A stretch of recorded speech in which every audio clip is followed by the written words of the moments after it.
The Dream Quest of Unknown Kadath by H.P. Lovecraft. Narrated by Brian Godwin. 3 times Randolph Carter dreamed of the marvelous city, and 3 times he was snatched away while still he paused on the high terrace above it. All golden and lovely it blazed in the sunset, with walls, temples, colonnades, and arched bridges of veined marble, silver-basined fountains of prismatic spray in broad squares and perfumed gardens, and wide streets marching between delicate trees and blossom-laden urns and ivory statues in gleaming rows, while on steep northward slopes climbed tiers of red roofs and old peaked gables, harboring little lanes of grassy cobbles. It was a fever of the gods, a fanfare of supernal trumpets, and a clash of immortal cymbals.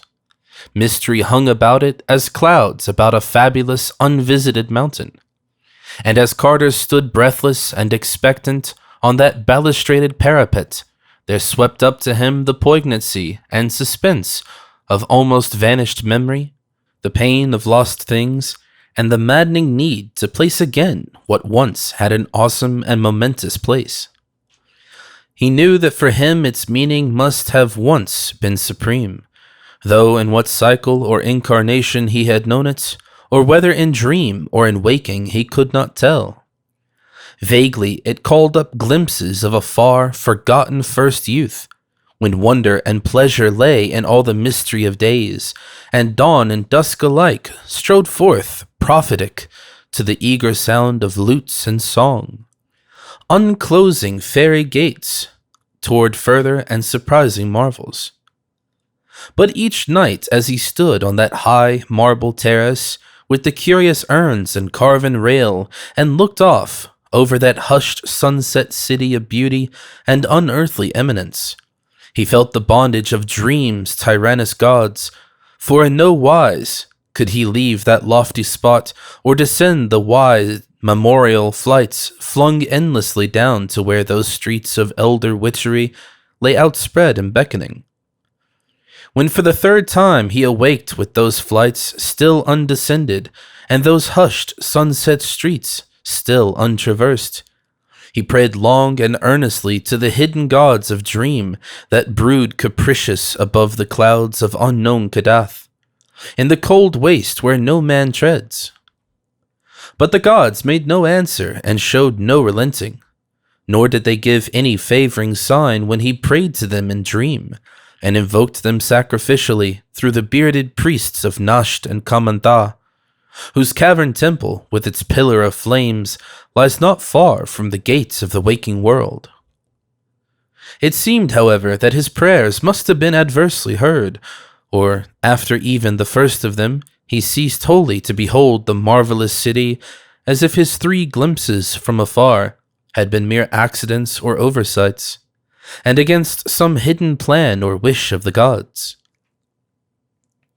At length, sick with longing for those glittering sunset streets and cryptical hill lanes among ancient tiled roofs, nor able sleeping or waking to drive them from his mind, Carter resolved to go with bold entreaty whither no man had gone before, and dare the icy deserts through the dark to where unknown Kadath, veiled in cloud and crowned with unimagined stars, holds secrets, and nocturnal the onyx castle of the great ones. In light slumber he descended the 70 steps to the cavern of flame, and talked of his design to the bearded priests of Nasht and Kamantha. And the priests shook their prescient-bearing heads, and vowed it would be the death of his soul. They pointed out that the great ones had shown already their wish, and that it is not agreeable to them to be harassed by insistent pleas. They reminded him, too, that not only had no man ever been to unknown Kadath, but no man had ever suspected in what part of space it might lie, whether it be in dreamlands around our world, or in those surrounding some unguessed companion of Fomalhaut or Aldebaran. If in our dreamland it might conceivably be reached, but only 3 fully human souls since time began, had ever crossed and recrossed the black, impious gulfs to other dreamlands, and of that 3, 2 had come back quite mad. There were in such voyages incalculable local dangers, as well as that shocking final peril which gibbers unmentionably outside the ordered universe, where no dreams reach. That last amorphous blight of nethermost confusion which blasphemes and bubbles at the center of all infinity.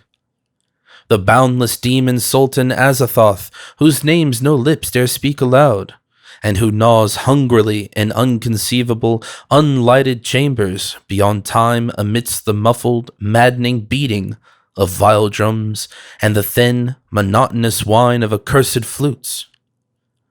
To which detestable pounding and piping dance slowly, awkwardly, and absurdly the gigantic ultimate gods, the blind, voiceless, tenebrous, mindless other gods, whose soul and messenger is the crawling chaos Nyarlathotep.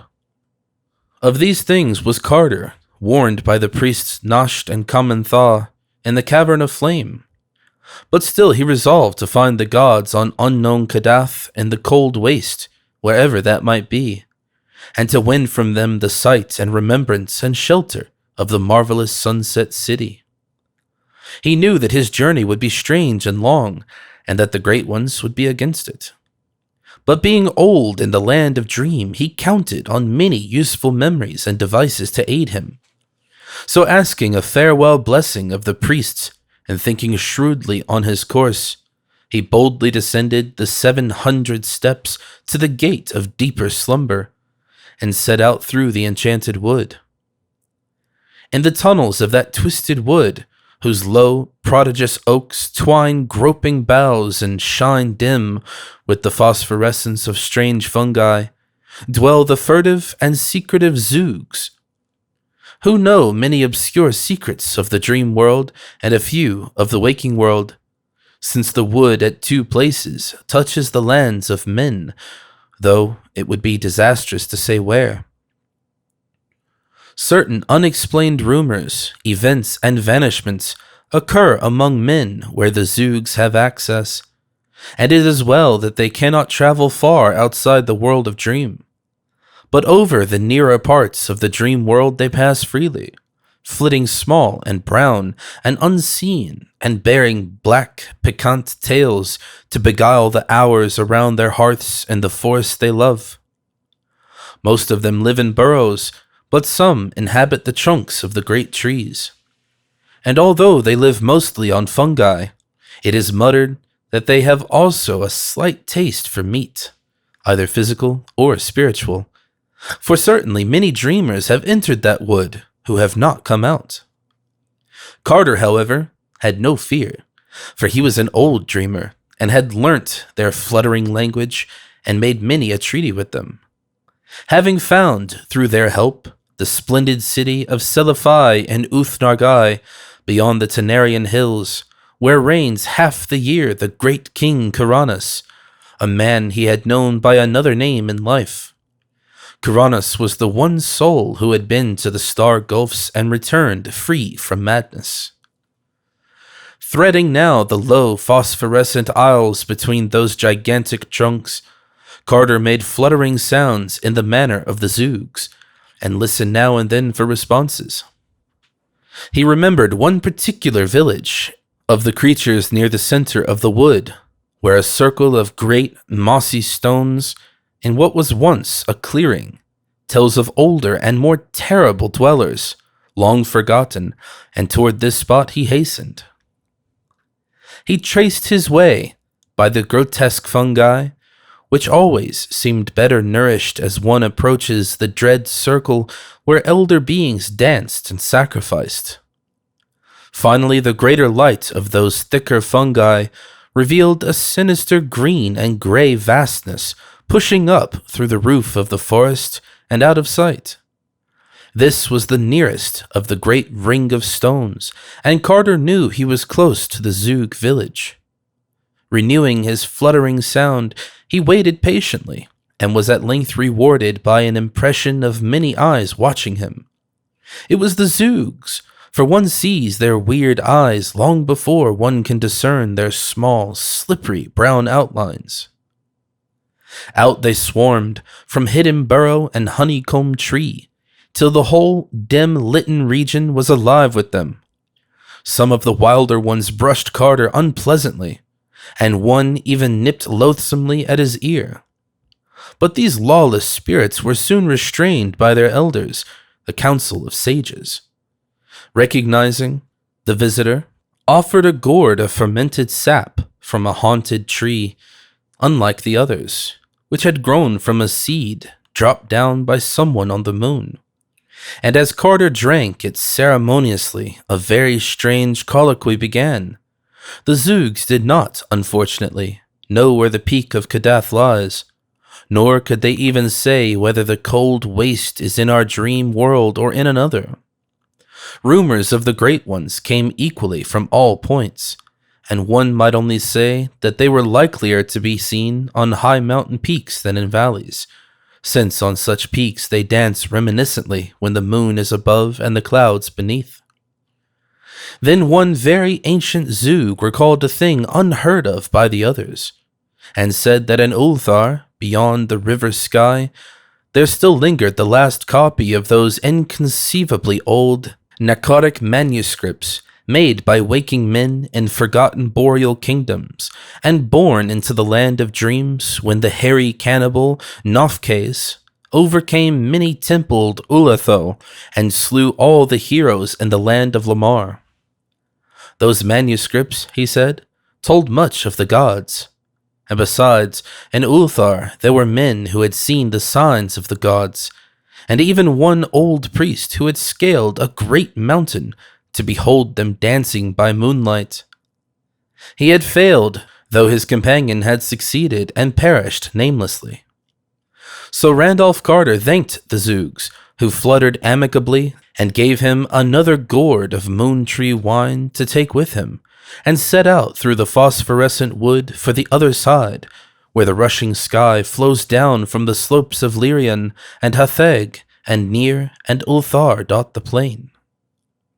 Behind him, furtive and unseen, crept several of the curious Zoogs, for they wished to learn what might befall him, and bear back the legend to their people. The vast oaks grew thicker as he pushed on beyond the village, and he looked sharply for a certain spot where they would thin somewhat, standing quite dead or dying among the unnaturally dense fungi and the rotting mold and mushy logs of their fallen brothers. There he would turn sharply aside, for at that spot a mighty slab of stone rests on the forest floor, and those who have dared approach it say that it bears an iron ring 3 feet wide. Remembering the archaic circle of great mossy rocks and what it was possibly set up for, the Zoogs do not pause near that expansive slab with its huge ring, for they realize that all which is forgotten need not necessarily be dead, and they would not like to see the slab rise slowly and deliberately. Carter detoured at the proper place, and heard behind him the frightened fluttering of some of the more timid Zoogs. He had known they would follow him, so he was not disturbed. For one grows accustomed to the anomalies of these prying creatures. It was twilight when he came to the edge of the wood, and the strengthening glow told him it was the twilight of morning. Over fertile plains rolling down to the sky, he saw the smoke of cottage chimneys, and on every hand were the hedges and plowed fields and thatched roofs of a peaceful land. Once he stopped at a farmhouse well for a cup of water, and all the dogs barked affrightedly at the inconspicuous Zoogs that crept through the grass behind. At another house, where people were stirring, he asked questions about the gods, and whether they danced often upon Lyrian. But the farmer and his wife could only make the elder sign and tell him the way to Nir and Ulthar. At noon, he walked through the one broad high street of Nir, which he had once visited, and which marked his farthest former travels in this direction. and soon afterward he came to the great stone bridge across the sky, into whose central pier the masons had sealed a living human sacrifice when they built it 1,300 years before. Once on the other side, the frequent presence of cats, who all arched their backs at the trailing Zoogs, revealed the near neighborhood of Ulthar. For in Ulthar, according to an ancient and significant law, no man may kill a cat. Very pleasant were the suburbs of Ulthar, with their little green cottages and neatly fenced farms, and still pleasanter was the quaint town itself, with its old peaked roofs and overhanging upper stories, and numberless chimney pots, and narrow hill streets where one can see old cobbles whenever the graceful cats afford space enough. Carter, the cats being somewhat dispersed by the half-seen Zoogs, picked his way directly to the modest temple of the Elder Ones, where the priests and old records were said to be.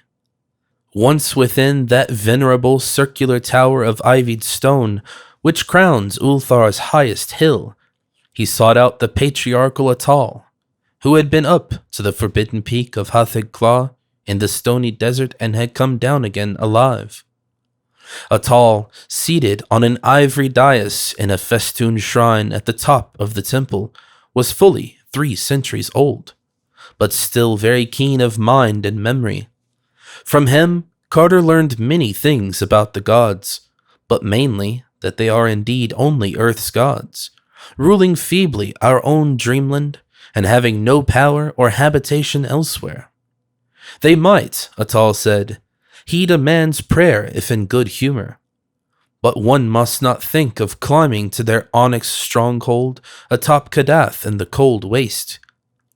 It was lucky that no man knew where Kadath towers, for the fruits of ascending it would be very grave. Atal's companion, Bardsai the Wise, had been drawn screaming into the sky for climbing merely the known peak of Hathig-Claw. With unknown Kadath, if ever found, matters would be much worse. For although Earth's gods may sometimes be surpassed by a wise mortal, they are protected by the other gods from outside, whom it is better not to discuss. At least twice in the world's history, the other gods set their seal upon Earth's primal granite, once in antediluvian times as guessed from a drawing in those parts of the Nicotic manuscripts too ancient to be read, and once on Hathig-Claw when Bardsai the Wise tried to see Earth's gods dancing by moonlight. So Atal said it would be much better to let all gods alone except in tactful prayers. Carter, though disappointed by Atal's discouraging advice and by the meager help to be found in the Nicotic manuscripts and the 7 cryptical books of San, did not wholly despair.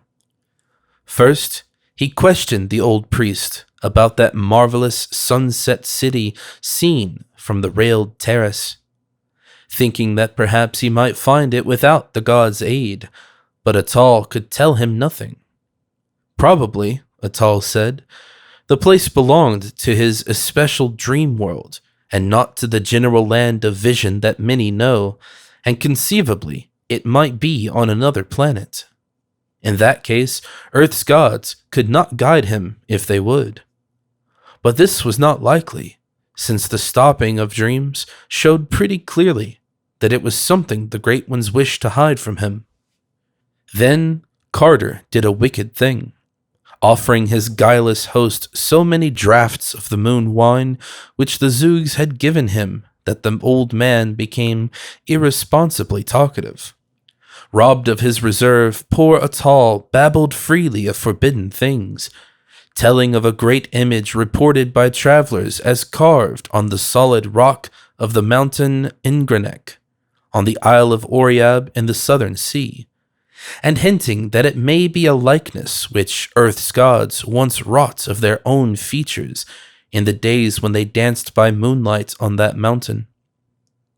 And he hiccuped likewise that the features of that image are very strange, so that one might easily recognize them, and that they are the sure signs of the authentic race of the gods. Now the use of all this in finding the gods became at once apparent to Carter. It is known that in disguise, the younger among the great ones often espouse the daughters of men, so that around the borders of the cold waste wherein stands Kadath, the peasants must all bear their blood. This being so, the way to find that waste must be to see the stone face of Inganok and mark the features. Then, having noted them with care, to search for such features among living men. Where they are plainest and thickest, there must be the gods dwell nearest, and whatever stony waste lies back of the villages, in that place must be that wherein stands Kadath. Much of the great ones might be learnt in such regions, and those with their blood might inherit little memories very useful to a seeker. They might not know their parentage, for the gods so dislike to be known among men that none can be found who has seen their faces wittingly. A thing which Carter realized even as he sought to scale Kadath, but they would have queer, lofty thoughts misunderstood by their fellows, and would sing of far places and gardens so unlike any known ever in dreamland, that common folk would call them fools. And from all this one could perhaps learn old secrets of Kadath, or gain hints of the marvelous sunset city which the gods held secret. And more, one might, in certain cases, serve some well-loved child of a god as hostage, or even capture some young god himself, disguised and dwelling amongst men with a comely peasant maiden as his bride. Atal, however, did not know how to find Inganok on its Isle of Oriab, and recommended that Carter follow the singing sky under its bridges, down to the southern sea, where no burgess of Ulthar has ever been, but whence the merchants come in boats, or with long caravans of mules and two-wheeled carts. There is a great city there, Dylathleen, but in Ulthar its reputation is bad because of the black three-banked galleys that sail to it with rubies from no clearly named shore. The traders that come from those galleys to deal with the jewelers are human, or nearly so, but the rowers are never beheld, and it is not thought wholesome in Ulthar that merchants should trade with black ships from unknown places whose rowers cannot be exhibited.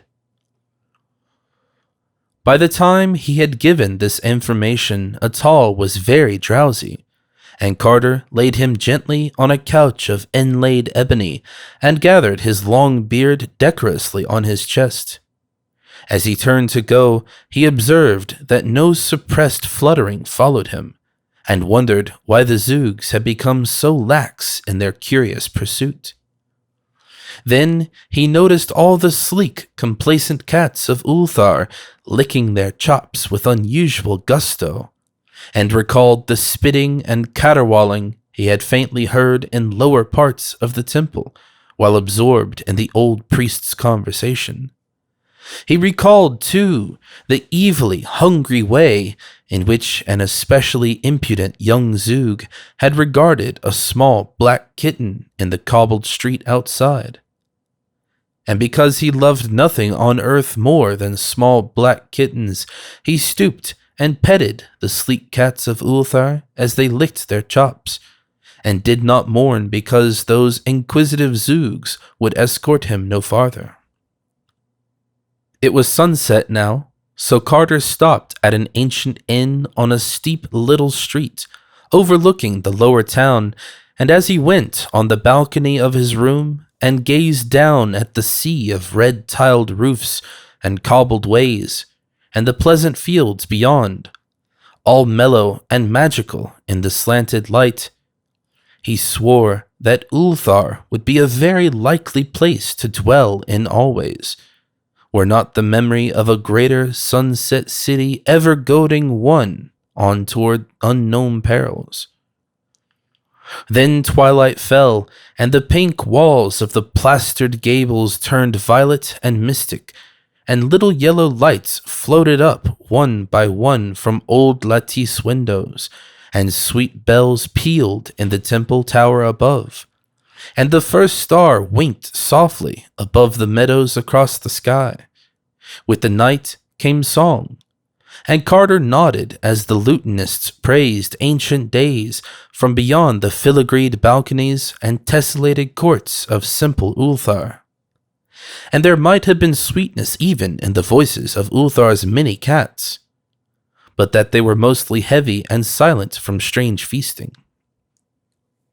Some of them stole off to those cryptical realms which are known only to cats, and which villagers say are on the moon's dark side, whither the cats leap from tall housetops, but one small black kitten crept upstairs and sprang in Carter's lap to purr and play, and curled near his feet, where he lay down at last on the little couch whose pillows were stuffed with fragrant, drowsy herbs. In the morning, Carter joined a caravan of merchants bound for Dylathleen, with the spun wool of Ulthar and the cabbages of Ulthar's busy farms, and for 6 days they rode with tinkling bells on the smooth road beside the sky, stopping some nights at the ends of little quaint fishing towns, and on other nights camping under the stars while snatches of boatmen's songs came from the placid river. The country was very beautiful, with green hedges and groves and picturesque peaked cottages and octagonal windmills. On the 7th day, a blur of smoke arose on the horizon ahead, and then the tall, black towers of Dylathleen, which is built mostly of basalt. Dylathleen, with its thin, angular towers, looks in the distance like a bit of the Giant's Causeway, and the streets are dark and uninviting. There are many dismal sea taverns near the myriad wharves, and all the town is thronged with the strange seamen of every land on earth, and of a few which are said to be not on earth. Carter questioned the oddly robed men of that city about the peak of Inganok on the Isle of Oriab, and found that they knew of it as well. Ships came from Baharna on that island, one being due to return thither in only a month, and Inganok is but 2 days' zebra ride from that port. But few had seen the stone face of the god, because it is on a very difficult side of Inganok, which overlooks only sheer crags and a valley of sinister lava. Once the gods were angered with men on that side, and spoke of the matter to the other gods. It was hard to get this information from the traders and sailors in Dylathleen's sea taverns, because they mostly preferred to whisper of the black galleys. One of them was due in a week with rubies from its unknown shore, and the townsfolk dreaded to see it dock. The mouths of the men who came from it to trade were too wide, and the way their turbans were humped up in 2 points above their heads was especially in bad taste. And their shoes were the shortest and queerest ever seen in the 6 kingdoms. But worst of all was the matter of the unseen rowers. Those 3 banks of oars moved too briskly and accurately and vigorously to be comfortable. And it was not right for a ship to stay in port for weeks while the merchants traded, yet to give no glimpse of its crew. It was not fair to the tavern keepers of Dylathleen or to the grocers and butchers either, for not a scrap of provisions was ever sent aboard. The merchants took only gold and stout black slaves from Parg across the river. That was all they ever took. Those unpleasantly featured merchants and their unseen rowers, never anything from the butchers and grocers, but only gold and the fat black men of Parg whom they bought by the pound. And the odors from those galleys, which the south wind blew in from the wharves, are not to be described. Only by constantly smoking strong thagweed could even the hardiest denizen of the old sea taverns bear them. Dylathleen would never have tolerated the black galleys had such rubies been attainable elsewhere, but no mine in all Earth's dreamland was known to produce their like. Of these things, Dylathleen's cosmopolitan folk chiefly gossiped whilst Carter waited patiently for the ship from Baharna, which might bear him to the isle whereon carven Inganok towers, lofty and barren. Meanwhile, he did not fail to seek through the haunts of far travellers for any tales they might have concerning Kadath in the cold waste, or a marvelous city of marble walls and silver fountains, seen below terraces in the sunset. Of these things, however, he learned nothing, though he once thought that a certain old slant-eyed merchant looked queerly intelligent when the cold waste was spoken of. This man was reputed to trade with the horrible stone villages on the icy desert plateau of Leng, which no healthy folk visit, and whose evil fires are seen at night from afar. He was even rumored to have dealt with that high priest not to be described, which wears a yellow silken mask over its face and dwells all alone in a prehistoric stone monastery. That such a person might well have had nibbling traffic with such beings as may conceivably dwell in the cold waste was not to be doubted. But Carter soon found that it was no use questioning him.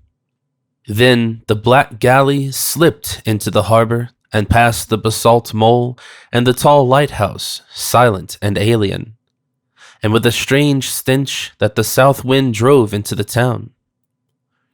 Uneasiness rustled through the taverns along that waterfront, and after a while the dark, wide-mouthed merchants with humped turbans and short feet clumped stealthily ashore to seek the bazaars of the jewelers. Carter observed them closely and disliked them the more the longer he looked at them.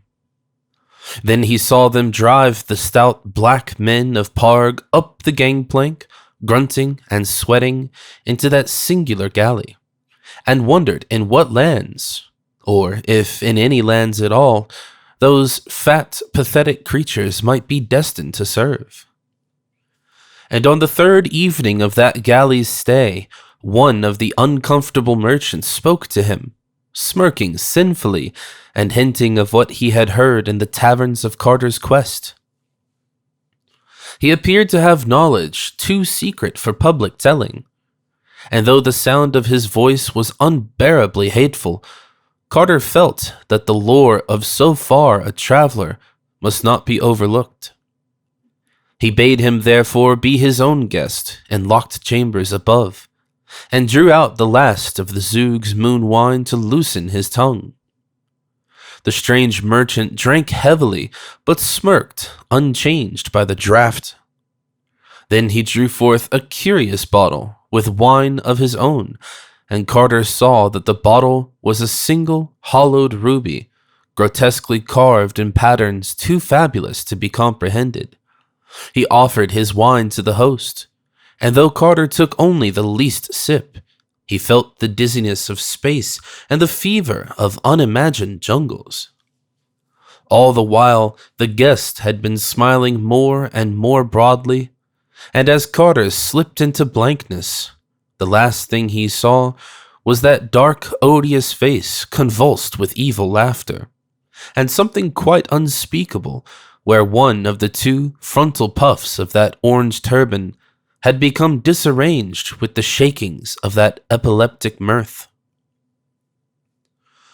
Carter next had consciousness amidst horrible odors, beneath a tent-like awning on the deck of a ship, with the marvelous coasts of the southern sea flying by in unnatural swiftness.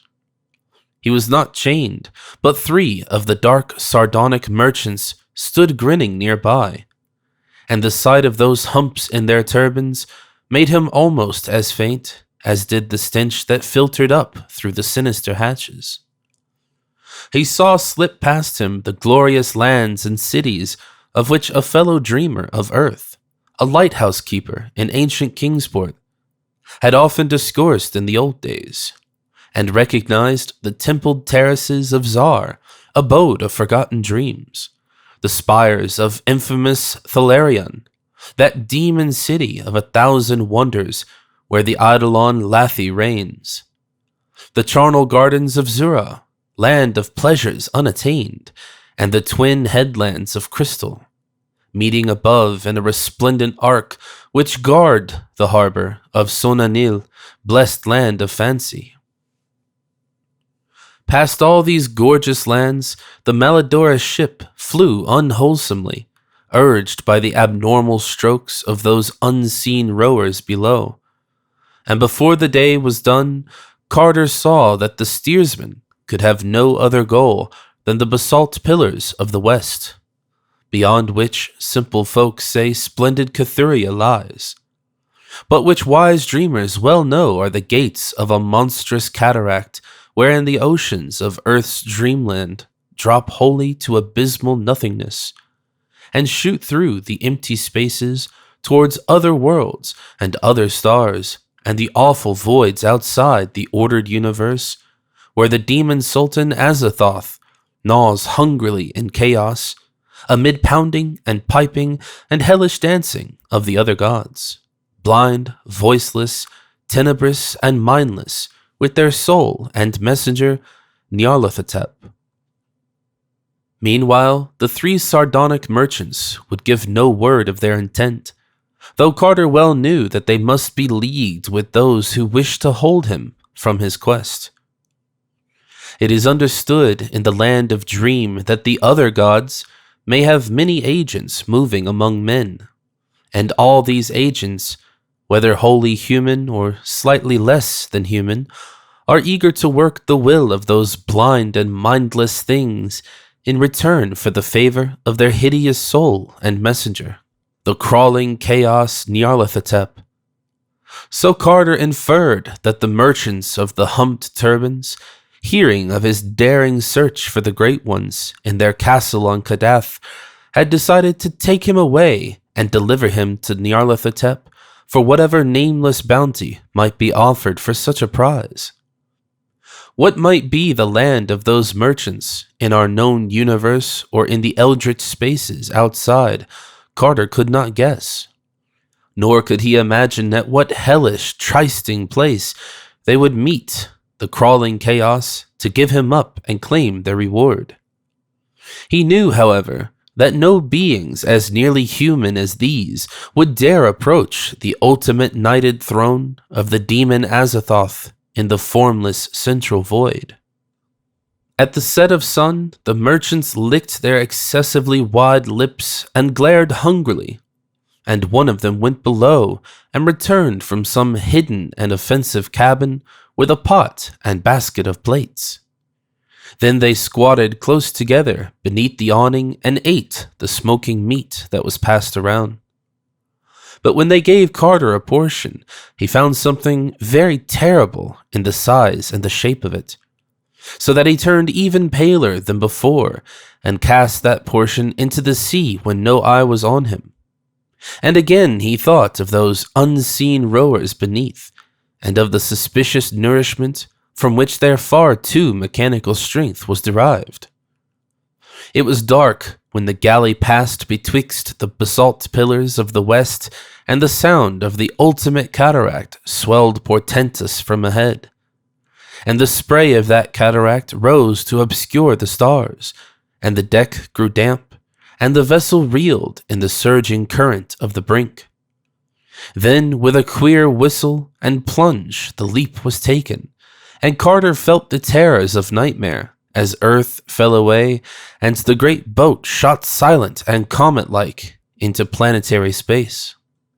Never before had he known what shapeless black things lurk and caper and flounder all through the aether, leering and grinning at such voyagers as may pass, and sometimes feeling about with slimy paws when some moving object excites their curiosity. These are the nameless larvae of the other gods, and like them are blind and without mind, and possessed of singular hungers and thirsts. But that offensive galley did not aim as far as Carter had feared, for he soon saw that the helmsman was steering a course directly for the moon. The moon was a crescent, shining larger and larger as they approached, and showing its singular craters and peaks uncomfortably. The ship made for the edge, and it soon became clear that its destination was that secret and mysterious side which is always turned away from the earth, and which no fully human person, save perhaps the dreamer Sneereth Ko, has ever beheld. The close aspect of the moon as the galley drew near proved very disturbing to Carter, and he did not like the size and the shape of the ruins which crumbled here and there. The dead temples on the mountains were so placed that they could have glorified no wholesome or suitable gods, and in the symmetries of the broken columns there seemed to lurk some dark and inner meaning which did not invite solution. And what the structure and proportions of the olden worshippers could have been, Carter steadily refused to conjecture. When the ship rounded the edge and sailed over those lands unseen by man, there appeared in the queer landscape certain signs of life, and Carter saw many low, broad, round cottages and fields of grotesque whitish fungi. He noticed that the cottages had no windows, and thought that their shape suggested the huts of the Eskimo. Then he glimpsed the oily waves of a sluggish sea, and knew that the voyage was once more to be by water, or at least through some liquid.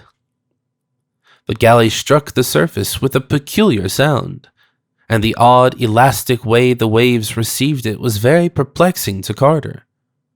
They now slid along at great speed, once passing and hailing another galley of kindred form, but generally seeing nothing but that curious sea and a sky that was black and star-strewn even though the sun shone scorchingly in it. There presently rose ahead the jagged hills of a leprous-looking coast, and Carter saw the thick, unpleasant gray towers of a city. The way they leaned and bent, the manner in which they were clustered, and the fact that they had no windows at all, was very disturbing to the prisoner. And he bitterly mourned the folly which had made him sip the curious wine of that merchant with the humped turban. As the coast drew nearer, and the hideous stench of that city grew stronger, he saw upon the jagged hills many forests, some of whose trees he recognized as akin to that solitary moon tree in the enchanted wood of earth, from whose sap the small brown Zoogs ferment their peculiar wine. Carter could now distinguish moving figures on the noisome wharves ahead, and the better he saw them, the worse he began to fear and detest them. For they were not men at all, or even approximately men, but grayish, white, slippery things which could expand and contract at will, and whose principal shape, though it often changed, was that of a sort of toad without any eyes, but with a curiously vibrating mass of short pink tentacles on the end of its blunt, vague snout. These objects were waddling busily about the wharves, moving bales and crates and boxes with preternatural strength, and now and then hopping on or off some anchored galley with long oars in their forepaws, and now and then one would appear driving a herd of clumping slaves, which indeed were approximate human beings with wide mouths, like those merchants who traded in Dylathleen. Only these herds, being without turbans or shoes or clothing, did not seem so very human after all. Some of these slaves, the fatter ones, whom a sort of overseer would pinch experimentally, were unloaded from ships and nailed in crates which workers pushed into low warehouses or loaded on great lumbering vans. Once a van was hitched up and driven off, and the fabulous thing which drew it was such that Carter gasped, even after having seen the other monstrosities of that hateful place. Now and then a small herd of slaves dressed and turbaned like the dark merchants would be driven aboard a galley, followed by a great crew of the slippery gray toad things as officers, navigators, and rowers. And Carter saw that the almost human creatures were reserved for the more ignominious kinds of servitude which required no strength, such as steering and cooking, fetching and carrying, and bargaining with men on the Earth or other planets where they traded. These creatures must have been convenient on Earth, for they were truly not unlike men when dressed and carefully shod and turbaned, and could haggle in the shops of men without embarrassment or curious explanations. But most of them, unless lean and ill-favored, were unclothed and packed in crates and drawn off in lumbering lorries by fabulous things. Occasionally, other beings were unloaded and crated, some very like these semi-humans, some not so similar, and some not similar at all. And he wondered if any of the poor, stout black men of Parg were left to be unloaded and crated and shipped inland in those obnoxious drays. When the galley landed at a greasy-looking quay of spongy rock, a nightmare horde of toad things wiggled out of the hatches, and two of them seized Carter and dragged him ashore. The smell and aspect of that city are beyond telling, and Carter held only scattered images of the tiled streets and black doorways and endless precipices of gray, vertical walls without windows. At length he was dragged within a low doorway and made to climb infinite steps in pitch blackness. It was, apparently, all one to the toad things whether it were light or dark. The odor of the place was intolerable, and when Carter was locked into a chamber and left alone, he scarcely had strength to crawl around and ascertain its form and dimensions. It was circular and about 20 feet across. From then on, time ceased to exist. At intervals, food was pushed in, but Carter would not touch it. What his fate would be, he did not know, but he felt that he was held for the coming of that frightful soul and messenger of infinity's other gods, the crawling chaos, Nyarlathotep. Finally, after an unguessed span of hours or days, the great stone door swung wide again, and Carter was shoved down the stairs and out into the red-litten streets of that fearsome city. It was night on the moon, and all through the town were stationed slaves bearing torches. In a detestable square, a sort of procession was formed. 10 of the toad things and 24 almost human torch-bearers, 11 on either side, and 1 on each before and behind. Carter was placed in the middle of the line, 5 toad things ahead and 5 behind, and 1 almost human torch-bearer on each side of him. Certain of the toad things produced disgustingly carven flutes of ivory and made loathsome sounds.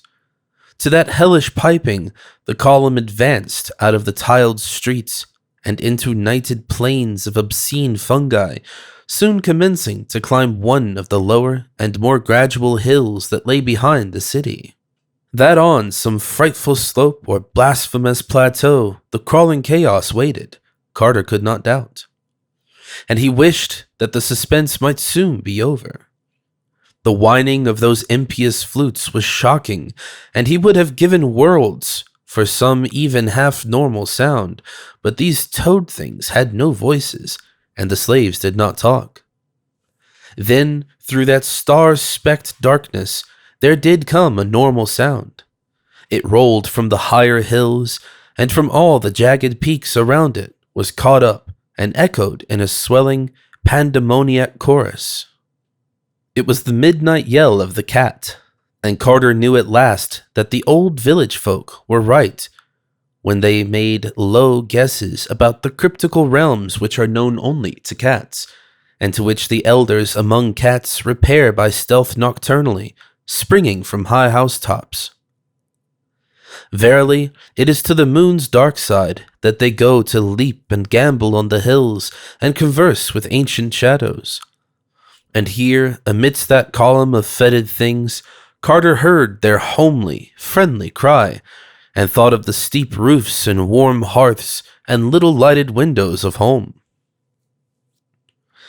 Now, much of the speech of cats was known to Randolph Carter, and in this far, terrible place, he uttered the cry that was suitable.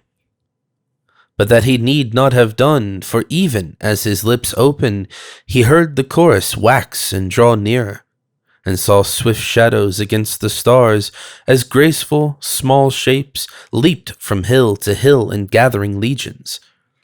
The call of the clan had been given, and before the foul procession had time even to be frightened, a cloud of smothering fur and a phalanx of murderous claws were tidily and tempestuously upon it. The flutes stopped, and there were shrieks in the night. Dying, almost humans screamed. And cats spit and yowled and roared, but the toad things never made a sound as their stinking green ichor oozed fatally upon that porous earth with the obscene fungi. It was a stupendous sight while the torches lasted, and Carter had never before seen so many cats. Black, gray, and white, yellow, tiger, and mixed, common, Persian, and Manx, Tibetan, Angora, and Egyptian. All were there in the fury of battle, and there hovered over them some trace of that profound and inviolate sanctity which made their goddess great in the temples of Bubastis. They would leap 7 strong at the throat of an almost human or the pink tentacled snout of a toad thing, and drag it down savagely to the fungus plain, where myriads of their fellows would surge over it and into it with the frenzied claws and teeth of a divine battle fury. Carter had seized a torch from a stricken slave, but was soon overborne by the surging waves of his loyal defenders. Then he lay in the utter blackness, hearing the clangor of war and the shouts of the victors, and feeling the soft paws of his friends as they rushed to and fro over him in the fray. At last, awe and exhaustion closed his eyes, and when he opened them again, it was upon a strange scene. The great shining disk of the earth, 13 times greater than that of the moon as we see it, had risen with floods of weird light over the lunar landscape, and across all those leagues of wild plateau and ragged crest there squatted one endless sea of cats in orderly array. Circle on circle they reached, or 2 or 3 leaders out of the ranks were licking his face and purring to him consolingly. Of the dead slaves and toad things there were not many signs, but Carter thought he saw one bone a little way off in the open space between him and the beginning of the solid circles of the warriors. Carter now spoke with the leaders in the soft language of cats, and learned that his ancient friendship with the species was well known and often spoken of in the places where cats congregate. He had not been unmarked in Ulthar when he passed through, and the sleek old cats had remembered how he petted them after they had attended to the hungry Zoogs who looked evilly at a small black kitten.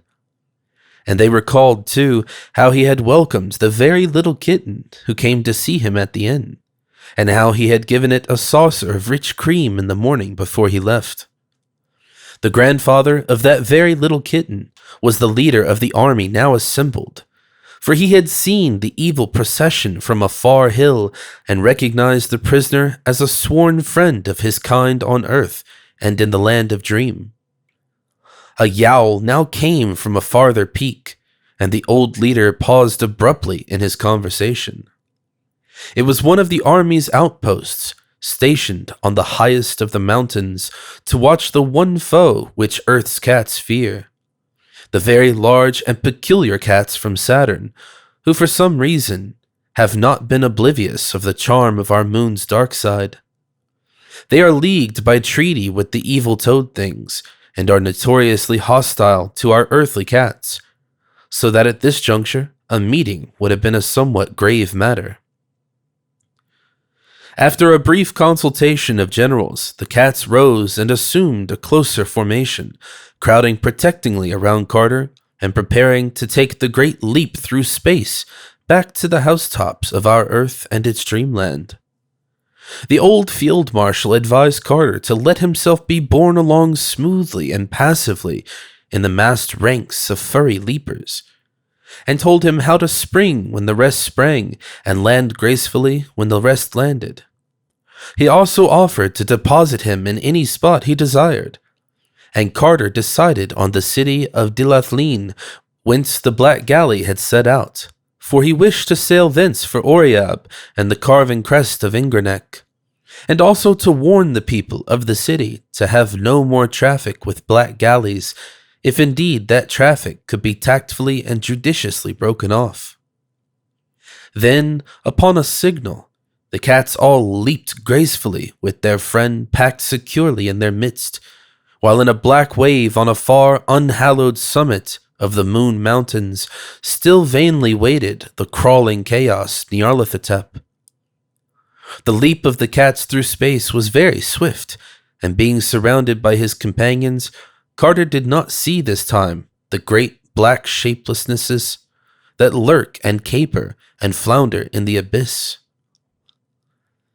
Before he fully realized what had happened, he was back in his familiar room at the inn at Dylathleen, and the stealthy, friendly cats were pouring out of the window in streams.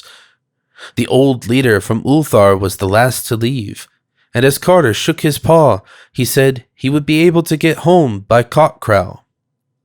When dawn came, Carter went downstairs and learned that a week had elapsed since his capture and leaving.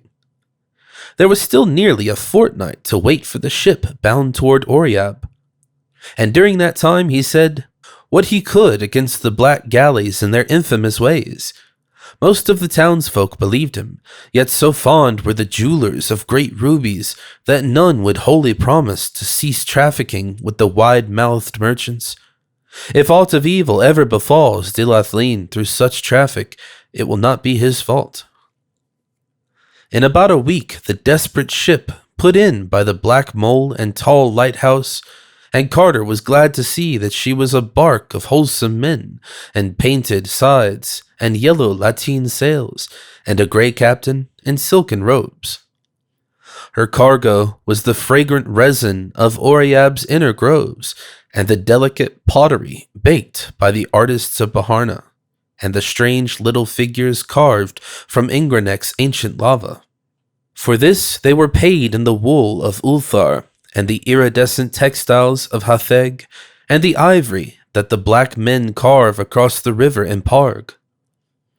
Carter made arrangements with the captain to go to Baharna, and was told that the voyage would take 10 days. And during his week of waiting, he talked much with that captain of Inganok, and was told that very few had seen the carven face thereon, but that most travelers are content to learn its legends from old people and lava gatherers and image makers in Baharna, and afterwards say in their far homes that they have indeed beheld it. The captain was not even sure that any person now living had beheld that carven face, for the wrong side of Inganok is very difficult and barren and sinister, and there are rumors of caves near the peak wherein dwell the Night-gaunts. But the captain did not wish to say just what a Night-gaunt might be like, since such cattle are known to haunt most persistently the dreams of those who think too often of them. Then Carter asked the captain about unknown Kadath and the cold waste, and the marvelous sunset city, but of these the good man could truly tell nothing. Carter sailed out of Dylathleen one early morning when the tide turned, and saw the first rays of sunrise on the thin, angular towers of that dismal basalt town.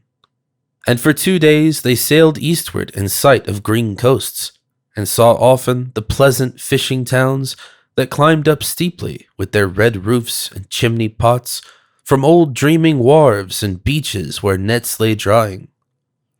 But on the third day they turned sharply south, where the roll of the water was stronger, and soon passed from sight of any land.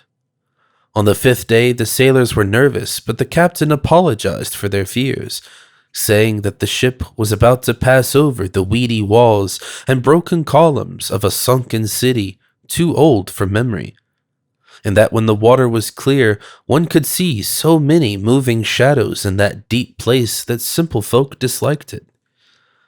He admitted, moreover, that many ships had been lost in that part of the sea, having been hailed when quite close to it, but never seen again. That night the moon was very bright, and one could see a great way down in the water. There was so little wind that the ship could not move much, and the ocean was very calm. Looking over the rail, Carter saw many fathoms deep the dome of a great temple, and in front of it an avenue of unnatural sphinxes, leading to what was once a public square. Dolphins sported merrily in and out of the ruins, and porpoises reveled clumsily here and there, sometimes coming to the surface and leaping clear out of the sea. As the ship drifted on a little, the floor of the ocean rose in hills, and one could clearly mark the lines of ancient climbing streets and washed-down walls of myriad little houses. Then the suburbs appeared, and finally a great lone building on a hill, of simpler architecture than the other structures, and in much better repair. It was dark and low, and covered 4 sides of a square, with a tower at each corner, a paved court in the center, and small curious round windows all over it. Probably it was of basalt, though weeds draped the greater part, and such was its lonely and impressive place on that far hill that it may have been a temple or monastery. Some phosphorescent fish inside it gave the small round windows an aspect of shining, and Carter did not blame the sailors much for their fears. Then, by the watery moonlight, he noticed an odd high monolith in the middle of that central court, and saw that something was tied to it. And then, after getting a telescope from the captain's cabin, he saw that that bound thing was a sailor in the silk robes of Oriab, head downward and without any eyes. He was glad that a rising breeze soon took the ship ahead to more healthy parts of the sea. The next day they spoke with a ship, with violet sails bound for Zar, in the land of forgotten dreams, with bulbs of strange-colored lilies for cargo. And on the evening of the 11th day they came in sight of the Isle of Oriab, with Inganok rising jagged and snow-crowned in the distance. Oriab is a very great isle, and its port of Baharna a mighty city. The wharves of Baharna are of porphyry, and the city rises in great stone terraces behind them, having streets of steps that are frequently arched over by buildings and the bridges between buildings. There's a great canal which goes under the whole city in a tunnel with granite gates, and leads to the inland lake of Yath, on whose farther shore are the vast clay brick ruins of a primal city whose name is not remembered. As the ship drew into the harbor at evening, the twin beacons, Thran and Thal, gleamed a welcome, and in all the million windows of Baharna's terraces, mellow lights peeped out quietly and gradually, as the stars peep out overhead in the dusk, till that steep and climbing seaport became a glittering constellation hung between the stars of heaven and the reflections of those stars in the still harbor. The captain, after landing, made Carter a guest in his own small house on the shore of Yath, where the rear of the town slopes down to it, and his wife and servants brought strange, toothsome foods for the traveler's delight. And in the days after that, Carter asked for rumors and legends of Inganok in all the taverns and public places where lava gatherers and image makers meet, but could find no one who had been up the higher slopes or seen the carven face. Inganok was a hard mountain with only an accursed valley behind it, and besides, one could never depend on the certainty that Night-gaunts are altogether fabulous. When the captain sailed back to Dylathleen, Carter took quarters in an ancient tavern opening on an alley of steps in the original part of the town, which is built of brick and resembles the ruins of Yath's farther shore. Here he laid his plans for the ascent of Inganok and correlated all that he had learned from the lava gatherers about the roads thither.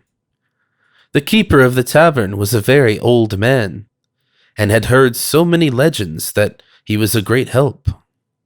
He even took Carter to an upper room in that ancient house and showed him a crude picture which a traveler had scratched on the clay wall in the olden days when men were bolder and less reluctant to visit Inganok's higher slopes. The old tavern keeper's great-grandfather had heard from his great-grandfather that the traveler who scratched that picture had climbed Inganok and seen the carven face, here drawing it for others to behold. But Carter had very great doubts, since the large, rough features on the wall were hasty and careless, and wholly overshadowed by a crowd of little companion shapes in the worst possible taste, with horns and wings and claws and curling tails. At last, having gained all the information he was likely to gain in the taverns and public places of Baharna, Carter hired a zebra and set out one morning on the road by Yath's shores for inland parts wherein towers stony Inganok. On his right were rolling hills and pleasant orchards and neat little stone farmhouses, and he was much reminded of those fertile fields that flank the sky. By evening he was near the nameless ancient ruins on Yath's farther shore, and though old lava-gatherers had warned him not to camp there at night, he tethered his zebra to a curious pillar before a crumbling wall and laid his blanket in a sheltered corner beneath some carvings whose meaning none could decipher. Around him he wrapped another blanket, for the nights are cold in Oriab, and when upon waking once he thought he felt the wings of some insect brushing his face. He covered his head altogether and slept in peace till aroused by the maga birds in distant resin groves. The sun had just come up over the great slope, whereon leagues of primal brick foundations and worn walls and occasional cracked pillars and pedestals stretched down desolate to the shore of Yath, and Carter looked about for his tethered zebra. Great was his dismay to see that docile beast stretched prostrate beside the curious pillar to which he had been tied, and still greater was he vexed on finding that the steed was quite dead, with all its blood sucked away through a singular wound in its throat. His pack had been disturbed, and several shiny knickknacks taken away, and all around on the dusty soil were great webbed footprints for which he could not in any way account. The legends and warnings of lava-gatherers occurred to him, and he thought of what had brushed his face in the night. Then he shouldered his pack and strode on toward Inganok, though not without a shiver when he saw close to him as the highway passed through the ruins a great gaping arc, low in the wall of an old temple, with steps leading down into darkness farther than he could peer. His course now led uphill through wilder and partly wooded country, and he saw only the huts of charcoal burners and the camps of those who gathered resin for the groves. The whole air was fragrant with balsam, and all the maga birds sang blithely as they flashed their 7 colors in the sun. Near sunset, he came upon a camp of lava-gatherers, returning with laden sacks from the Inganok's lower slopes, and here he also camped, listening to the songs and tales of the men, and overhearing what they whispered about a companion they had lost. He had climbed high to reach a mass of fine lava above him, and at nightfall did not return to his fellows. When they looked for him the next day, they found only his turban, nor was there any sign on the crags below that he had fallen. They did not search any more because old men among them said it would be of no use. No one ever found what the Night-gaunts took, though those beasts themselves were so uncertain as to be almost fabulous. Carter asked them if Night-gaunts sucked blood and liked shiny things and left webbed footprints, but they all shook their heads negatively and seemed frightened at his making such an inquiry. When he saw how taciturn they had become, he asked them no more, but went to sleep in his blanket. The next day he rose with the lava gatherers and exchanged farewells as they rode west and he rode east on a zebra he had bought of them. Their older men gave him blessings and warnings and told him that he had better not climb too high on Inganok. But while he thanked them heartily, he was in no wise dissuaded. For still did he feel that he must find the gods on unknown Kadath and win from them away to that haunting and marvelous city in the sunset. By noon, after a long uphill ride, he came upon some abandoned brick villages by the hill people who had once dwelt thus close to Inganok and carved images from its smooth lava. Here they had dwelt till the days of the old tavern keeper's grandfather, but about that time they felt that their presence was disliked. Their homes had crept even up the mountain slope, and the higher they built, the more people they would miss when the sun rose. At last, they decided it would be better to leave altogether, since things were sometimes glimpsed in the darkness which no one could interpret favorably. So in the end, all of them went down to the sea and dwelt in Baharna, inhabiting a very old quarter and teaching their sons the old art of image-making, which to this day they carry on. It was from these children of the exiled hill people that Carter had heard the best tales about Inganok when searching through Baharna's ancient taverns.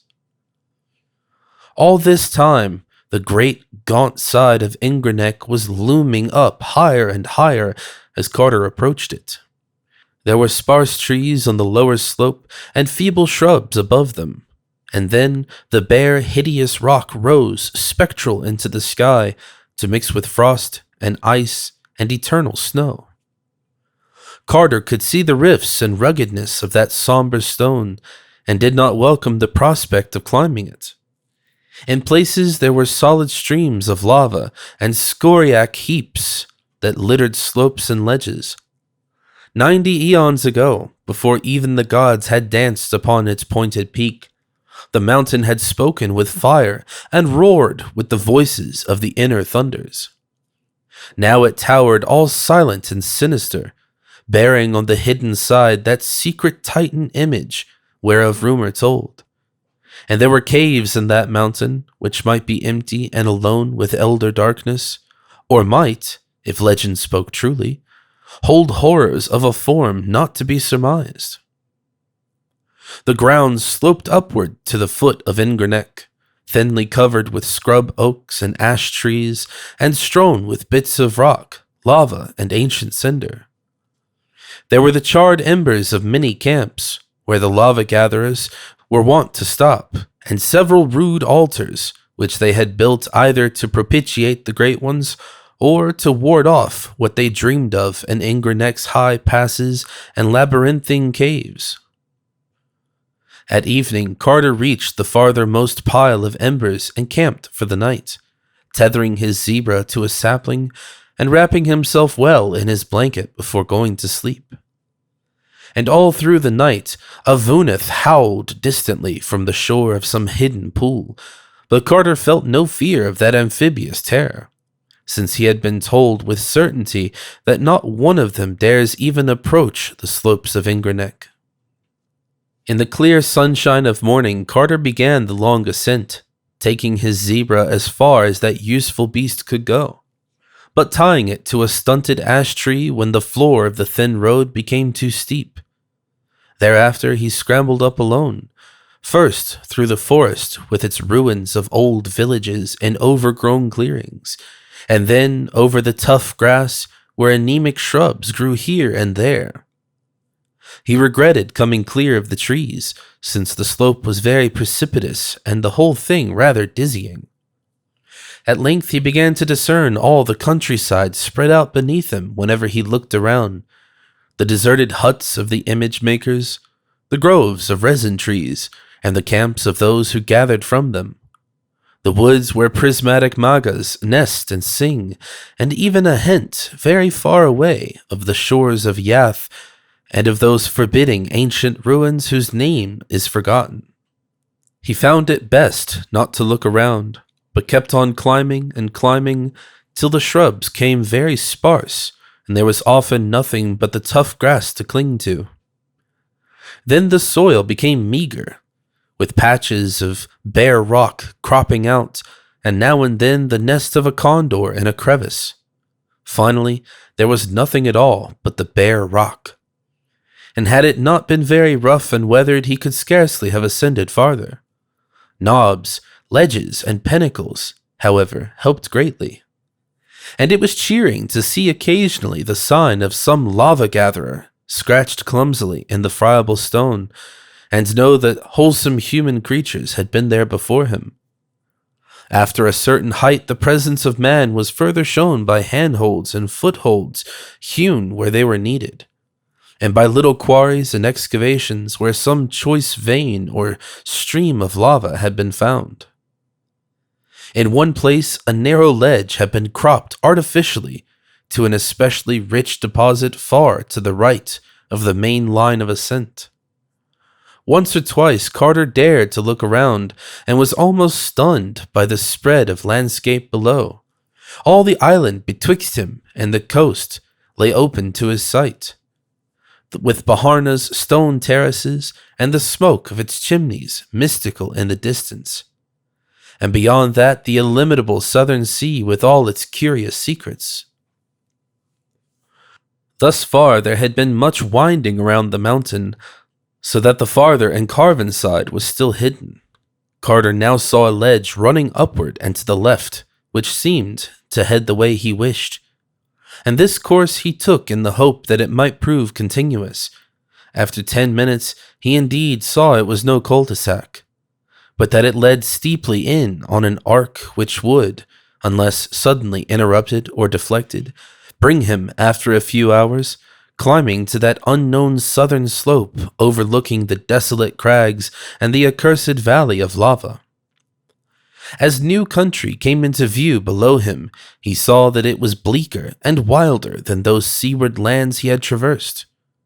The mountain side, too, was somewhat different, being here pierced by curious cracks and caves not found on the straighter route he had left. Some of these were above him and some beneath him, all opening on sheerly perpendicular cliffs and wholly unreachable by the feet of man. The air was very cold now, but so hard was the climbing that he did not mind it.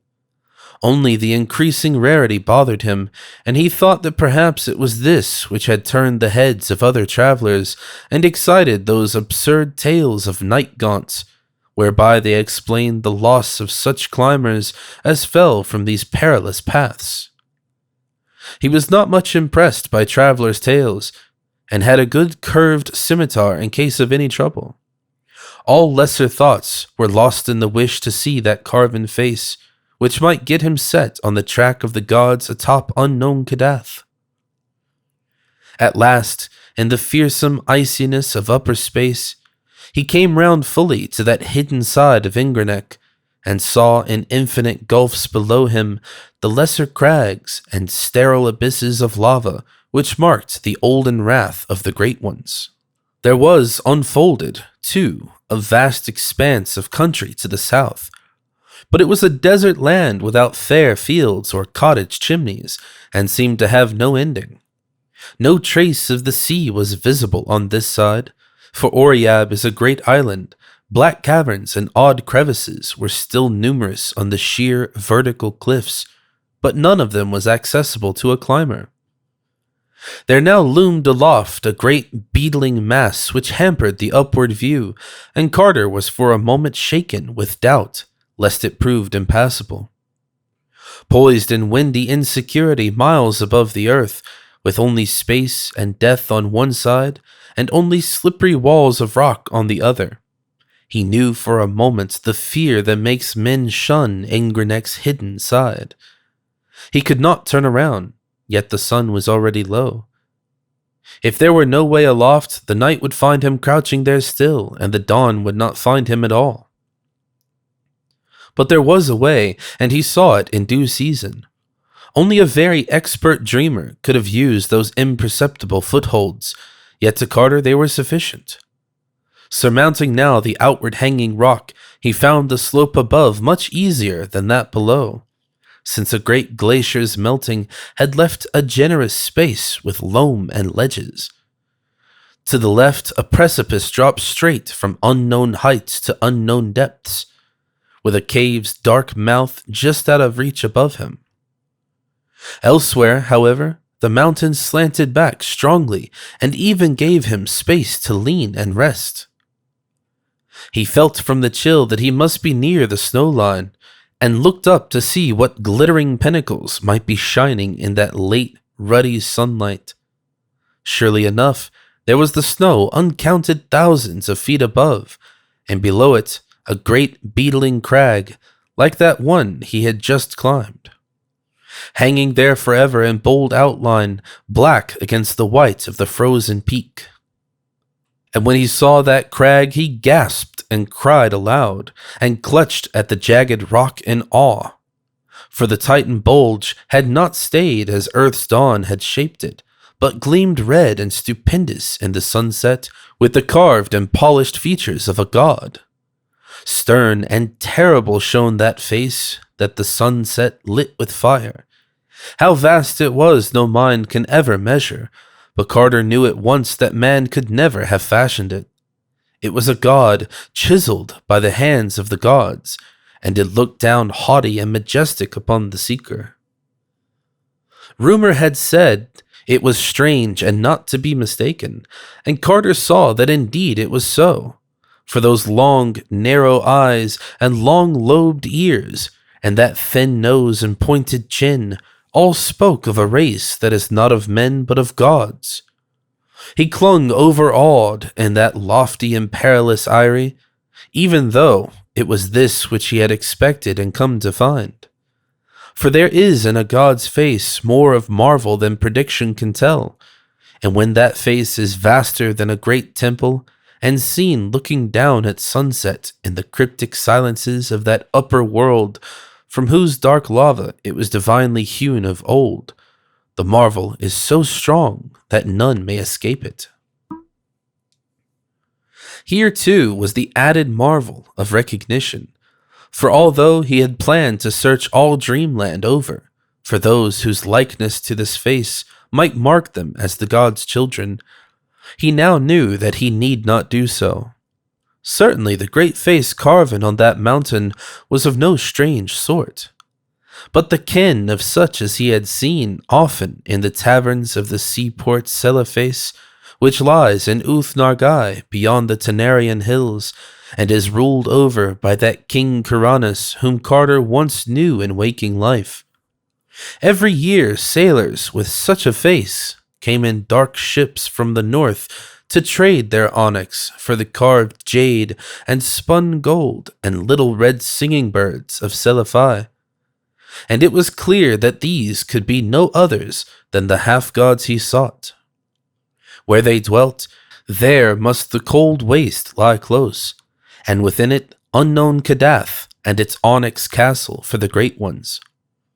So to Celephai he must go, far distant from the Isle of Oriab, and in such parts as would take him back to Dylathleen and up the sky to the bridge by Nir, and again into the enchanted wood of the Zoogs, whence the way would bend northward through the garden lands by Ukranos to the gilded spires of Thran, where he might find a galleon bound over the Serenarian Sea. But dusk was now thick, and the great carven face looked down even sterner in shadow.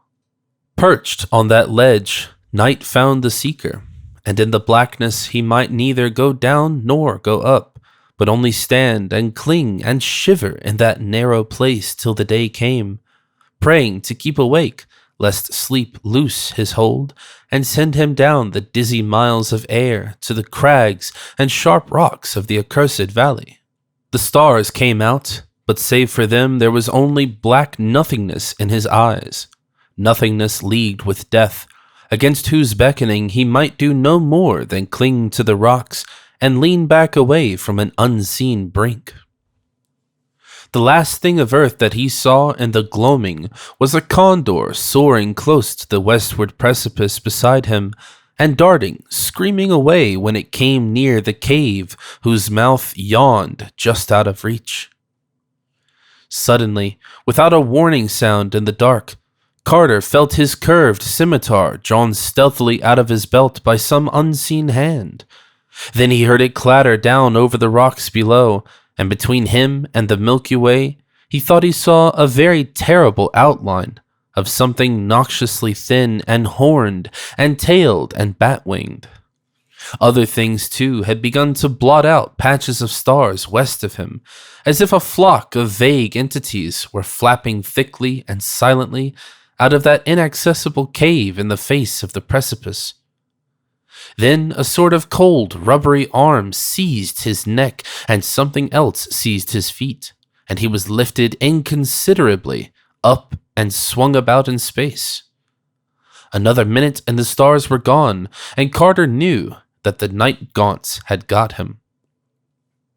They bore him breathless into that cliffside cavern and through monstrous labyrinths beyond. When he struggled, as at first he did by instinct, they tickled him with deliberation. They made no sound at all themselves, and even their membranous wings were silent. They were frightfully cold and damp and slippery, and their paws kneaded one detestably. Soon they were plunging hideously downward through inconceivable abysses in a whirling, giddying, sickening rush of dank, tomb-like air. And Carter felt they were shooting into the ultimate vortex of shrieking and demonic madness. He screamed again and again, but whenever he did so, the black paws tickled him with greater subtlety. Then he saw a sort of gray phosphorescence about, and guessed they were coming even to that inner world of subterrene horror of which dim legends tell, and which is lit only by the pale death fire wherewith reeks the ghoulish air and the primal mists of the pits at earth's core. At last, far below him, he saw faint lines of gray and ominous pinnacles, which he knew must be the fabled peaks of Thok. Awful and sinister, they stand in the haunted dusk of sunless and eternal depths, higher than man may reckon, and guarding terrible valleys, where the bulls crawl and burrow nastily. But Carter preferred to look at them than at his captors, which were indeed shocking and uncouth, black beings with smooth, oily, whale-like surfaces, unpleasant horns that curved inward toward each other, bat wings whose beating made no sound, ugly, prehensile paws, and barbed tails that lashed needlessly and disquietingly. And worst of all, they never spoke or laughed, and never smiled because they had no faces at all to smile with, but only a suggestive blankness where a face ought to be. All they ever did was clutch and fly and tickle.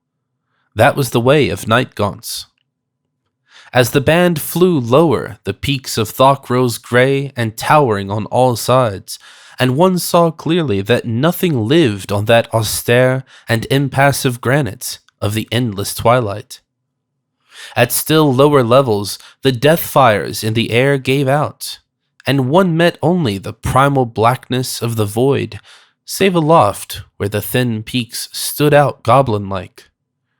Soon the peaks were very far away, and nothing about but great rushing winds with the dankness of nethermost grottos in them. Then in the end the Night-gaunts landed on a floor of unseen things, which felt like layers of bones, and left Carter all alone in that black valley. To bring him thither was the duty of the Night-gaunts that guard Inganok, and this done, they flapped away silently. When Carter tried to trace their flight, he found that he could not, since even the peaks of Thok had faded out of sight. There was nothing anywhere but blackness and horror and silence and bones. Now Carter knew from a certain source that he was in the Vale of Nath, where crawl and burrow the enormous bowls, but he did not know what to expect, because no one has ever seen a bowl or even guessed what such a thing may be like. Bowls are known only by dim rumor, from the rustling they make amongst mountains of bones and the slimy touch they have when they wriggle past one. They cannot be seen because they creep only in the dark.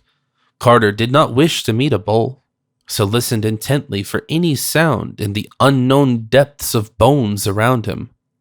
Even in this fearsome place, he had a plan and an objective, for whispers of Nath and its approaches were not unknown to one with whom he had talked much in the old days. In brief, it seemed fairly likely that this was the spot into which all the ghouls of the waking world cast the refuse of their feastings, and that if he had but good luck, he might stumble upon that mighty crag, taller even than Thok's peaks, which marks the edge of their domain. Showers of bones would tell him where to look, and once found, he would call to a ghoul to let down a ladder, for strange to say, he had a very singular link with these terrible creatures. A man he had known in Boston, a painter of strange pictures with a secret studio in an ancient and unhallowed alley near a graveyard, had actually made friends with the ghouls and had taught him to understand the simpler part of their disgusting meeping and glibbering. This man had vanished at last, and Carter was not sure but that he might find him now, and use for the first time in dreamland that far-away English of his dim, waking life. In any case, he felt he could persuade a ghoul to guide him out of Nath. And it would be better to meet a ghoul which one can see than a bowl which one cannot see. So Carter walked in the dark and ran when he thought he heard something among the bones underfoot. Once he bumped into a stony slope and knew it must be the base of one of Thok's peaks.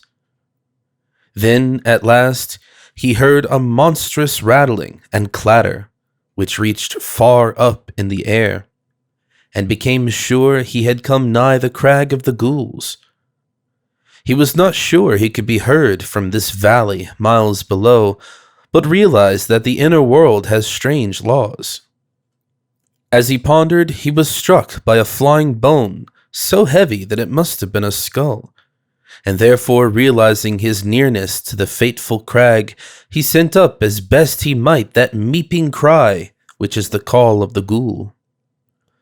Sound travels slowly, so that it was some time before he heard an answering glimmer.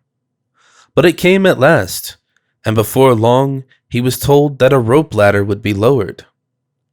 The wait for this was very tense, since there was no telling what might not have been stirred up among those bones by his shouting. Indeed, it was not long before he actually did hear a vague rustling afar off. As this thoughtfully approached, he became more and more uncomfortable, for he did not wish to move away from the spot where the ladder would come. Finally, the tension grew almost unbearable, and he was about to flee in panic when the thud of something on the newly heaped bones nearby drew his notice from the other sound. It was the ladder, and after a minute of groping, he had it taut in his hands. But the other sound did not cease and followed him even as he climbed. He had gone fully 5 feet from the ground when the rattling beneath waxed emphatic, and was a good 10 feet up when something swayed the ladder from below. At a height which must have been 15 or 20 feet, he felt his whole side brushed by a great slippery length which grew alternately convex and concave with wriggling, and thereafter he climbed desperately to escape the unendurable nuzzling of that loathsome and overfed bull whose form no man might see. For hours he climbed with aching arms and blistering hands, seeing again the grey death-fire and Thok's uncomfortable pinnacles. At last he discerned above him the projecting edge of the great crag of the Ghouls, whose vertical side he could not glimpse. And hours later, he saw a curious face peering over it as a gargoyle peers over a parapet of Notre Dame. This almost made him lose his hold through faintness, but a moment later he was himself again.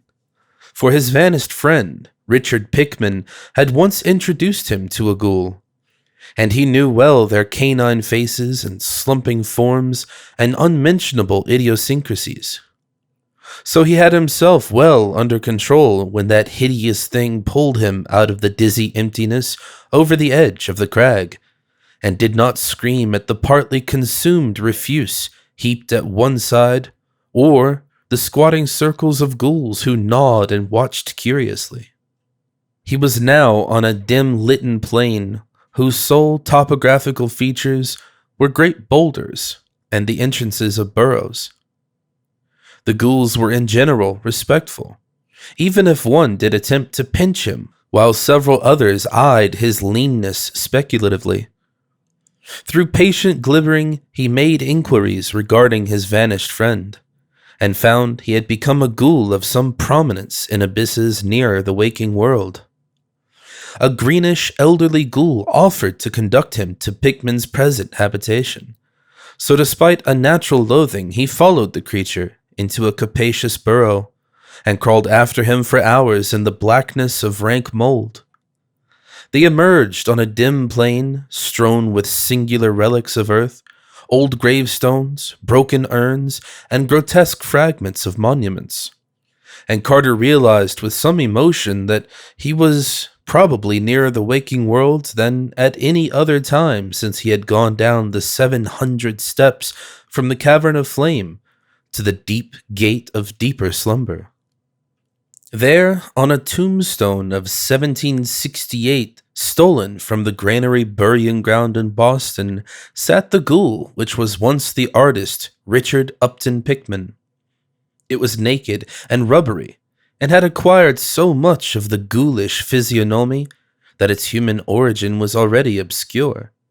But it still remembered a little English, and was able to converse with Carter in grunts and monosyllables, helped out now and then by the glibbering of ghouls.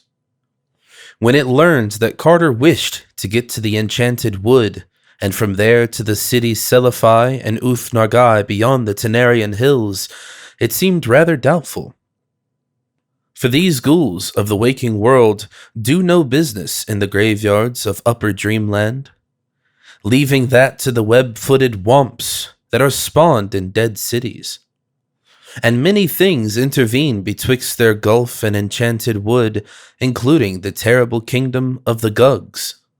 The Zoogs, hairy and gigantic, once reared stone circles in that wood, and made strange sacrifices to the other gods and the crawling chaos, Nyarlathotep, until one night an abomination of theirs reached the ears of Earth's gods, and they were banished to caverns below. Only a great trap-door of stone with an iron ring connects the abyss of the earth ghouls with the enchanted wood, and this the Zoogs are afraid to open because of a curse. That a mortal dreamer could traverse their cavern realm and leave by that door is inconceivable, for mortal dreamers were their former food, and they have legends of the toothsomeness of such dreamers, even though banishment has restricted their diet to the ghasts, those repulsive beings which die in the light, and which live in the vaults of Zen, and leap on long hind legs like kangaroos. So the ghoul that was Pickman advised Carter either to leave the abyss at Sarcomand, that deserted city in the valley below Ling, where black nitrous stairways guarded by winged diorite lions lead down from Dreamland to the lower gulfs, or to return through a churchyard to the waking world and begin the quest anew down the 70 steps of light slumber to the cavern of flame, and the 700 steps of the gate of deeper slumber and the enchanted wood.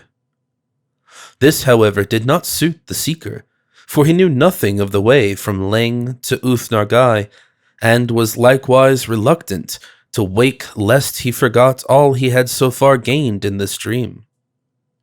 It were disastrous to his quest to forget the august and celestial faces of those seamen from the north who traded onyx and Seliphi, and who, being the sons of gods, must point the way to the cold waste and Kadath where the great ones dwell. After much persuasion, the ghoul consented to guide his guest inside the great wall of the Gug's kingdom. There was one chance that Carter might be able to steal through that twilight realm of circular stone towers at an hour when the giants would be all gorged and snoring indoors, and reach the central tower with the sign of Koth upon it, which has the stairs leading up to that stone trapdoor in the enchanted wood. Pickman even consented to lend 3 ghouls to help with a tombstone lever in raising the stone door. For of ghouls the Gugs are somewhat afraid, and they often flee from their own colossal graveyards when they see feasting there. He also advised Carter to disguise as a ghoul himself, shaving the beard he had allowed to grow, for ghouls have none, wallowing naked in the mold to get the correct surface, and loping in the unusual slumping way, with his clothing carried off in a bundle as if it were a choice morsel from a tomb. They would reach the city of the Gugs, which is coterminous with the whole kingdom, through the proper burrows, emerging in a cemetery not far from the stair-containing tower of Koth. They must beware, however, of a large cave near the cemetery, for this is the mouth of the vaults of Zin, and the vindictive ghasts are always on watch there, murderously for those denizens of the upper abyss who hunt and prey on them. The ghasts try to come out when the Gugs sleep, and they attack ghouls as readily as Gugs, for they cannot discriminate. They are very primitive and eat one another. The Gugs have a sentry at a narrow place in the vaults of Zin, but he is often drowsy and is sometimes surprised by a party of ghasts. Though ghasts cannot live in real light, they can endure the grey twilight of the abyss for hours. So at length, Carter crawled through endless burrows with 3 helpful ghouls bearing the slate gravestone of Cole Nehemiah Derby, albeit 1719, from the Charter Street burying ground in Salem. When they came again into open twilight, they were in a forest of vast lichened monoliths, reaching nearly as high as the eye could see, and forming the modest gravestones of the Gugs. On the right of the hole out of which they wriggled, and seen through aisles of monoliths, was a stupendous vista of cyclopean round towers mounting up illimitable into the grey air of inner earth. This was the great city of the Gugs, whose doorways are 30 feet high. Ghouls come here often, for a buried Gug will feed a community for almost a year, and even with the added peril, it is better to burrow for Gugs than to bother with the graves of men. Carter now understood the occasional Titan bones he had felt beneath him in the Vale of Nath. Straight ahead and just outside the cemetery rose a sheer, perpendicular cliff, at whose base an immense and forbidding cavern yawned. This the ghouls told Carter to avoid as much as possible, since it was the entrance to the unhallowed vaults of Zin, where Gugs hunt ghasts in the darkness.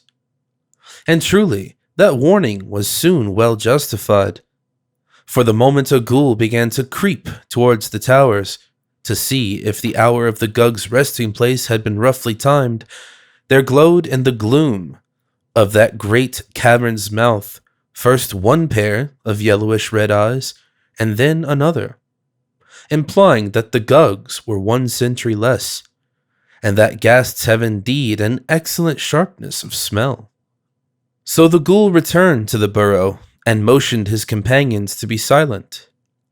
It was best to leave the ghasts to their own devices, and there was a possibility that they might soon withdraw, since they must naturally be rather tired after coping with a Gug sentry in the Black Vaults. After a moment, something about the size of a small horse hopped out into the gray twilight, and Carter turned sick at the aspect of that scabrous and unwholesome beast whose face is so curiously human despite the absence of a nose, a forehead, and other important particulars. Presently, 3 other ghasts hopped out to join their fellow, and a ghoul glibbered softly at Carter that their presence of battle scars was a bad sign. It proved that they had not fought the Gug sentry at all, but merely slipped past him as he slept, so that their strength and savagery were still unimpaired, and would remain so till they had found and disposed of a victim. It was very unpleasant to see those filthy and disproportioned animals, which soon numbered about 15, grubbing about and making their kangaroo leaps in the gray twilight where Titan towers and monoliths rose. But it was still more unpleasant when they spoke among themselves in the coughing gutturals of ghasts. And yet horrible as they were not so horrible as what presently came out of the cave after them with disconcerting suddenness. It was a paw fully 2.5 feet across, and equipped with formidable talons. After it came another paw, and after that a great black-furred arm, to which both of the paws were attached by short forearms. Then 2 pink eyes shone, and the head of the awakened Gug sentry, large as a barrel, wobbled into view. The eyes jutted 2 inches from each side, shaded by bony protuberances overgrown with coarse hairs. But the head was chiefly terrible because of the mouth. That mouth had great yellow fangs and ran from the top to the bottom of the head, opening vertically instead of horizontally. But before that unfortunate Gug could emerge from the cave and rise to his full 20 feet, the vindictive ghasts were upon him. Carter feared for a moment that they would give an alarm and arouse all his kin, till a ghoul softly glibbered that Gugs have no voice, but talk by means of facial expression. The battle which then ensued was truly a frightful one. From all sides the venomous ghasts rushed feverishly at the creeping Gug, nipping and tearing with their muzzles and mauling murderously with their hard-pointed hooves. All the time they coughed excitedly, screaming when the great vertical mouth of the Gug would occasionally bite into one of their number, so that the noise of the combat would surely have aroused the sleeping city had not the weakening of the sentry begun to transfer the action farther and farther within the cavern. As it was, the tumult soon receded altogether from sight in the blackness, with only occasional evil echoes to mark its continuance.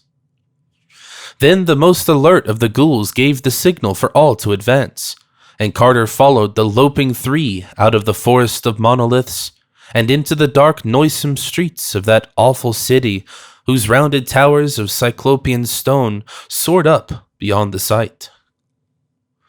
Silently they shambled over that rough rock pavement, hearing with disgust the abominable muffled snortings from great black doorways which marked the slumber of the Gugs. Apprehensive of the ending of the rest hour, the ghouls set a somewhat rapid pace, but even so the journey was no brief one, for distances in that town of giants are on a great scale. At last, however, they came to a somewhat open space before a tower even vaster than the rest, above whose colossal doorway was fixed a monstrous symbol in bas-relief, which made one shudder without knowing its meaning. This was the central tower with the sign of Koth, and those huge stone steps just visible through the dusk within were the beginning of the great flight leading to Upper Dreamland and the Enchanted Wood.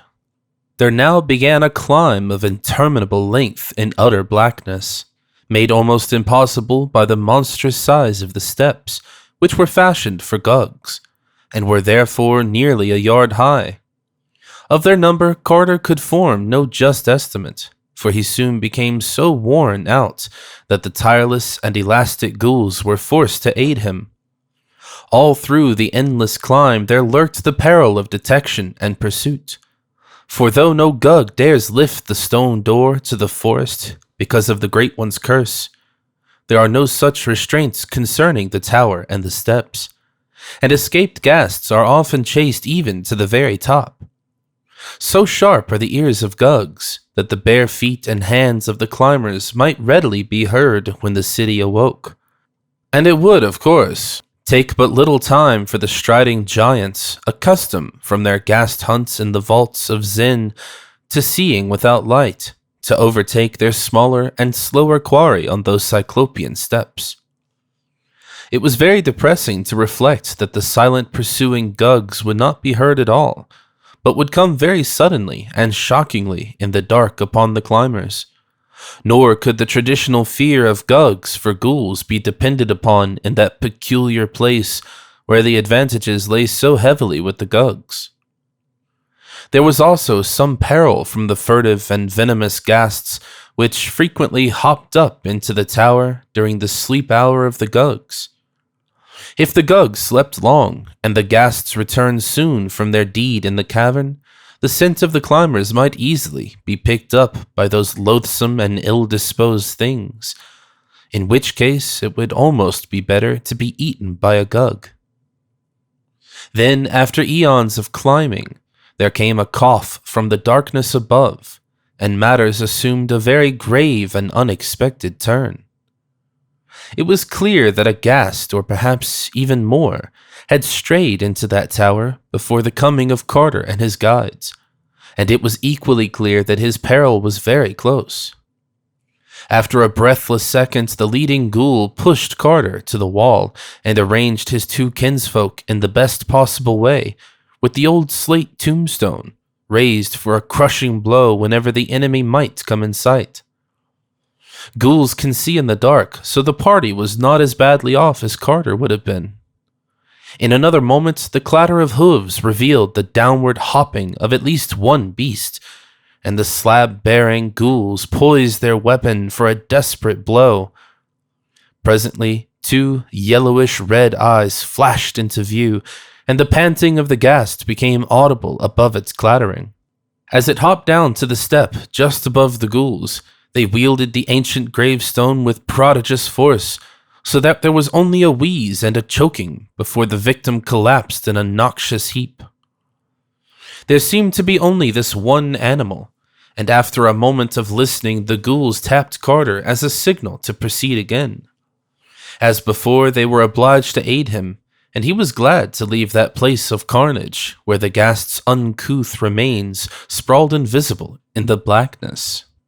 At last, the ghouls brought their companion to a halt, and feeling above him, Carter realized that the great stone trap-door was reached at last. To open so vast a thing completely was not to be thought of, but the ghouls hoped to get it up just enough to slip the gravestone under as a prop and permit Carter to escape through the crack. They themselves planned to descend again and return through the city of the Gugs, since their elusiveness was great, and they did not know the way overland to Spectral Sarcomand with its lion-guarded gate to the abyss. Mighty was the straining of those three ghouls at the stone of the door above them, and Carter helped push with as much strength as he had. They judged the edge, next the top of the staircase, to be the right one, and to this they bent all the force of their disreputably nourished muscles. After a few moments, a crack of light appeared, and Carter, to whom that task had been entrusted, slipped the end of the very old gravestone into the aperture. There now ensued a mighty heaving, but progress was very slow, and they had, of course, to return to their first position every time they failed to turn the slab and prop the portal open. Suddenly their desperation was magnified 1,000-fold by a sound on the steps below them. It was only the thumping and rattling of the slain ghast's hooved body as it rolled down to lower levels. But of all the possible causes of that body's dislodgement and rolling, none was in the least reassuring. Therefore, knowing the ways of Zoogs, the ghouls set to something in a frenzy, and in a surprisingly short time had the door so high that they were able to hold it still whilst Carter turned the slab and left a generous opening. They now helped Carter through, letting him climb up to their rubbery shoulders and later guiding his feet as he clutched at the blessed soil of the upper dreamland outside. Another second, and they were through themselves, knocking away the gravestone and closing the great trap door while a panting became audible beneath. Because of the Great One's curse, no Zug might ever emerge from that portal. So with a deep relief and a sense of repose, Carter lay quietly on the thick, grotesque fungi of the enchanted wood, while his guides squatted near in the manner that ghouls rest. Weird as was that enchanted wood through which he had fared so long ago, it was verily a haven, and a delight after the gulfs he had now left behind. There was no living denizen about, for Zoogs shunned the mysterious door in fear, and Carter at once consulted with his ghouls about their future course. To return through the tower they no longer dared, and the waking world did not appeal to them when they learned that they must pass the priests of Nasht and Common Thaw in the Cavern of Flame. So at length they decided to return through Sarcomand and its gate of the abyss, though of how to get there they knew nothing. Carter recalled that it lies in the valley below Ling, and recalled likewise that he had seen, in Dylathleen, a sinister, slant-eyed old merchant reputed to trade on Ling. Therefore he advised the ghouls to seek out Dylathleen, crossing the fields to Near and the sky, and following the river to its mouth. This they at once resolved to do, and lost no time in loping off, since the thickening of the dusk promised a full night ahead for travel. And Carter shook the paws of those repulsive beasts, thanking them for their help, and sending his gratitude to the beast which once was Pikmin, but could not help sighing with pleasure when they left. For a ghoul is a ghoul, and at best an unpleasant companion for man. After that, Carter sought a forest pool and cleansed himself of the mud of nether earth, thereupon reassuming the clothes he had so carefully carried. It was now night in that redoubtable wood of monstrous trees, but because of the phosphorescence, one might travel as well as by day. Wherefore Carter set out upon the well-known route towards Seliphi and Uth-Nargai beyond the Tanarian hills.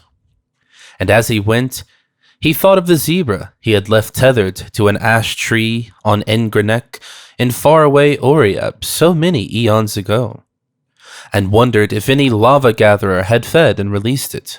And he wondered, too, if he would ever return to Baharna and pay for the zebra that was slain by night in those ancient ruins by Yath's shore, and if the old tavern keeper would remember him.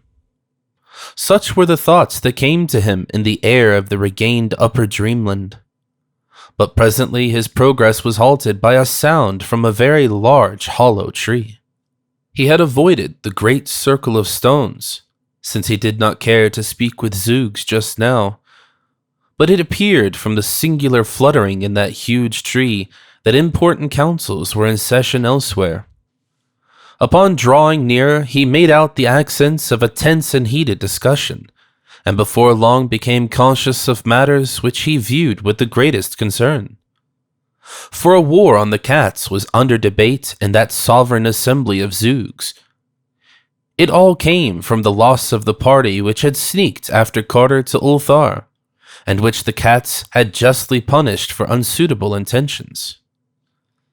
The matter had long rankled, and now, or within at least a month, the marshaled Zoogs were about to strike the whole feline tribe in a series of surprise attacks, taking individual cats or groups of cats unawares, and giving not even the myriad cats of Ulthar a proper chance to drill and mobilize. This was the plan of the Zoogs, and Carter saw that he must foil it before leaving on his mighty quest.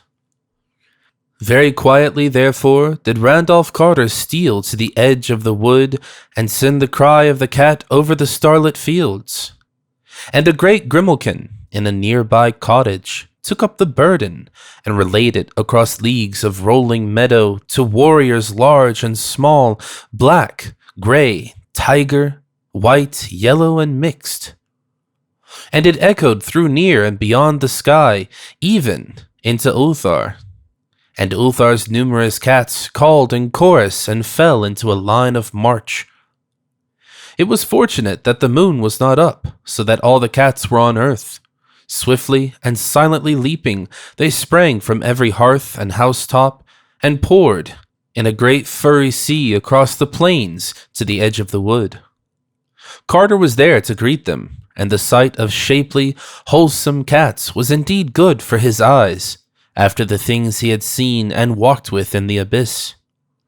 He was glad to see his venerable friend and one-time rescuer at the head of Ulthar's detachment, a collar of rank around his sleek neck and whiskers bristling at a martial angle. Better still, as a sub-lieutenant in that army, was a brisk young fellow who proved to be none other than the very little kitten at the inn to whom Carter had given a saucer of rich cream on that long, vanished morning in Ulthar. He was a strapping and promising cat now, and purred as he shook hands with his friend. His grandfather said he was doing very well in the army, and that he might well expect a captaincy after one more campaign. Carter now outlined the peril of the cat tribe, and was rewarded by deep-throated purrs of gratitude from all sides. Consulting with the generals, he prepared a plan of instant action which involved marching at once upon the Zoog council and other known strongholds of Zoogs, forestalling their surprise attacks and forcing them to terms before mobilization of their army of invasion. Thereupon, without a moment's loss, that great ocean of cats flooded the enchanted wood and surged around the council tree and the great stone circle. Flutterings rose to panic pitch as the enemy saw the newcomers, and there was very little resistance among the furtive and curious brown Zoogs. They saw that they were beaten in advance, and turned from thoughts of vengeance to thoughts of present self-preservation.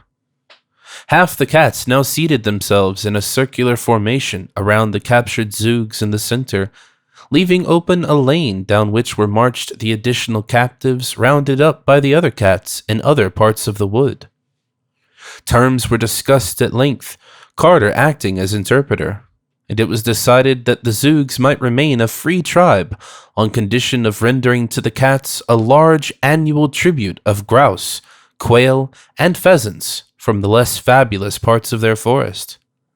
12 young Zoogs of noble families were taken as hostages to be kept in the temple of the cats at Ulthar, and the victors made it plain that any disappearances of cats on the borders of the Zoog domain would be followed by consequences highly disastrous to Zoogs.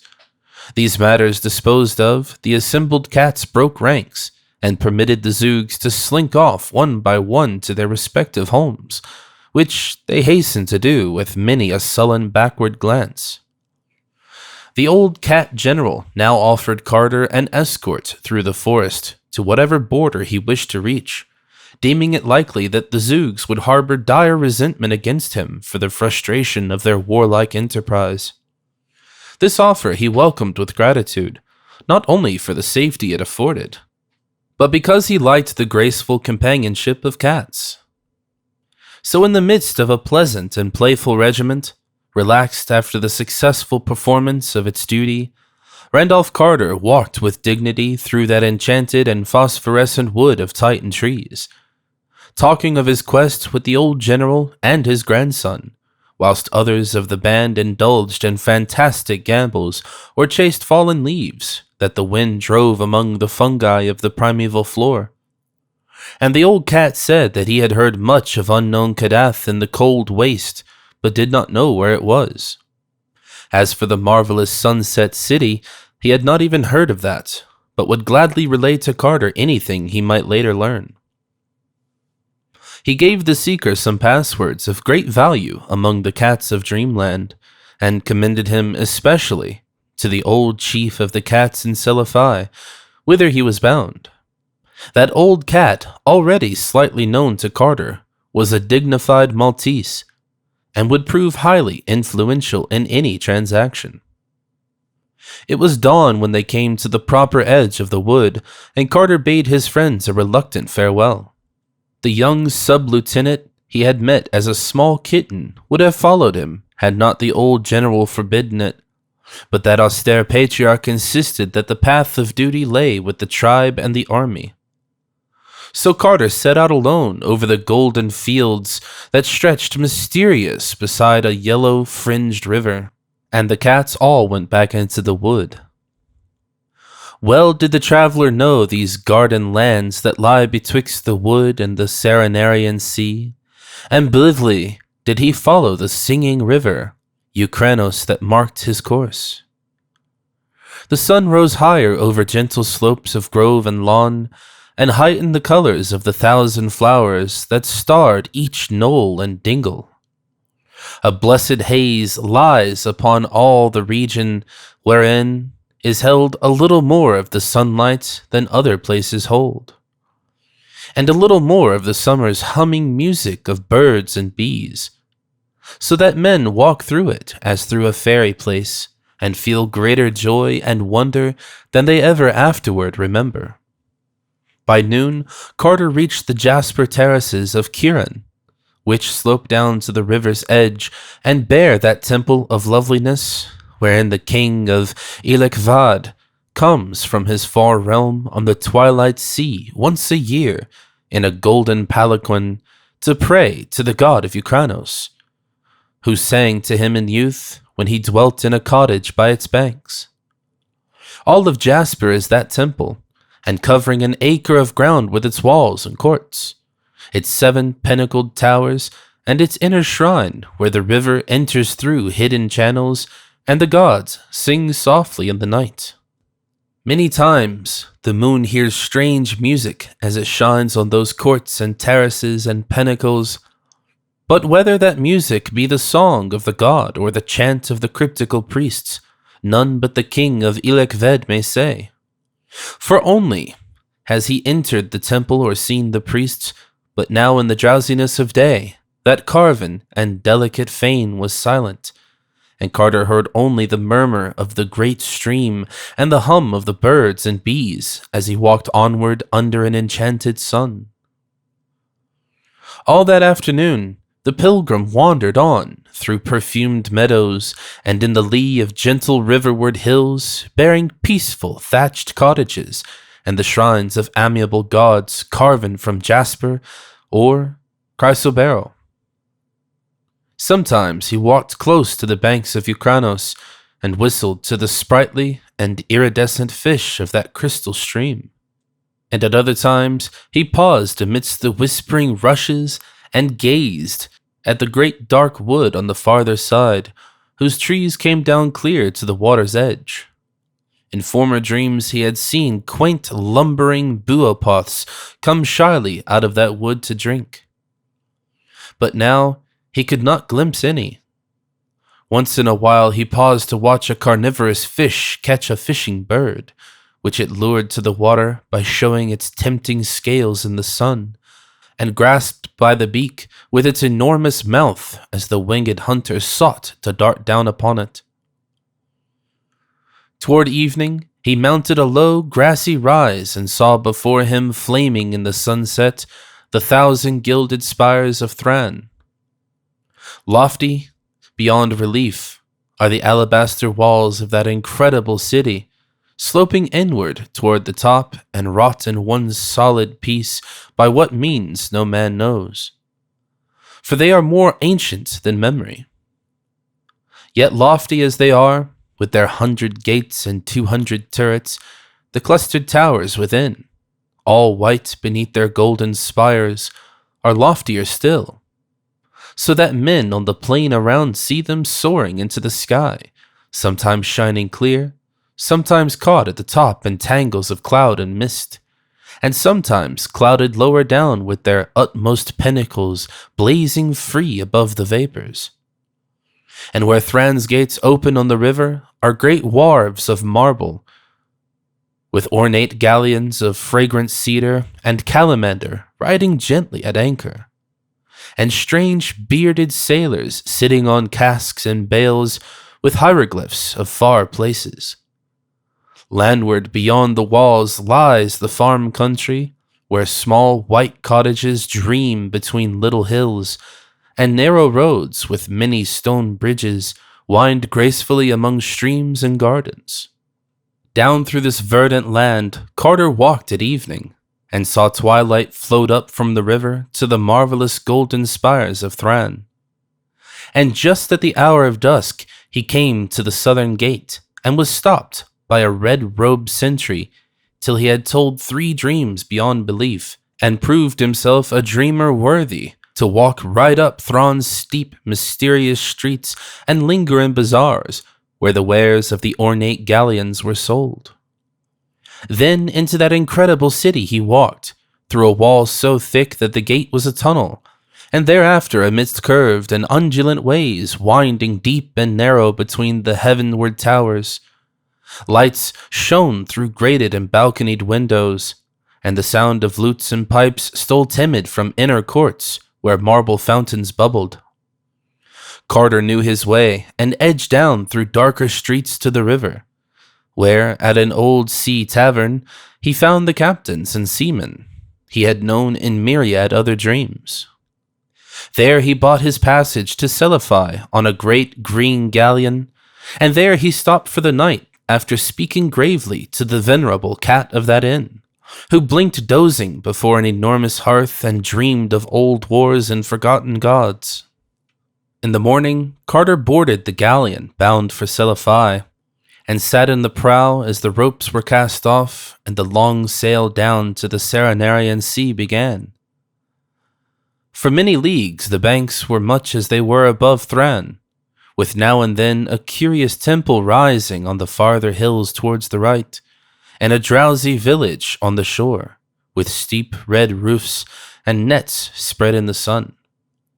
Mindful of his search, Carter questioned all the mariners closely about those whom they had met in the taverns of Seliphi, asking the names and ways of the strange men with long, narrow eyes, long-lobed ears, thin noses, and pointed chins, who came in dark ships from the north and traded onyx for the carved jade and spun gold and little red singing birds of Seliphi. Of these men the sailors knew not much, save that they talked but seldom and spread a kind of awe about them. Their land, very far away, was called Inganok, and not many people cared to go thither because it was a cold twilight land, and said to be close to unpleasant Ling, although high impassable mountains towered on the side where Ling was thought to lie, so that none might say whether this evil plateau, with its horrible stone villages and unmentionable monastery, were really there, or whether the rumor were only a fear that timid people felt in the night when those formidable barrier peaks loomed black against a rising moon. Certainly, men reached Ling from very different oceans.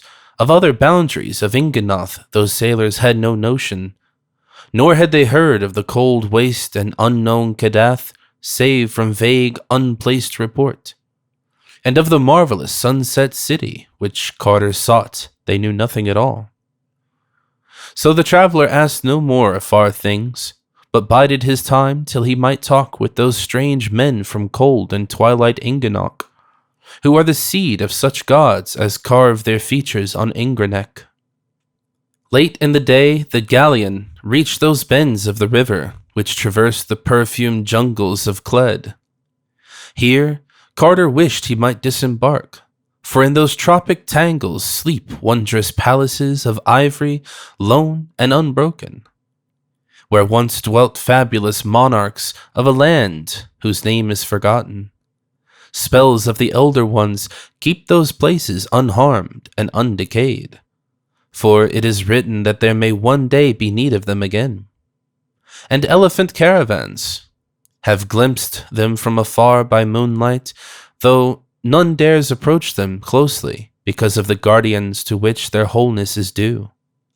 But the ship swept on, and dusk hushed the hum of the day, and the first stars above blinked answers to the early fireflies on the banks as that jungle fell far behind, leaving only its fragrance as a memory that it had been.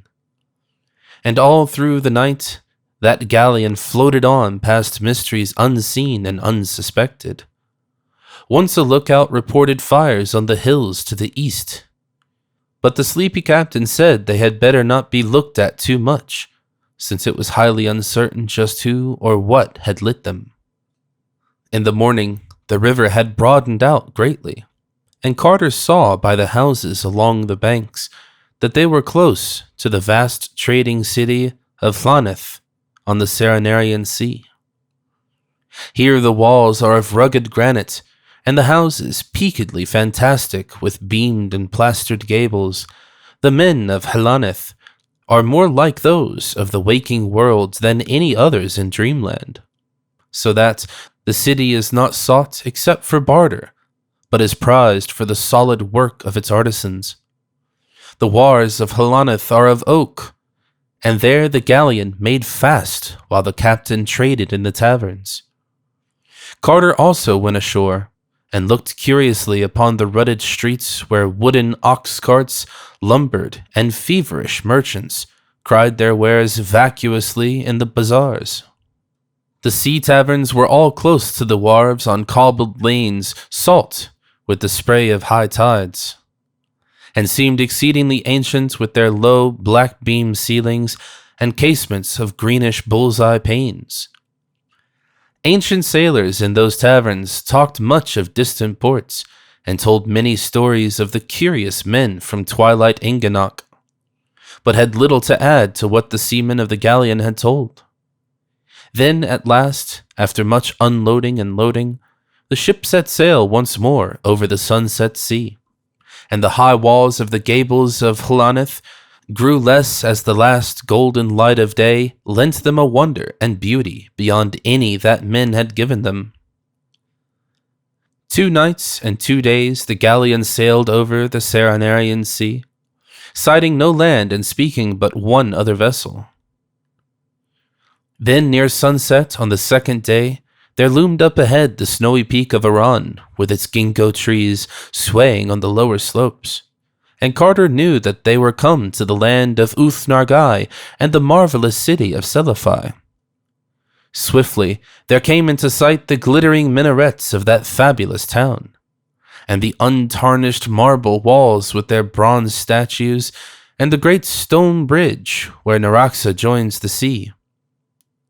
Then rose the green, gentle hills behind the town, with their groves and gardens of asphodels, the small shrines and cottages upon them, and far in the background the purple ridge of Tanarians, potent and mystical, behind which lay forbidden ways into the waking world and toward other regions of dream.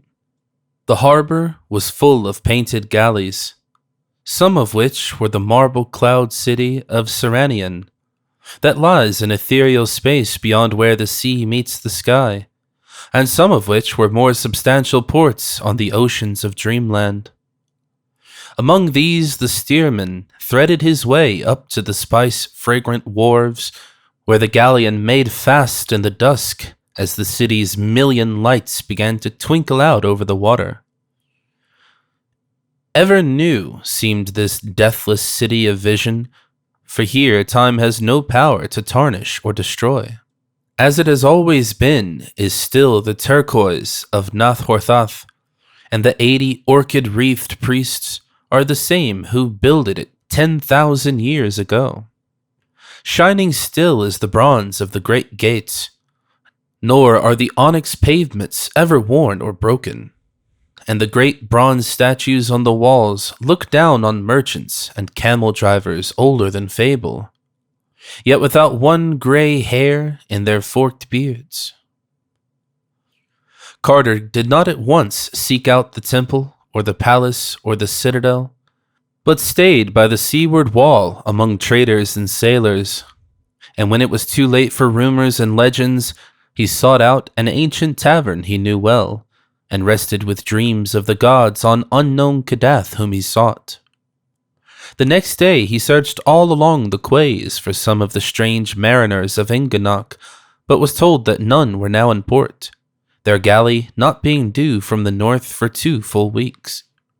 He found, however, one Thorabonian sailor who had been to Inganok and had worked in the onyx quarries of that twilight place. And this sailor said there was certainly a desert to the north of the peopled region, which everybody seemed to fear and shun. The Thorabonian opined that this desert led around the utmost rim of impassable peaks into Lang's horrible plateau. And this was why men feared it. Though he admitted that there were no other vague tales of evil presences and nameless sentinels, whether or not this could be the fabled waste wherein unknown Kadath stands, he did not know. But it seemed unlikely that those presences and sentinels, if indeed they truly existed, were stationed for naught. On the following day, Carter walked up the Street of the Pillars to the turquoise temple and talked with the high priest. Though Nathorthath is chiefly worshipped in Seliphi, all the great ones are mentioned in diurnal prayers, and the priest was reasonably versed in their moods. Like Atal and distant Ulthar, he strongly advised against any attempt to see them, declaring that they are testy and capricious, and subject to strange protection from the mindless other gods from outside, whose soul and messenger is the crawling chaos Nyarlathotep. Their jealous hiding of the marvelous sunset city showed clearly that they did not wish Carter to reach it, and it was doubtful how they would regard a guest whose object was to see them and plead before them. No man had ever found Kadath in the past, and it might be just as well if no one ever found it in the future. Such rumors as were told about Onyx Castle of the Great Ones were not by any means reassuring. Having thanked the orchid-crowned high priest, Carter left the temple and sought the bazaar of the sheep butchers, where the old chief of Seliphi's cats dwelt sleek and contented. That gray and dignified being was sunning himself on the onyx pavement and extended a languid paw as his caller approached. But when Carter repeated the passwords and introductions furnished him by the old cat general of Ulthar, the furry patriarch became very cordial and communicative, and told much of the secret lore known to cats on the seaward slopes of Uth-Nargai. Best of all, he repeated several things told him furtively by the timid waterfront cats of Seliphi about the men of Inganok, on whose dark ships no cat will go. It seems that these men have an aura not of earth about them, though that is not the reason why no cat will sail on their ships.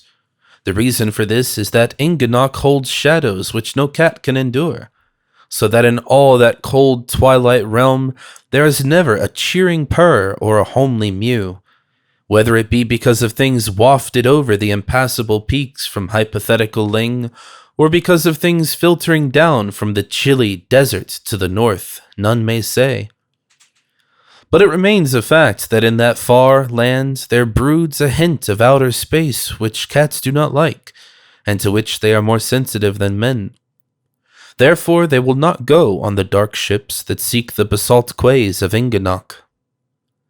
The old chief of the cats also told him where to find his friend King Kuranes, who in Carter's latter dreams had reigned alternately in the rose crystal palace of the 70 Delights at Seliphi and in the turreted cloud castle of sky-floating Serenian.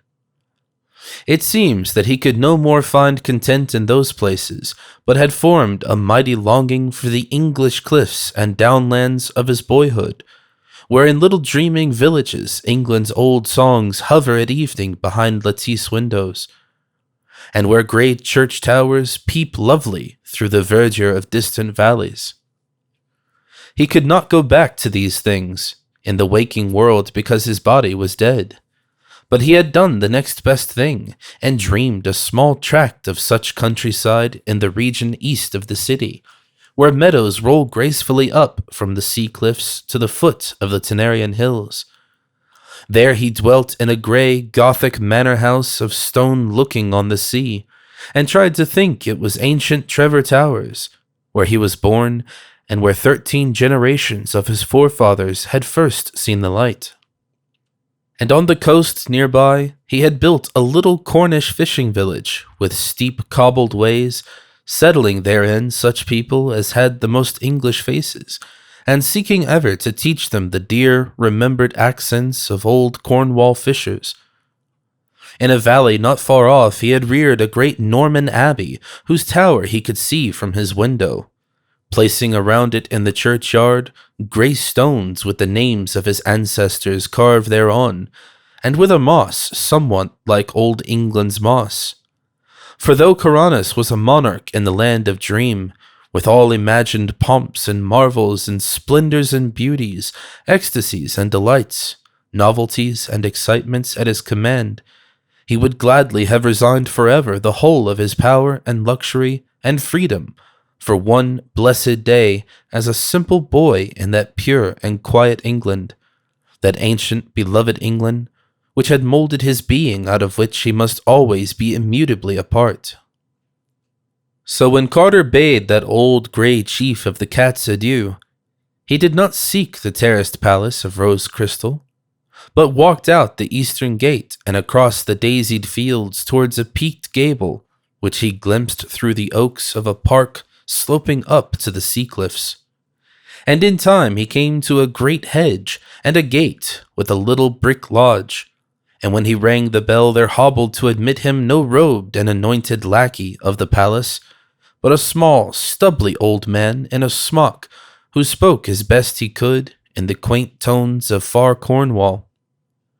And Carter walked up in the shady path between trees as near as possible to England's trees, and climbed the terraces among gardens set out as in Queen Anne's time.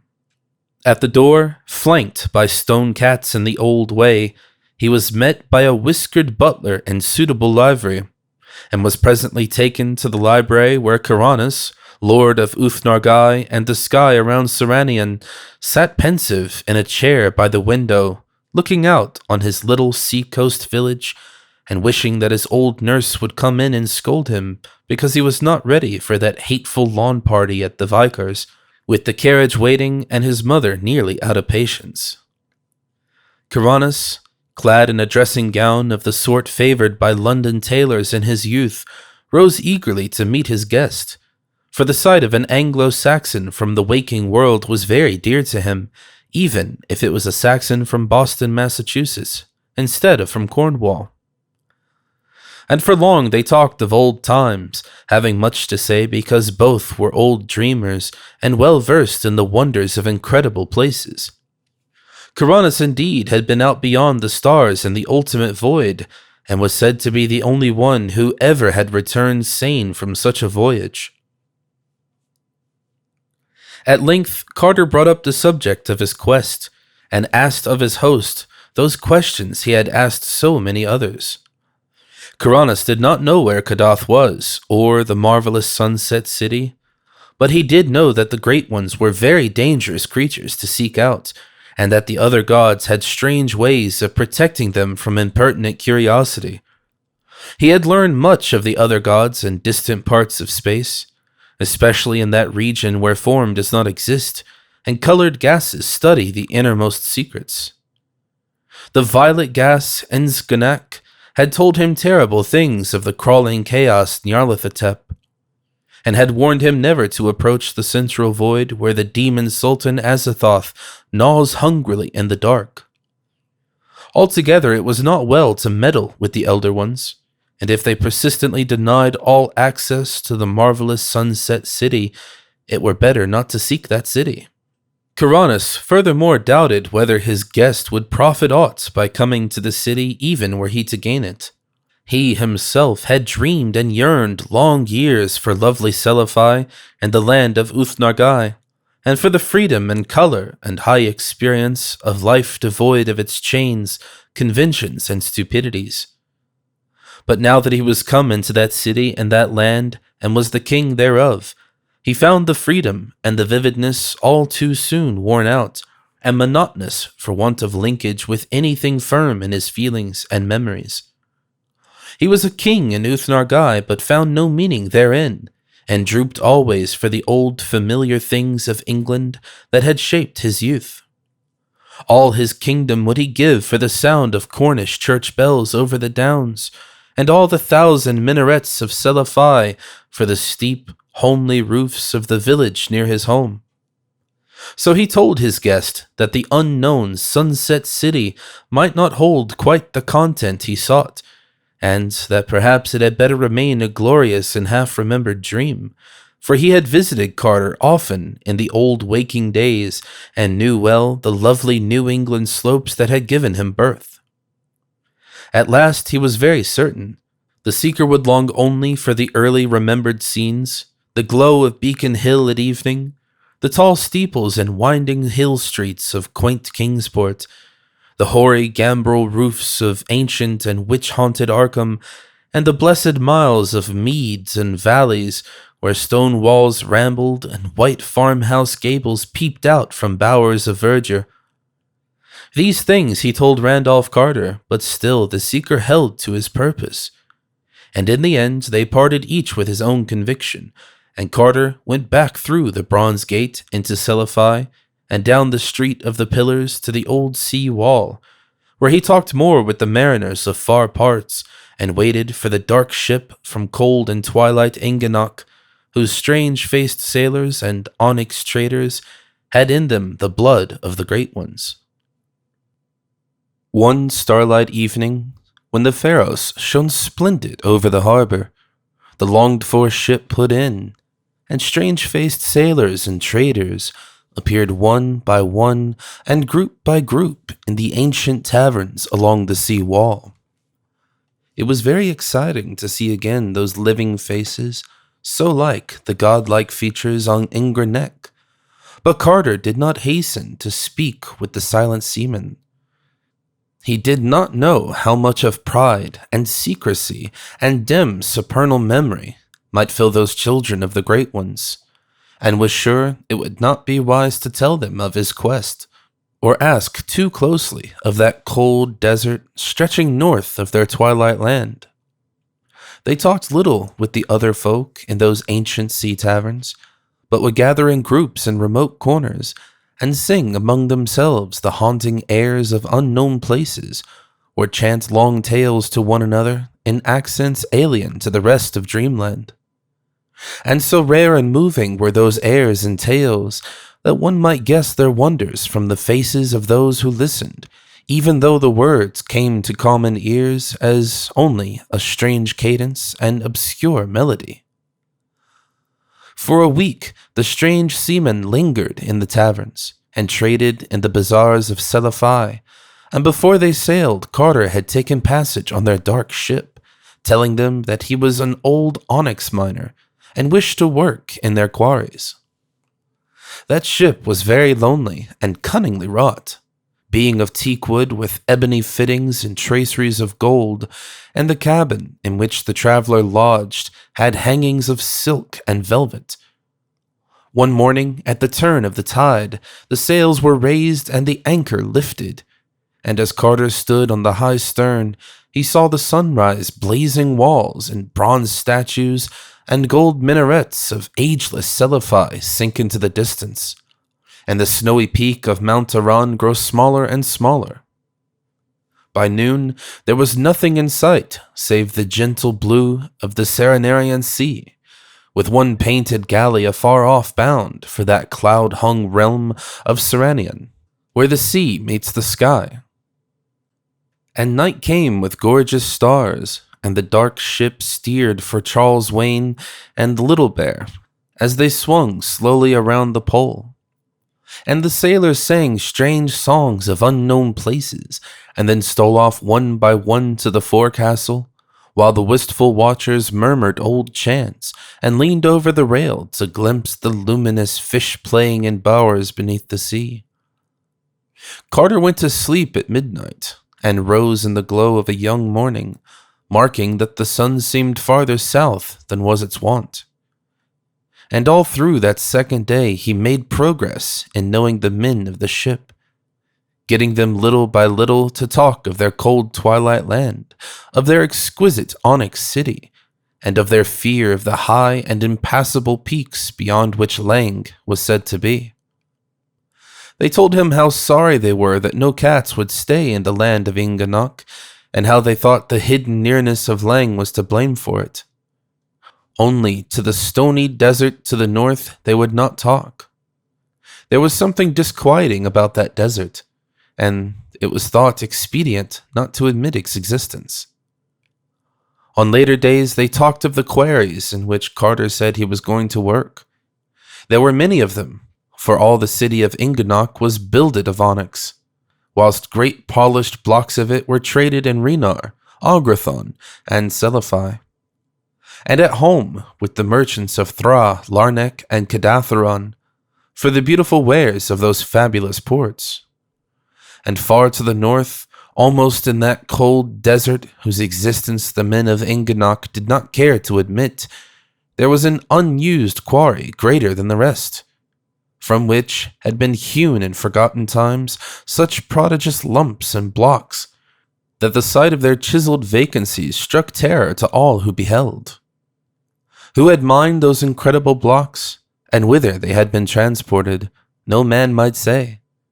But it was thought best not to trouble that quarry, around which such inhuman memories might conceivably cling. So it was left all alone in the twilight, with only the raven and the rumored shantak bird to brood on its immensities. When Carter heard of this quarry, he was moved to deep thought, for he knew from old tales that the Great One's castle atop unknown Kadath is of onyx. Each day the sun wheeled lower and lower in the sky, and the mists overhead grew thicker and thicker. And in 2 weeks there was not any sunlight at all, but only a weird gray twilight, shining through a dome of eternal cloud by day, and a cold starless phosphorescence from the underside of that cloud by night.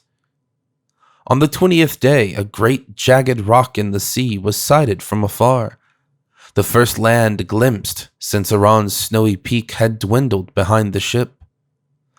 Carter asked the captain the name of that rock, but was told that it had no name and had never been sought by any vessel because of the sounds that came from it at night.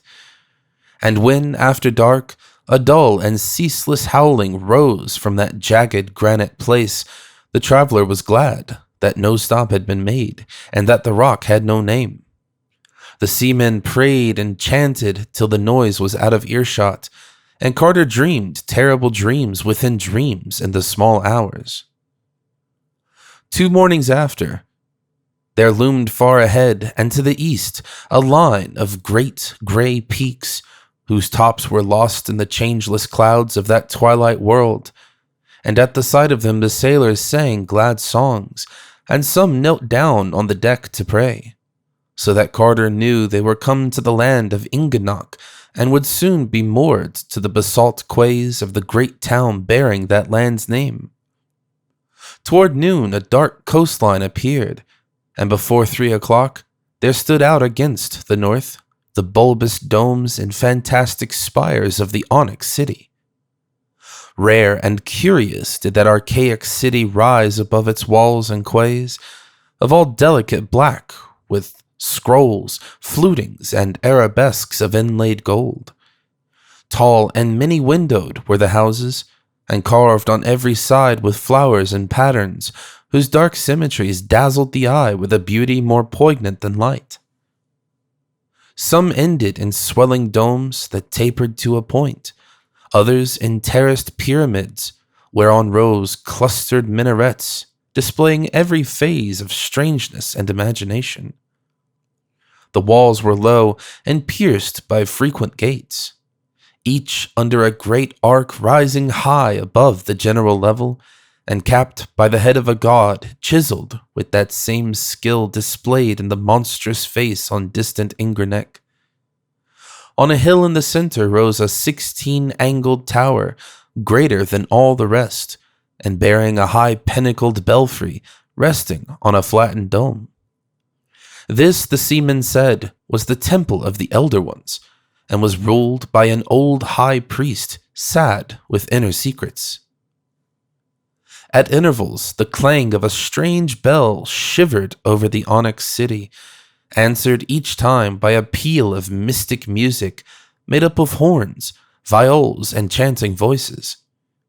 And from a row of tripods on a gallery round the high dome of the temple, there burst flares of flame at certain moments, for the priests and the people of that city were wise in the primal mysteries and faithful in keeping the rhythms of the great ones as set forth in scrolls older than the Narcotic manuscripts. As the ship rode past the great basalt breakwater into the harbor, the lesser noises of the city grew manifest, and Carter saw the slaves, sailors, and merchants on the docks. The sailors and merchants were of the strange-faced race of the gods, but the slaves were squat, slant-eyed folk said by rumor to have drifted somehow across or around the impassable peaks from valleys beyond Lang. The wharves reached wide outside the city wall, and bore upon them all manner of merchandise from the galleys anchored there. While at one end were great piles of onyx, both carved and uncarved, awaiting shipments to the far markets of Rinar, Agrathon, and Seliphi.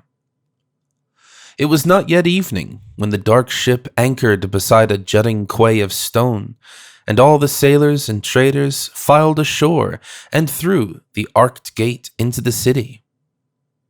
The streets of that city were paved with onyx, and some of them were wide and straight, whilst others were crooked and narrow. The houses near the water were lower than the rest, and bore above their curiously arched doorways certain signs of gold said to be in honor of the respective small gods that favored each. The captain of the ship took Carter to an old sea tavern where flocked the mariners of quaint countries, and promised that he would next day show him the wonders of the Twilight City, and lead him to the taverns of the onyx miners by the northern wall. And evening fell, and little bronze lamps were lighted, and the sailors in that tavern sang songs of remote places. But when from its high tower the great bell shivered over the city, and the peal of the horns and viols and voices rose cryptical in answer thereto, all ceased their songs or tales, and bowed silent till the last echo died away. For there is a wonder and a strangeness on the twilight city of Inganok, and men fear to be lax in its rites, lest a doom and a vengeance lurk unsuspectedly close. Far in the shadows of that tavern, Carter saw a squat form he did not like, for it was unmistakably that of the old slant-eyed merchant he had seen so long before in the taverns of Dylathleen, who was reputed to trade with the horrible stone villages of Lang, which no healthy folk visit, and whose evil fires are seen at night from afar, and even have to deal with that high priest not to be described, which wears a yellow silken mask over its face, and dwells all alone in a prehistoric stone monastery. This man had seemed to show a queer gleam of knowing when Carter asked the traders of Dylathleen about the cold waste in Kadath, and somehow his presence in dark and haunted Inganok, so close to the wonders of the north, was not a reassuring thing. He slipped wholly out of sight before Carter could speak to him, and sailors later said that he had come with a yak caravan from some point not well determined, bearing the colossal and rich-flavored eggs of the rumored shantak bird to trade for the dexterous jade goblets that merchants brought from Larnak. And the following morning the ship captain led Carter through the onyx streets of Inganok, dark under their twilight sky. The inlaid doors and figured house fronts, carven balconies, and crystal-paned oriels, all gleamed with a somber and polished loveliness. And now and then a plaza would open out with black pillars, colonnades, and the statues of curious beings, both human and fabulous. Some of the vistas down long and unbending streets, or through side alleys and over bulbous domes, spires, and arabesqued roofs, were weird and beautiful beyond words. And nothing was more splendid than the massive height of the great central temple of the Elder Ones, with its 16 carven sides, its flattened dome, and its lofty pinnacled belfry, overtopping all else and majestic whatever its foreground. And always to the east, far beyond the city walls and the leagues of pasture land, rose the gaunt gray sides of those topless and impassable peaks, across which hideous Lang was said to lie. The captain took Carter to the mighty temple, which is set with its walled garden in a great round plaza, whence the streets go as spokes from a wheel's hub. The 7 arched gates of that garden, each having over it a carven face like those on the city's gates, are always open, and the people roam reverently at will down the tiled paths and through the little lanes lined with grotesque termini and the shrines of modest gods.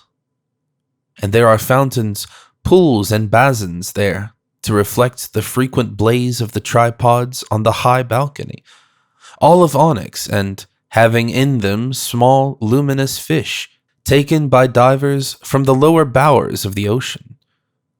When the deep clang from the temple's belfry shivers over the garden and the city, and the answer of the horns and viols and voices peals out from 7 lodges by the garden gates, there issue from the 7 doors of the temple long columns of masked and hooded priests in black, bearing at arm's length before them great golden bowls from which a curious steam arises, and all the 7 columns strut peculiarly in single file, legs thrown far forward without bending the knees, down the walks that lead to the 7 lodges, wherein they disappear and do not appear again. It is said that subterranean paths connect the lodges with the temple, and that the long files of priests return through them. Nor is it unwhispered that deep flights of onyx steps go down to mysteries that are never told. But only a few are those who hint that the priests in the masked and hooded columns are not human priests. Carter did not enter the temple because none but the veiled king is permitted to do that. But before he left the garden, the hour of the bell came, and he heard the shivering clang deafeningly above him, and the wailing of the horns and the viols, and the voices loud from the lodges by the gates. And down the 7 great walks stalked the long files of bowl-bearing priests in their singular way, giving to the traveler a fear which human priests do not give. When the last of them had vanished, he left that garden, noting as he did so a spot on the pavement over which the bowls had passed. Even the ship captain did not like that spot, and hurried him on toward the hill, whereon the veiled king's palace rises, many-domed and marvelous. The ways to the onyx palace are steep and narrow, all but that broad curving one where the king and his companions ride on yaks or in yak-drawn chariots. Carter and his guide climbed up an alley that was all steps, between inlaid walls bearing strange signs in gold, and under balconies and oriels, whence sometimes floated soft strains of music or breaths of exotic fragrance. Always ahead loomed those Titan walls, mighty buttresses, and clustered and bulbous domes for which the veiled king's palace is famous, and at length they passed under a great black arc and emerged in the gardens of the monarch's pleasure. There, Carter paused in faintness at so much of beauty, for the onyx terraces and colonnaded walks, the gay parterres, and delicate flowering trees espaliered to golden lattices, the brazen urns and tripods with cunning bas-reliefs, The pedestaled and almost breathing statues of veined black marble, the basalt-bottomed lagoons, and tiled fountains with luminous fish. The tiny temples of iridescent singing birds atop carven columns, the marvelous scrollwork of the great bronze gates, and the blossoming vines trained along every inch of the polished walls, all joined to form a sight whose loveliness was beyond reality, and half fabulous even in the land of dream. There it shimmered like a vision under that gray twilight sky, with the domed and fretted magnificence of the palace ahead, and the fantastic silhouette of the distant, impassable peaks on the right. And ever the small birds and the fountains sang, while the perfume of rare blossoms spread like a veil over that incredible garden. No other human presence was there, and Carter was glad it was so. Then they turned and descended again the onyx alley of steps, for the palace itself no visitor may enter, and it is not well to look too long and steadily at the great central dome, since it is said to house the archaic father of all the rumored Shantak birds, and to send out queer dreams to the curious. After that, the captain took Carter to the north quarter of the town, near the gate of the caravans, where are the taverns of the yak merchants and the onyx miners. And there, in a low-ceiled inn of quarrymen, they said farewell. For business called the captain, whilst Carter was eager to talk with miners about the north. There were many men in that inn, and the traveler was not long in speaking to some of them, saying that he was an old miner of onyx, and anxious to know somewhat of Inganok's quarries. But all that he learnt was not much more than he knew before, for the miners were timid and evasive about the cold desert to the north and the quarry that no man visits. They had fears of fabled emissaries from around the mountains where Lang is said to lie, and of evil presences and nameless sentinels far north among the shattered rocks. And they whispered also that the rumored Shantak birds are no wholesome things, it being indeed for the best that no man has ever truly seen one, for that fabled father of Shantaks in the king's dome is fed in the dark. The next day, saying that he wished to look over all the various mines for himself, and to visit the scattered farms and quaint onyx villages of Inganok, Carter hired a yak and stuffed great leathern bags for the journey. Beyond the gate of the caravans, the roads lay straight betwixt tilled fields, with many odd farmhouses crowned by low domes.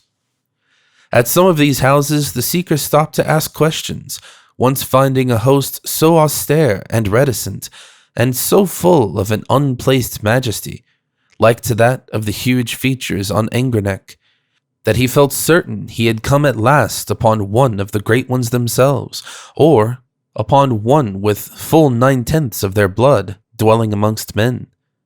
And to that austere and reticent Carter, he was careful to speak very well of the gods, and to praise all the blessings they had ever accorded him.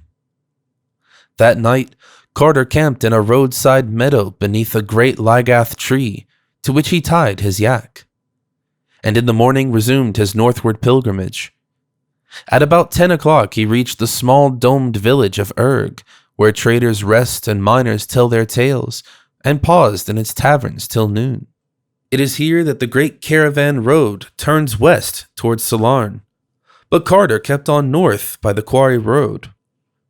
All the afternoon he followed that rising road, which was somewhat narrower than the great highway, and which now led through a region with more rocks than tilled fields, and by evening the low hills on his left had risen into sizable black cliffs, so that he knew he was close to the mining country. All the while the great gaunt sides of the impassable mountains towered afar off at his right, and the farther he went, the worse tales he heard of them, from the scattered farmers and traders and drivers of lumbering onyx carts along the way. On the second night he camped in the shadow of a large black crag, tethering his yak to a stake driven in the ground. He observed the greater phosphorescence of the clouds at this northerly point, and more than once thought he saw dark shapes outlined against them, and on the third morning he came in sight of the first onyx quarry, and greeted the men who there labored with picks and chisels. Before evening he had passed 11 quarries, the land being here given altogether to onyx cliffs and boulders, with no vegetation at all, but only great rocky fragments scattered about a floor of black earth, with the grey, impassable peaks always rising gaunt and sinister on his right.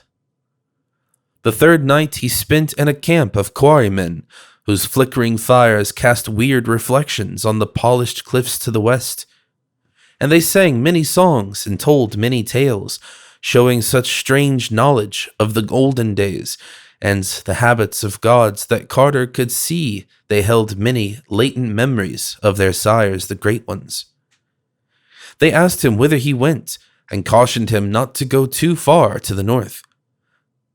But he replied that he was seeking new cliffs of onyx, and would take no more risks than were common among prospectors. In the morning he bade them adieu, and rode on into the darkening north, where they had warned him he would find the feared and unvisited quarry, whence hands older than men's hands had wrenched prodigious blocks. But he did not like it. When turning back to wave a last farewell, he thought he saw approaching the camp that squat and evasive old merchant with slanting eyes, whose conjectured traffic with Lang was the gossip of distant Dylathleen.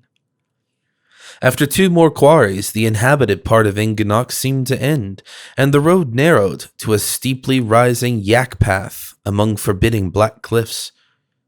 Always on the right towered the gaunt and distant peaks, and as Carter climbed farther and farther into this untraversed realm, he found it grew darker and colder. Soon he perceived that there were no prints of feet or hooves on the black path beneath, and realized that he was indeed come into strange and deserted ways of elder time. Once in a while a raven would croak far ahead, and now and then a flapping bird behind some vast rock would make him think uncomfortably of the rumored shantak bird. But in the main he was alone with his shaggy steed, and it troubled him to observe that his excellent yak became more and more reluctant to advance, and more disposed to snort affrightedly at any small noise along the route. The path now contracted between sable and glistening walls, and began to display an even greater steepness than before. It was a bad footing, and the yak often slipped on the stony fragments strewn thickly about. In 2 hours, Carter saw ahead a definite crest, beyond which was nothing but dull, gray sky, and blessed the prospect of a level or downward course. To reach this crest, however, was no easy task, for the way had grown nearly perpendicular, and was perilous with loose black gravel and small stones. Eventually, Carter dismounted and led his dubious yak, pulling very hard when the animal balked or stumbled, and keeping his own footing as best he might. Then suddenly, he came to the top and saw beyond, and gasped at what he saw. The path indeed led straight ahead and slightly down, with the same lines of high, natural walls as before. But on the left hand, there opened out a monstrous space, vast acres in extent, where some archaic power had riven and rent the native cliffs of onyx in the form of a giant's quarry. Far back into the solid precipice ran that cyclopean gouge, and deep down within earth's bowels its lower delvings yawned. It was no quarry of man, and the concave sides were scarred with great squared yards wide, which told of the size of the blocks once hewn by nameless hands and chisels. High over its jagged rim, huge ravens flapped and croaked, and vague whirrings in the unseen depths told of bats and urhags, or less mentionable presences, haunting the endless blackness. There Carter stood in the narrow way amidst the twilight, with the rocky path sloping down before him. Tall onyx cliffs on his right that led on as far as he could see, and tall cliffs on the left, chopped off just ahead to make that terrible and unearthly quarry. All at once the yak uttered a cry and burst from his control, leaping past him and darting on in a panic till it vanished down the narrow slope toward the north. Stones kicked by its flying hooves fell over the brink of the quarry and lost themselves in the dark without any sound of striking bottom. But Carter ignored the perils of that scanty path as he raced breathlessly after the flying steed. Soon the left-hand cliffs resumed their course, making the way once more a narrow lane, and still the traveler leaped on after the yak, whose great wide prints told of its desperate flight. Once he thought he heard the hoofbeats of the frightened beast, and doubled his speed from this encouragement. He was covering miles, and little by little the way was broadening in front, till he knew he must soon emerge on the cold and dreaded desert to the north. The gaunt gray flanks of the distant impassable peaks were again visible above the right-hand crags, and ahead were the rocks and boulders of an open space, which was clearly a foretaste of the dark and limitless plain. And once more those hoofbeats sounded in his ears, plainer than before, but this time giving terror instead of encouragement, because he realized that they were not the frightened hoofbeats of his fleeing yak. These beats were ruthless and purposeful, and they were behind him. Carter's pursuit of the yak became now a flight from an unseen thing, for though he dared not glance over his shoulder, he felt that the presence behind him could be nothing wholesome or mentionable. His yak must have heard or felt it first, and he did not like to ask himself whether it had followed him from the haunts of men or had floundered up out of that black quarry pit. Meanwhile the cliffs had been left behind, so that the oncoming night fell over a great waste of sand and spectral rocks, wherein all paths were lost. He could not see the hoofprints of his yak, but always from behind him there came that detestable clopping, mingled now and then with what he fancied were titanic flappings and whirrings. That he was losing ground seemed unhappily clear to him, and he knew he was hopelessly lost in this broken and blasted desert of meaningless rocks and untraveled sands. Only those remote and impassable peaks on the right gave him any sense of direction, and even they were less clear as the gray twilight waned and the sickly phosphorescence of the clouds took its place. Then, dim and misty in the darkling north before him, he glimpsed a terrible thing. He had thought it for some moments a range of black mountains, but now he saw it was something more. The phosphorescence of the brooding clouds showed it plainly, and even silhouetted parts of it as low vapors glowed behind. How distant it was he could not tell, but it must have been very far.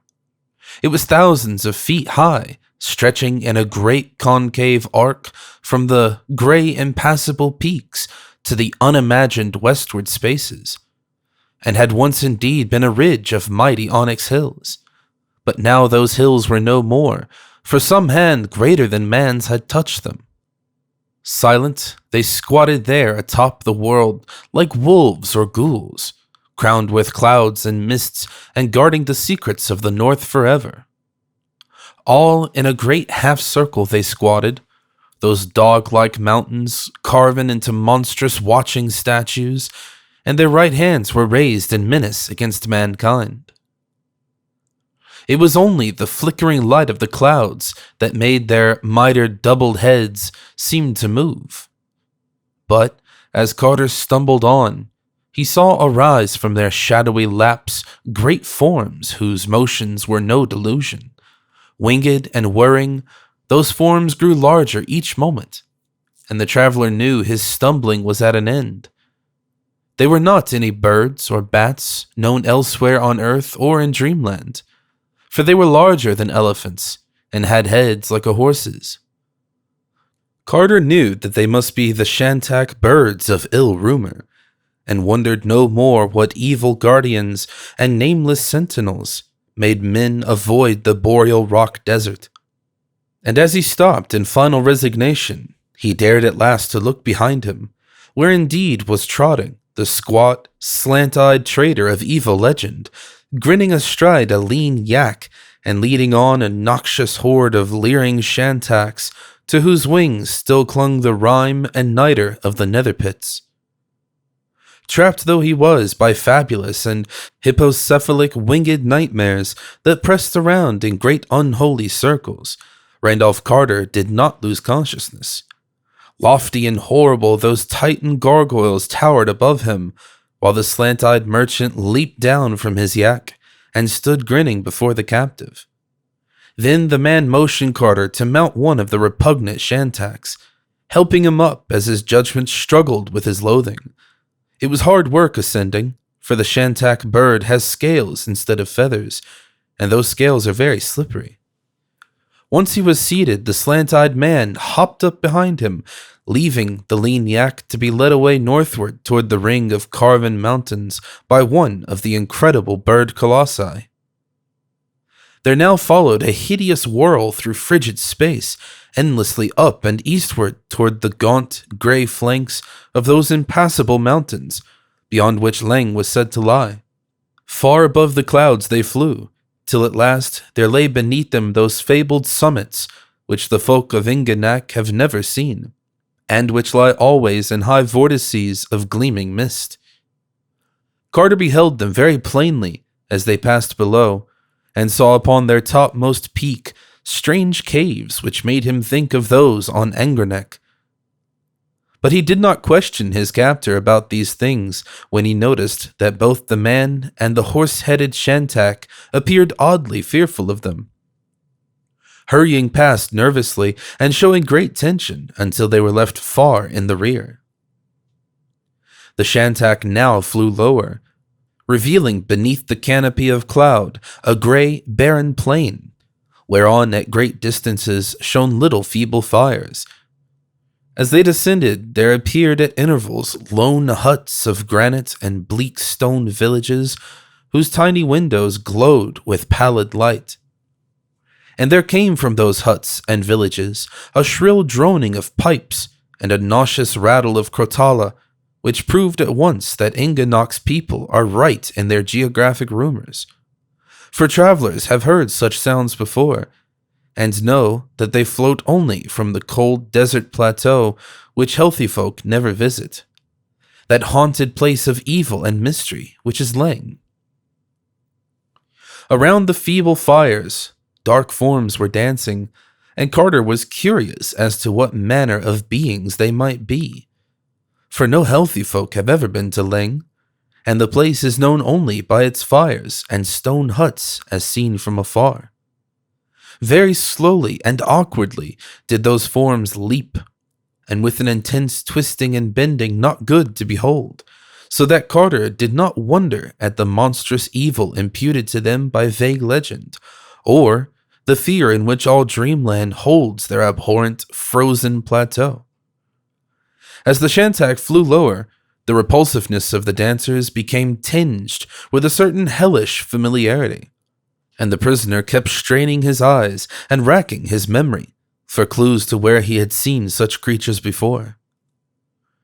They leaped as though they had hooves instead of feet, and seemed to wear a sort of wig or headpiece with small horns. Of other clothing they had none, but most of them were quite furry. Behind they had dwarfish tails, and when they glanced upward, he saw the excessive width of their mouths. Then he knew what they were, and that they did not wear any wigs or headpieces after all. For the cryptic folk of Leng were of one race with the uncomfortable merchants of the black galleys that traded rubies at Dylathleen. Those not quite human merchants who are the slaves of the monstrous moon things. They were indeed the same dark folk who had shanghaied Carter on their noisome galleys so long ago, and whose kith he had seen driven in herds about the unclean wharves of that accursed lunar city, with the leaner ones toiling and the fatter ones taken away in crates for other needs of their polypus and amorphous masters. Now he saw where such ambiguous creatures came from, and shuddered at the thought that Ling must be known to these formless abominations from the moon. But the Shantak flew on past the fires and the stone huts and the less than human dancers, and soared over sterile hills of gray granite and dim wastes of rock and ice and snow.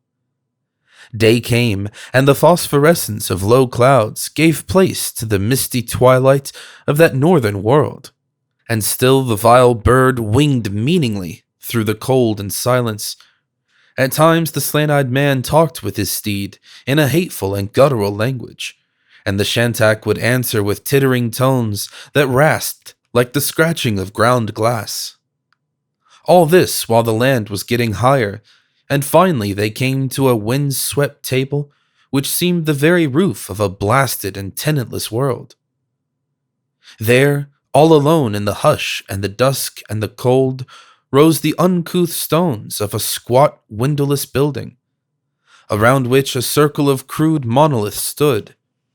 In all this arrangement there was nothing human, and Carter surmised from old tales that he was indeed come to that most dreadful and legendary of all places, the remote and prehistoric monastery, wherein dwells unaccompanied the high priest not to be described, which wears a yellow silken mask over its face, and prays to the other gods and their crawling chaos, Nyarlathotep.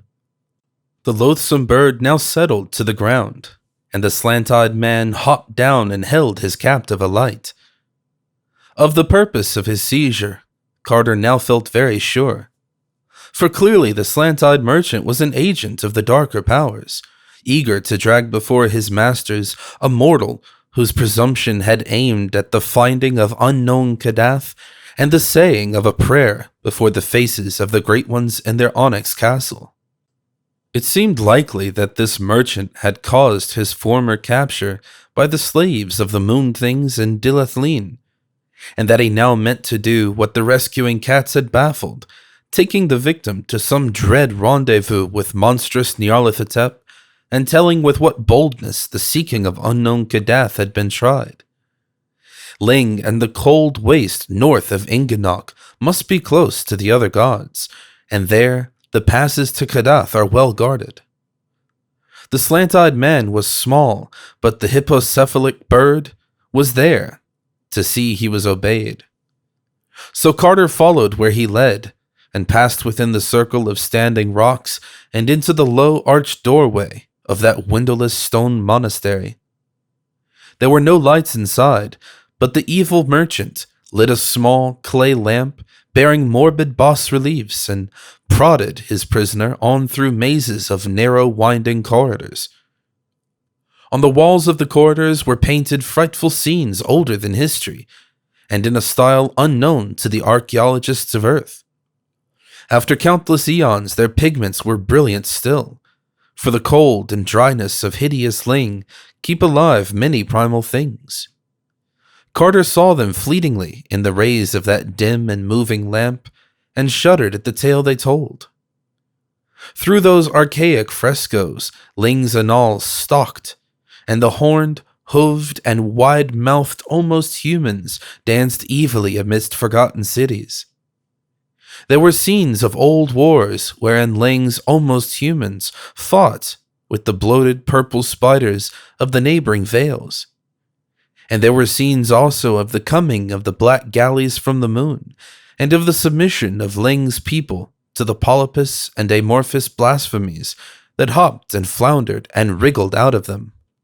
Those slippery, grayish-white blasphemies they worshipped as gods, nor ever complained when scores of their best and fatted males were taken away in the black galleys.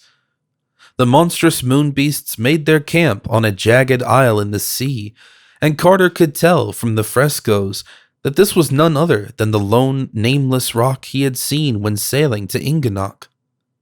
That accursed rock which Inganok's seamen shun, and from which vile howlings reverberate all through the night. And in those frescoes was shown the great seaport and capital of the almost humans, proud and pillared betwixt the cliffs and the basalt wharves, and wondrous with high fanes and carven places. Great gardens and columned streets led from the cliffs and from each of the 6 sphinx-crowned gates to a vast central plaza.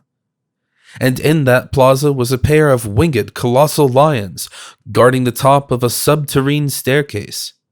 Again and again were those huge winged lions shown, their mighty flanks of diorite glistening in the gray twilight of the day and the cloudy phosphorescence of the night. And as Carter stumbled past their frequent and repeated pictures, it came to him at last what indeed they were, and what city it was that the almost humans had ruled so anciently before the coming of the Black Galleys.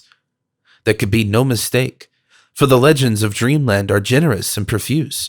Indubitably, that primal city was no less a place than storied Sarcomand, whose ruins had bleached for 1,000,000 years before the first true humans saw the light, and whose twin titan lions guard eternally the steps that lead down from Dreamland to the Great Abyss. Other views showed the gray, gaunt peaks dividing Ling from Inganok, and the monstrous Shantak birds that built nests on the ledges halfway up. And they showed likewise the curious caves near the very topmost pinnacles, and how even the boldest of the Shantaks fly screaming away from them. Carter had seen those caves when he passed over them, and had noticed their likeness to the caves on Inganok. Now he knew that the likeness was more than a chance. One, for in these pictures were shown their fearsome denizens, and those bat wings, curving horns, barbed tails, prehensile claws, and rubbery bodies were not strange to him.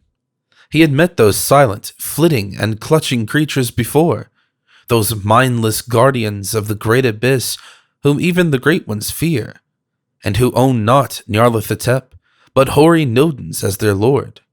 For they were the dreaded Night-gaunts, who never laugh or smile because they have no faces, and who flop unendingly in the dark betwixt the Vale of Nath and the passes to the outer world. The slant-eyed merchant had now prodded Carter into a great domed space, whose walls were carved in shocking bas-reliefs, and whose center held a gaping, circular pit surrounded by 6 malignly stained stone altars in a ring. There was no light in this vast and evil-smelling crypt, and the small lamp of the sinister merchant shone so feebly that one could grasp details only little by little. At the farther end was a high stone dais reached by 5 steps, and there, on a golden throne, sat a lumpish figure, robed in yellow silk, figured with red, and having a yellow silken mask over its face. To this being the slant-eyed man made certain signs with his hands, and the lurker in the dark replied by raising a disgustingly carven flute of ivory in silk-covered paws, and blowing certain loathsome sounds from beneath its flowing yellow mask. This colloquy went on for some time, and to Carter there was something sickeningly familiar in the sound of that flute and the stench of the malodorous place.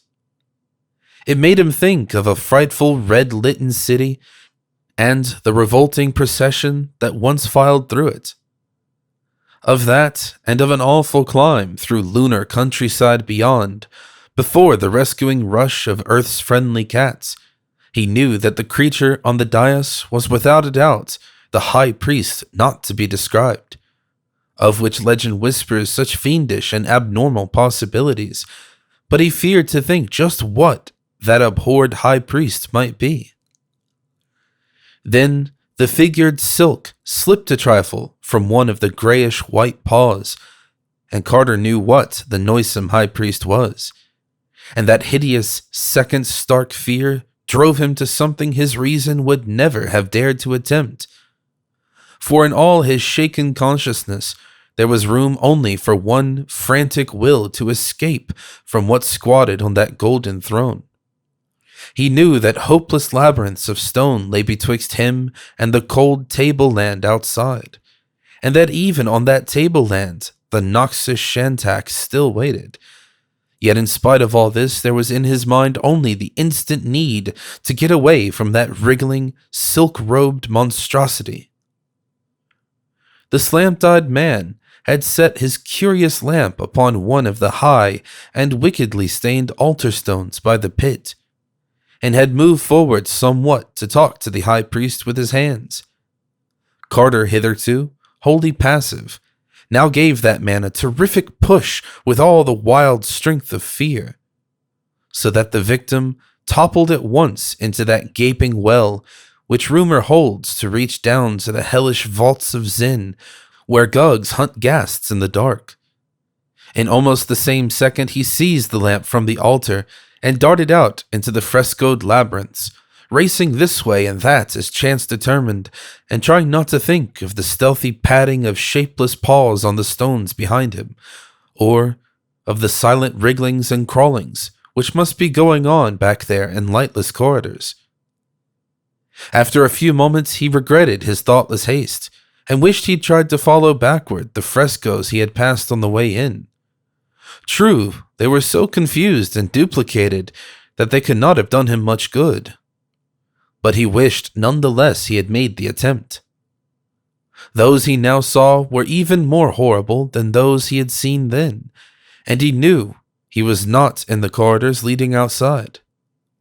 In time he became quite sure he was not followed, and slackened his pace somewhat. But scarce had he breathed in half relief when a new peril beset him. His lamp was waning. He would soon be in pitch blackness with no means of sight or guidance. When the light was all gone, he groped slowly in the dark and prayed to the Great Ones for such help as they might afford. At times he felt the stone floor sloping up or down, and once he stumbled over a step for which no reason seemed to exist. The farther he went, the damper it seemed to be. When he was able to feel a junction or the mouth of a side passage, he always chose the way which sloped downward the least. He believed, though, that his general course was down, and the vault-like smell and incrustations on the greasy walls and floor alike warned him he was burrowing deep in Leng's unwholesome tableland. But there was not any warning of the thing which came at last, only the thing itself with its terror and shock and breathtaking chaos. One moment he was groping slowly over the slippery floor of an almost level place, and the next he was shooting dizzily downward in the dark, through a burrow which must have been well nigh vertical. On the length of that hideous sliding he could never be sure, but it seemed to take hours of delirious nausea and ecstatic frenzy. Then he realized he was still, with the phosphorescent clouds of a northern night shining sickly above him. All around were crumbling walls and broken columns, and the pavement on which he lay was pierced by straggling grass and wrenched asunder by frequent shrubs and roots. Behind him, a basalt cliff rose topless and perpendicular, its dark sides sculptured into repellent scenes, and pierced by an arched and carven entrance to the inner blacknesses out of which he had come. Ahead stretched double rows of pillars and the fragments and pedestals of pillars that spoke of a broad and bygone street, and from the urns and basins along the way he knew it had been a great street of gardens.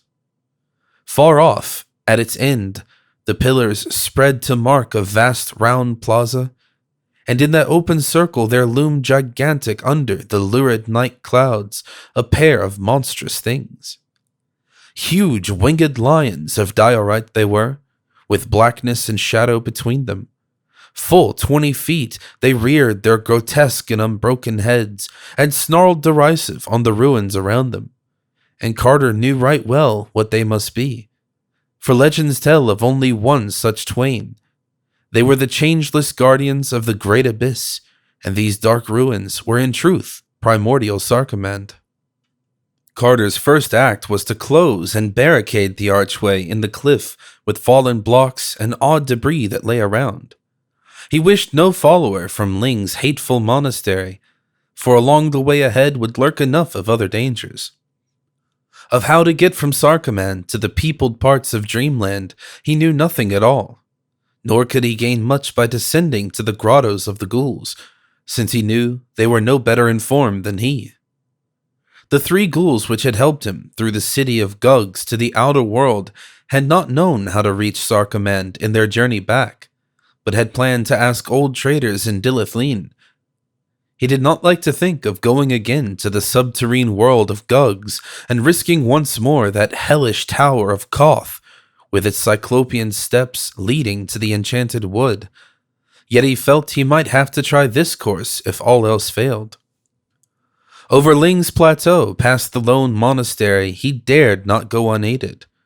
For the high priest's emissaries must be many, while at the journey's end there would no doubt be the Shantaks and perhaps other things to deal with. If he could get a boat, he might sail back to Inganok, past the jagged and hideous rock in the sea, for the primal frescoes in the monastery labyrinth had shown that this frightful place lies not far from Sarcomand's basalt quays. But to find a boat in this eon-deserted city was no probable thing, and it did not appear likely that he could ever make one. Such were the thoughts of Randall Carter when a new impression began beating upon his mind. All this while there had stretched before him the great corpse-like width of fabled Sarcomand, with its black, broken pillars and crumbling sphinx-crowned gates, and titan stones, and monstrous winged lions against the sickly glow of those luminous night clouds. Now he saw far ahead and on the right a glow that no clouds could account for, and knew he was not alone in the silence of that dead city. The glow rose and fell fitfully, flickering with a greenish tinge which did not reassure the watcher. And when he crept closer, down the littered street and through some narrow gaps between tumbled walls, he perceived that it was a campfire near the wharves, with many vague forms clustered darkly around it, and a lethal odor hanging heavily over all. Beyond was the oily lapping of the harbor water, with a great ship riding at anchor. Carter paused in stark terror when he saw that the ship was indeed one of the dreaded black galleys from the moon. Then, just as he was about to creep back from that detestable flame, he saw a stirring among the vague, dark forms and heard a peculiar and unmistakable sound. It was the frightened meeping of a ghoul, and in a moment it had swelled to a veritable chorus of anguish. Secure as he was in the shadow of monstrous ruins, Carter allowed his curiosity to conquer his fear, and crept forward again instead of retreating. Once in crossing an open street, he wriggled worm-like on his stomach, and in another place he had to rise to his feet to avoid making a noise among heaps of fallen marble. But always he succeeded in avoiding discovery, so that in a short time he had found a spot behind a titan pillar whence he could watch the whole green-litten scene of action. There, around a hideous fire, fed by the obnoxious stems of lunar fungi, there squatted a stinking circle of the toad-like moon beasts and their almost human slaves. Some of these slaves were heating curious iron spears in the leaping flames, and at intervals applying their white-hot points to 3 tightly trussed prisoners that lay writhing before the leaders of the party. From the motions of their tentacles, Carter could see that the blunt-snouted moonbeasts were enjoying the spectacle hugely, and vast was his horror when he suddenly recognized the frantic meeping and knew that the tortured ghouls were none other than the faithful trio which had guided him safely from the abyss and had thereafter set out from the enchanted wood to find Sarcomand and the gate to their native deeps.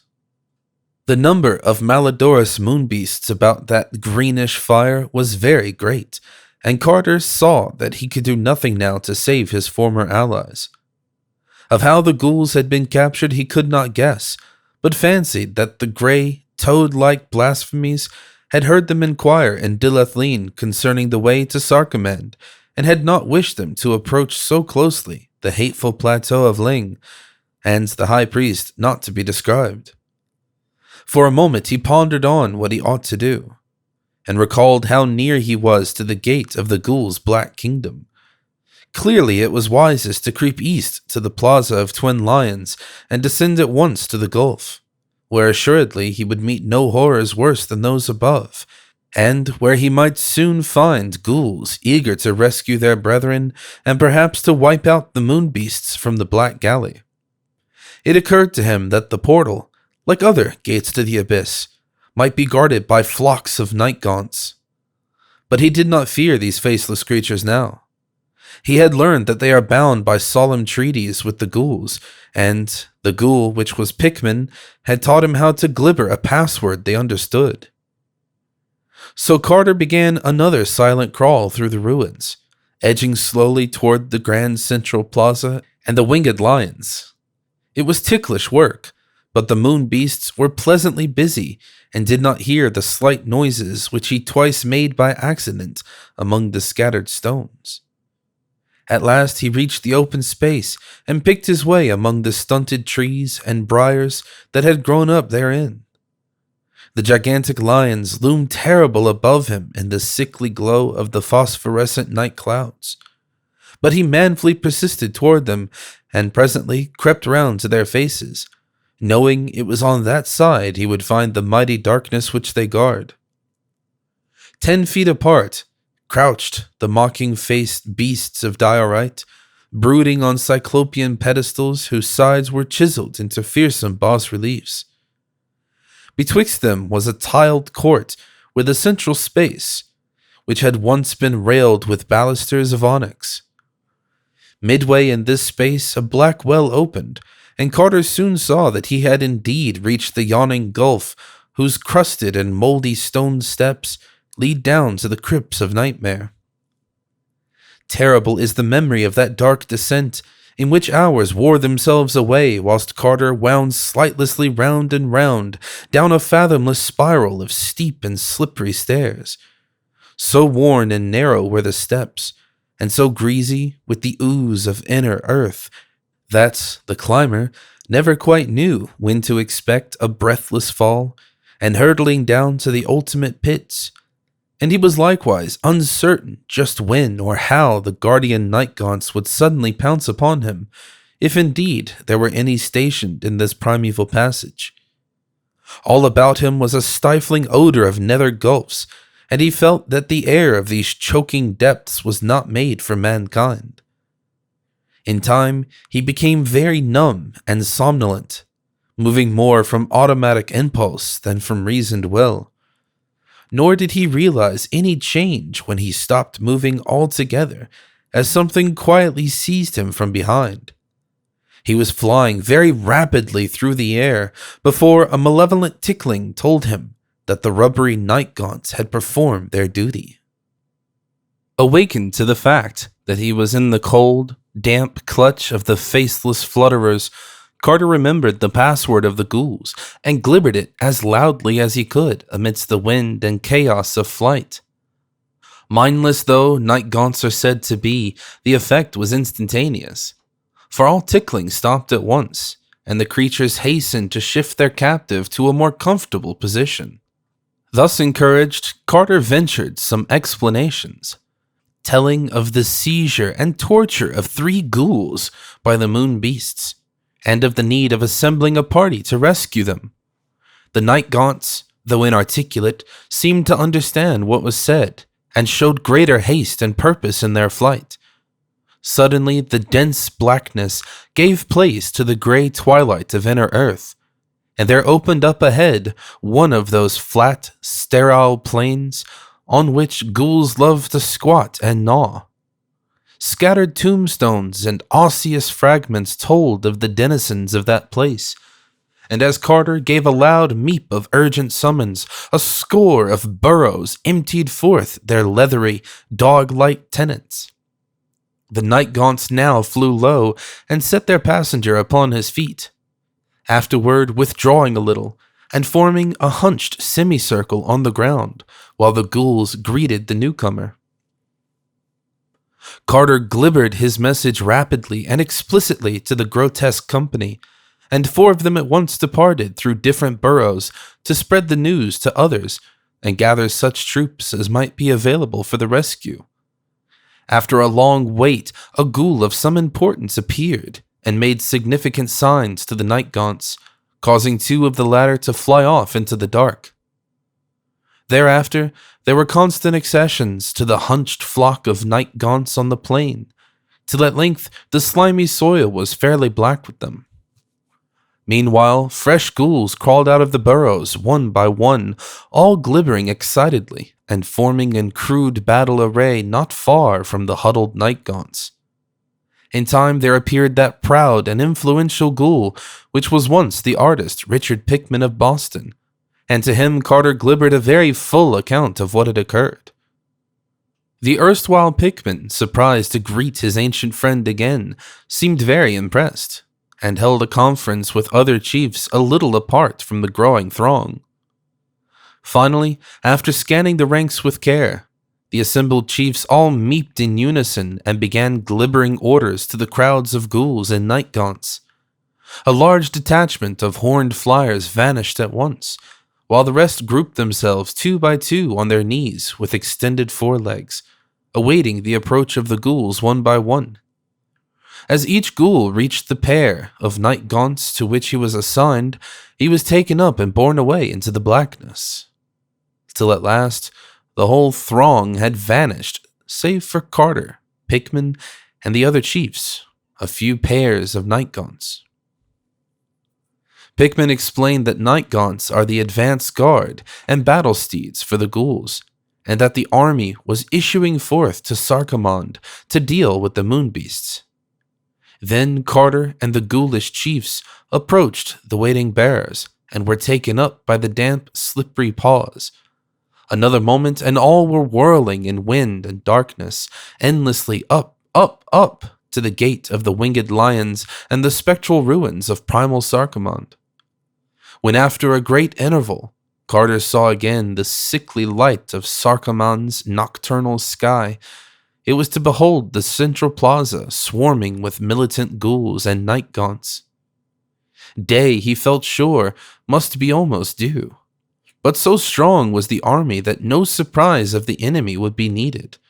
The greenish flare near the wharves still glimmered faintly, though the absence of ghoulish meeping showed that the torture of the prisoners was over for the nonce. Softly glibbering directions to their steeds and to the flock of riderless night-gaunts ahead, the ghouls presently rose in wide, whirring columns and swept on over the bleak ruins toward the evil flame. Carter was now beside Pickman in the front rank of ghouls, and saw as they approached the noisome camp that the moon beasts were totally unprepared. The 3 prisoners lay bound and inert beside the fire, while their toad-like captors slumped drowsily about in no certain order. The almost human slaves were asleep, even the sentinels shirking a duty, which in this realm must have seemed to them merely perfunctory. The final swoop of the night-gaunts and mounted ghouls was very sudden, each of the grayish, toad-like blasphemies and their almost human slaves being seized by a group of night-gaunts before a sound was made. The moon beasts, of course, were voiceless, and even the slaves had little chance to scream before rubbery paws choked them into silence. Horrible were the writhings of those great jellyish abnormalities as the sardonic night-gaunts clutched them, but nothing availed against the strength of those black prehensile talons.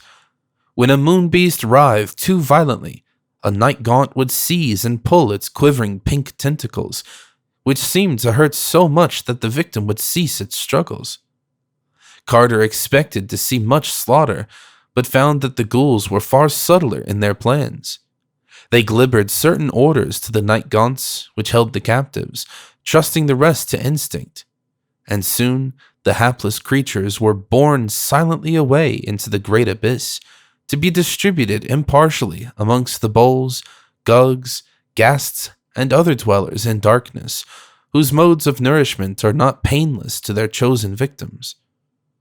Meanwhile, the 3 bound ghouls had been released and consoled by their conquering kinsfolk, whilst various parties searching the neighborhood for possible remaining moon beasts, and boarded the evil-smelling black galley at the wharf to make sure that nothing had escaped the general victor's detect. Carter, anxious to preserve a means of access to the rest of Dreamland, urged them not to sink the anchored galley, and his request was freely granted out of gratitude for his act in reporting the plight of the captured trio. On the ship were found some very curious objects and decorations, some of which Carter cast at once into the sea. Ghouls and Night-gaunts now formed themselves into separate groups, the former questioning their rescued fellows anent past happenings. It happened that the three had followed Carter's directions and proceeded from the enchanted wood to Dylathleen by way of Near and Sky, stealing human clothes at a lonely farmhouse and loping as closely as possible in the fashion of a man's walk. In Dylathleen's taverns, their grotesque ways and faces had aroused much comment, but they had persisted in asking the way to Sarcomand until at last an old traveler was able to tell them. Then they knew that only a ship for Nyarlathotep would serve their purpose, and prepared to wait patiently for such a vessel. But evil spies had doubtless reported much, for shortly a black galley put into port, and the wide-mouthed ruby merchants invited the ghouls to drink with them in a tavern. Wine was produced from one of those sinister bottles grotesquely carven from a single ruby, and after that the ghouls found themselves prisoners on the black galley as Carter had once found himself. This time, however, the unseen rowers steered not for the moon, but for antique Sarcomand, bent evidently on taking their captives before the high priest not to be described. They had touched at the jagged rock in the northern sea which Inganok's mariners shun, and the ghouls had there seen for the first time the real masters of the ship, being sickened despite their own callousness by such extremes of malign shapelessness and fearsome odor. There, too, were witnessed the nameless pastimes of the toad-like resident garrison, such pastimes as give rise to the night howlings which men fear. After that had come the landing at ruined Sarcomand, and the beginning of the tortures, whose continuance the present rescue had prevented. Future plans were next discussed, the three rescued ghouls suggesting a raid on the jagged rock and the extermination of the toad-like garrison there. To this, however, the Night-gaunts objected, since the prospect of flying over water did not please them. Most of the ghouls favored the design, but were at a loss how to follow it without the help of the winged Night-gaunts. Thereupon Carter, seeing that they could not navigate the anchored galley, offered to teach them the use of the great banks of oars, to which proposal they eagerly assented. Gray day had now come, and under that leaden northern sky, a picked detachment of ghouls filed into the noisome ship and took their seats on the rowers' benches.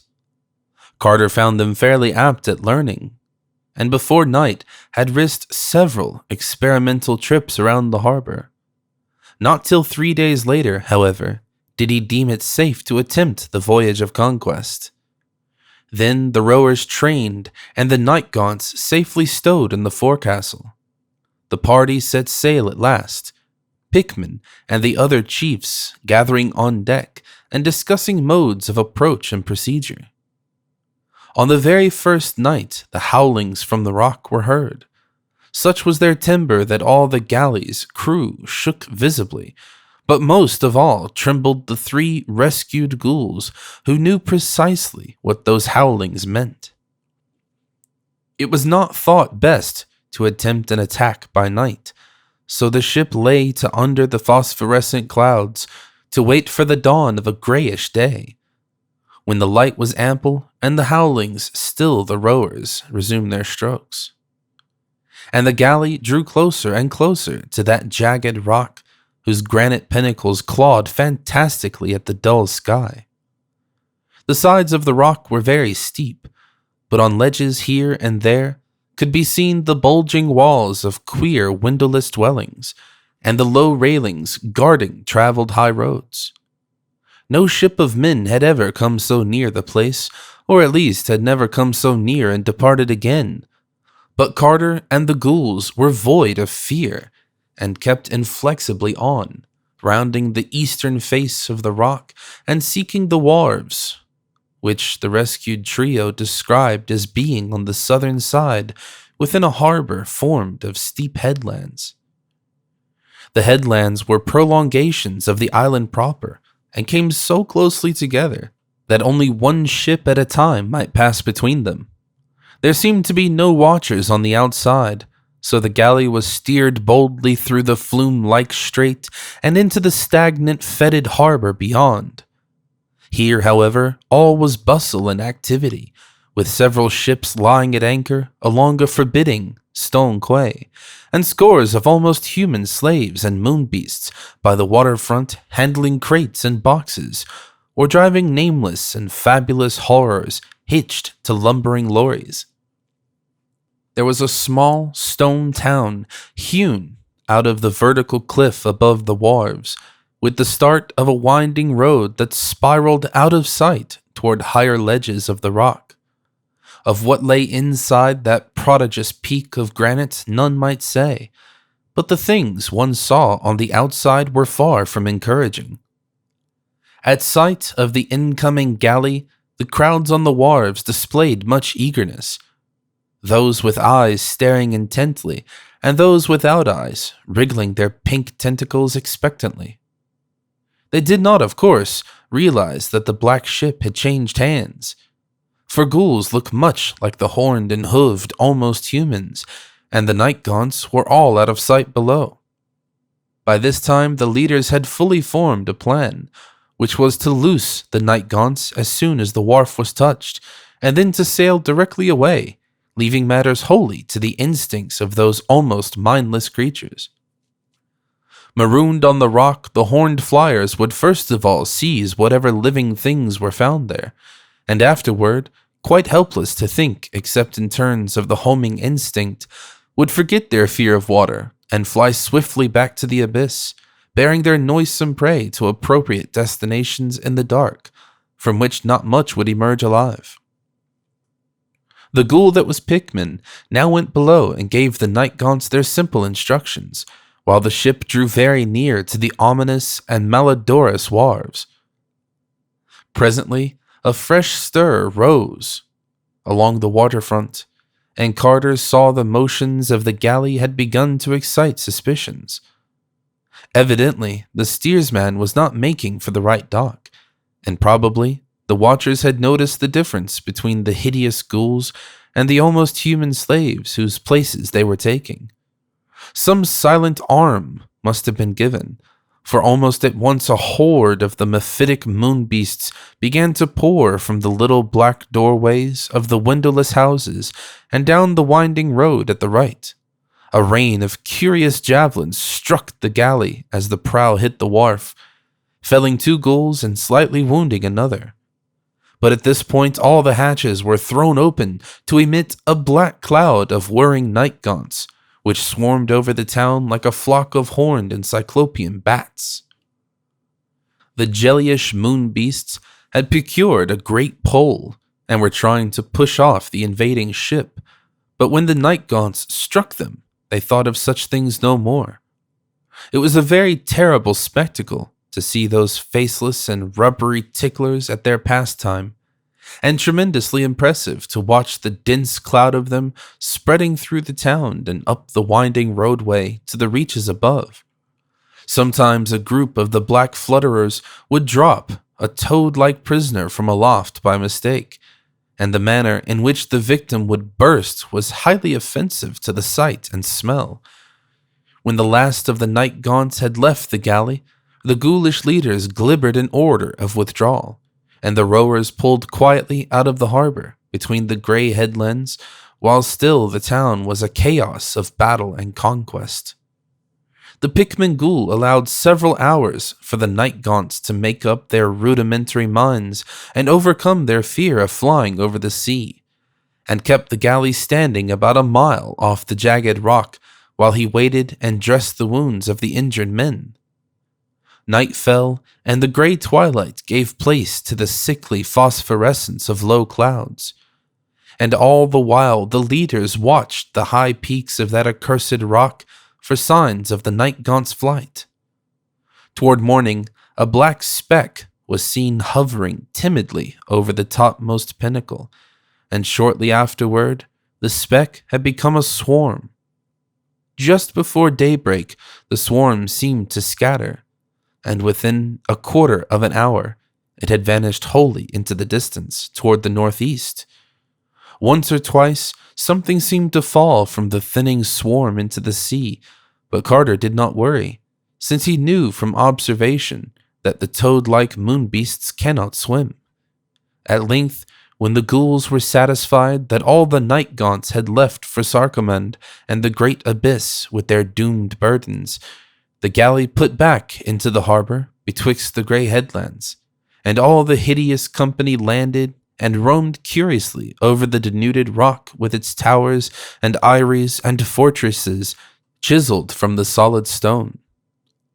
Frightful were the secrets uncovered in those evil and windowless crypts, for the remnants of unfinished pastimes were many, and in various stages of departure from their primal state, Carter put out of the way certain things which were after a fashion alive, and fled precipitately from a few other things about which he could not be very positive.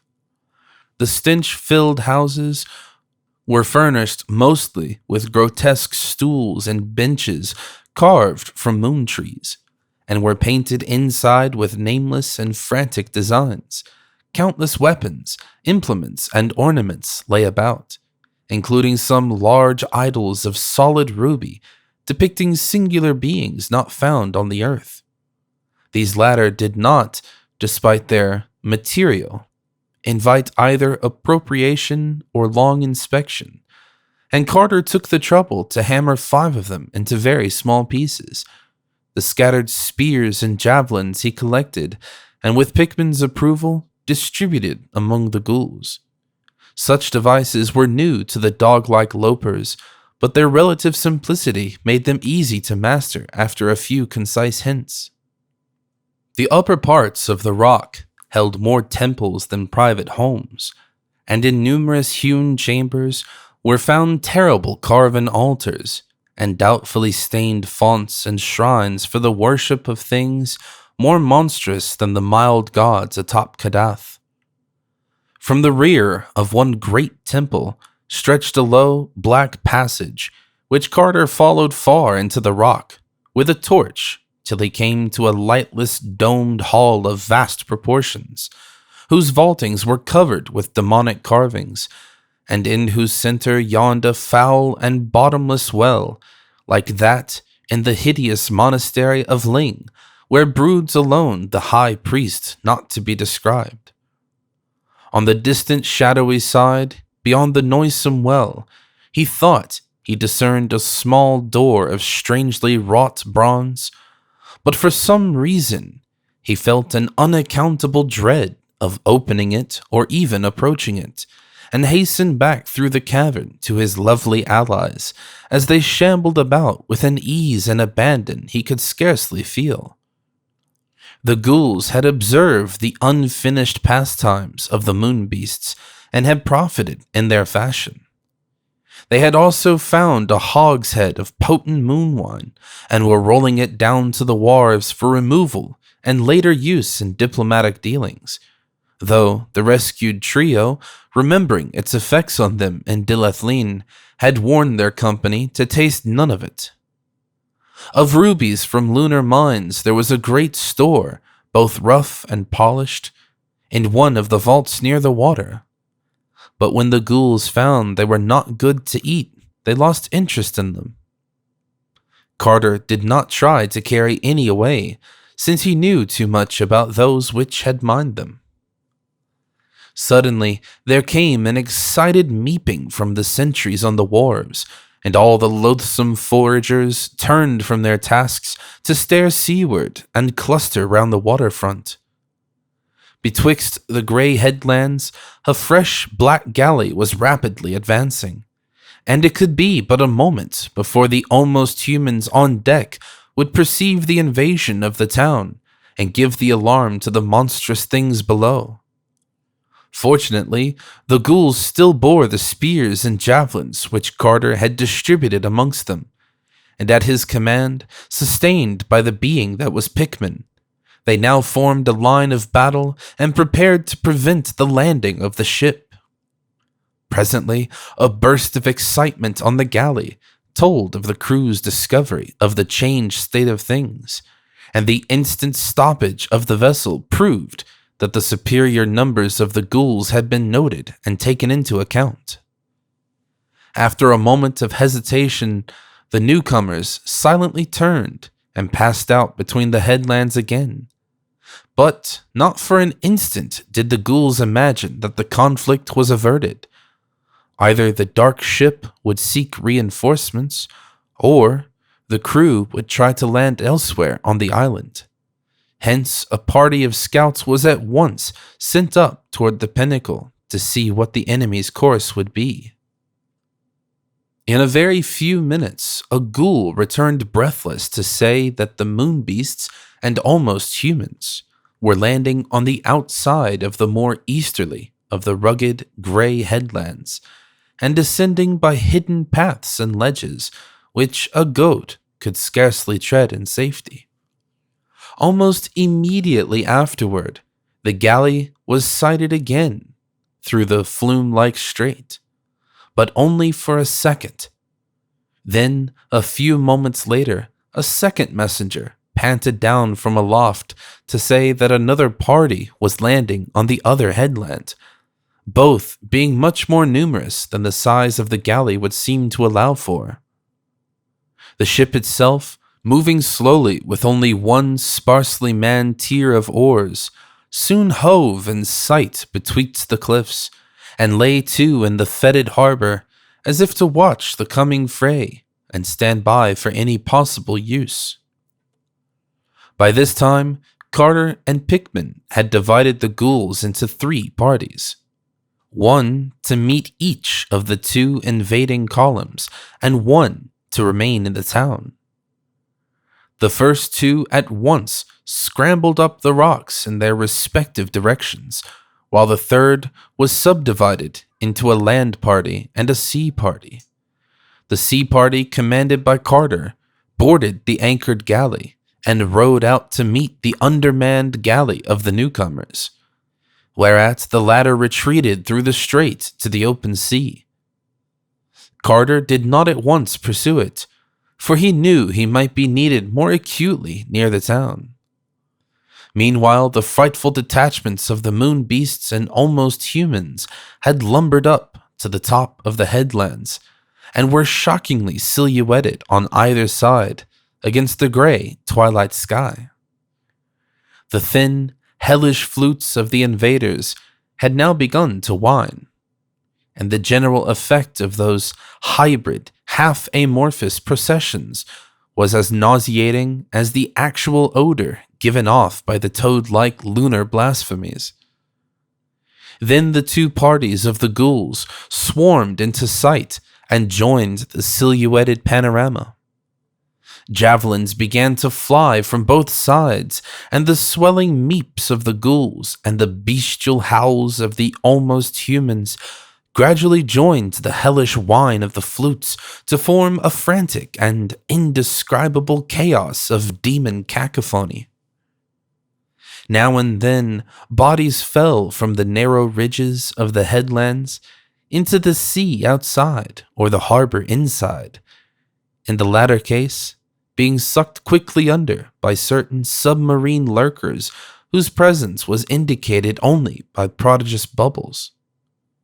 For half an hour this dual battle raged in the sky, till upon the west cliff the invaders were completely annihilated.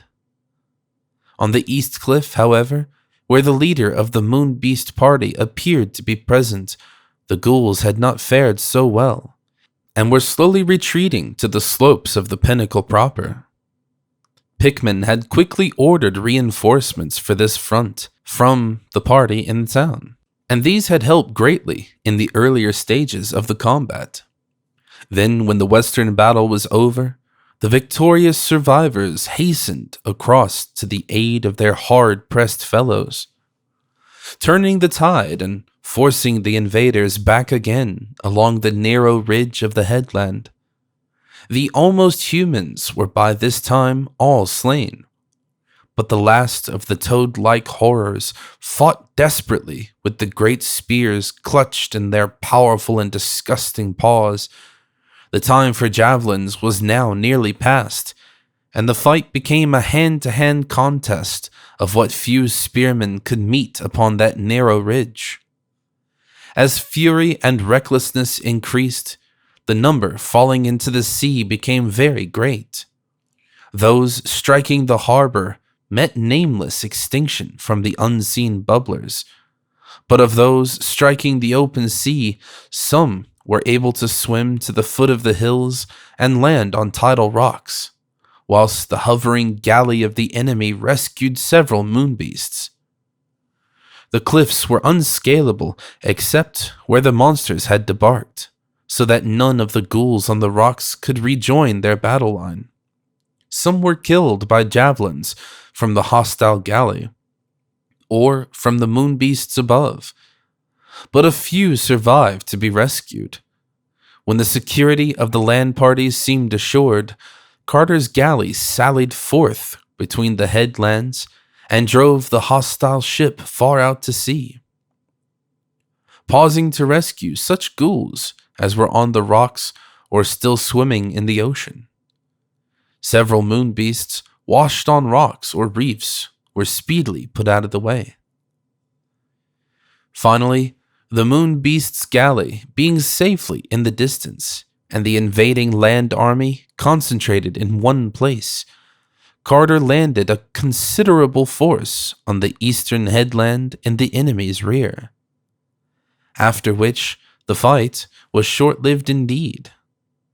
Attacked from both sides, the noisome flounderers were rapidly cut to pieces or pushed into the sea, till by evening the ghoulish chiefs agreed that the island was again clear of them. The hostile galley, meanwhile, had disappeared, and it was decided that the evil, jagged rock had better be evacuated before any overwhelming horde of lunar horrors might be assembled and brought against the victors. So by night, Pickman and Carter assembled all the ghouls and counted them with care, finding that over a fourth had been lost in the day's battles. The wounded were placed on bulks in the galley, for Pickman always discouraged the old ghoulish custom of killing and eating one's own wounded. And the able-bodied troops were assigned to the oars or to such other places as they might most usefully fill. Under the low, phosphorescent clouds of night, the galley sailed, and Carter was not sorry to be departing from that island of unwholesome secrets, whose lightless, domed hall, with its bottomless well and repellent bronze door, lingered restlessly in his fancy. Dawn found the ship in sight of Sarcomand's ruined quays of basalt, where a few night-gaunt sentries still waited, squatting like black-horned gargoyles on the broken columns and crumbling sphinxes of that fearful city which lived and died before the years of man. The ghouls made camp amongst the fallen stones of Sarcomand, dispatching a messenger for enough Night-gaunts to serve them as steeds. Pickman and the other chiefs were effusive in their gratitude for the aid Carter had lent them, and Carter now began to feel that his plans were indeed maturing well, and that he would be able to command the help of these fearsome allies, not only in quitting this part of Dreamland, but in pursuing his ultimate quest for the gods atop unknown Kadath, and the marvelous sunset city they so strangely withheld from his slumbers. Accordingly, he spoke of these things to the ghoulish leaders, telling what he knew of the cold waste wherein Kadath stands, and of the monstrous Shantax and the mountains carven into double-headed images which guard it. He spoke of the fear of Shantax for Night-gaunts, and of how vast the hippocephalic birds fly screaming from the black burrows high up on the gaunt gray peaks that divide Inganok from hateful Ling. He spoke, too, of the things he had learned concerning Night-gaunts from the frescoes in the windowless monastery of the High Priest not to be described, how even the Great Ones fear them, and how their ruler is not the crawling chaos Nyarlathotep at all, but hoary and immemorial Nodens, lord of the great abyss. All these things Carter glibbered to the assembled ghouls, and presently outlined that request which he had in mind, and which he did not think extravagant, considering the services he had so lately rendered the rubbery, dog-like lopers. He wished very much, he said, for the services of enough Night-gaunts to bear him safely through the air, past the realm of Shantax and Carven Mountains, and up into the cold waste, beyond the returning tracks of any other mortal. He desired to fly to the onyx castle atop unknown Kadath in the cold waste to plead with the Great Ones for the sunset city they denied him, and felt sure that the Night-gaunts could take him thither without trouble. High above the perils of the plain, and over the hideous double heads of those carven sentinel mountains that squat eternally in the grey dusk. For the horned and faceless creatures there could be no danger from aught of earth, since the Great Ones themselves dread them. And even were unexpected things to come from the other gods, who are prone to oversee the affairs of earth's milder gods, the Night-gaunts need not fear. For the outer hells are indifferent matters to such silent and slippery flyers as own not Nyarlathotep for their master, but bow only to potent and archaic Nodens. A flock of 10 or 15 Night-gaunts, Carter glibbered, would surely be enough to keep any combination of Shantax at a distance, though perhaps it might be well to have some ghouls in the party to manage the creatures, their ways being better known to their ghoulish allies than to men. The party could land him at some convenient point, within whatever walls the fabulous onyx citadel might have, waiting in the shadows for his return or his signal, whilst he ventured inside the castle to give prayer to the gods of earth. If any ghouls chose to escort him into the throne room of the Great Ones, he would be thankful, for their presence would add weight and importance to his plea. He would not, however, insist upon this, but merely wish transportation to and from the castle atop unknown Kadath, the final journey being either to the marvelous sunset city itself, in case the gods prove favorable, or back to the earthward gate of deeper slumber in the enchanted wood, in case his prayers were fruitless. Whilst Carter was speaking, all the ghouls listened with great attention, and as the moments advanced, the sky became black with clouds of those Night-gaunts for which messengers had been sent. The winged horrors settled in a semicircle around the ghoulish army, waiting respectfully as the dog-like chieftains considered the wish of the earthy traveler.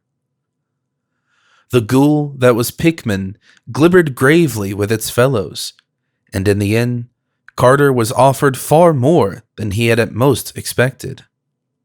As he had aided the ghouls in their conquests of the moon beasts, so they would aid him in his daring voyage to realms which none had ever returned, lending him not merely a few of their allied Night-gaunts, but their entire army as they encamped, veteran fighting ghouls and newly assembled Night-gaunts alike, save only a small garrison for the captured Black Galley and such spoils as had come from the jagged rock in the sea.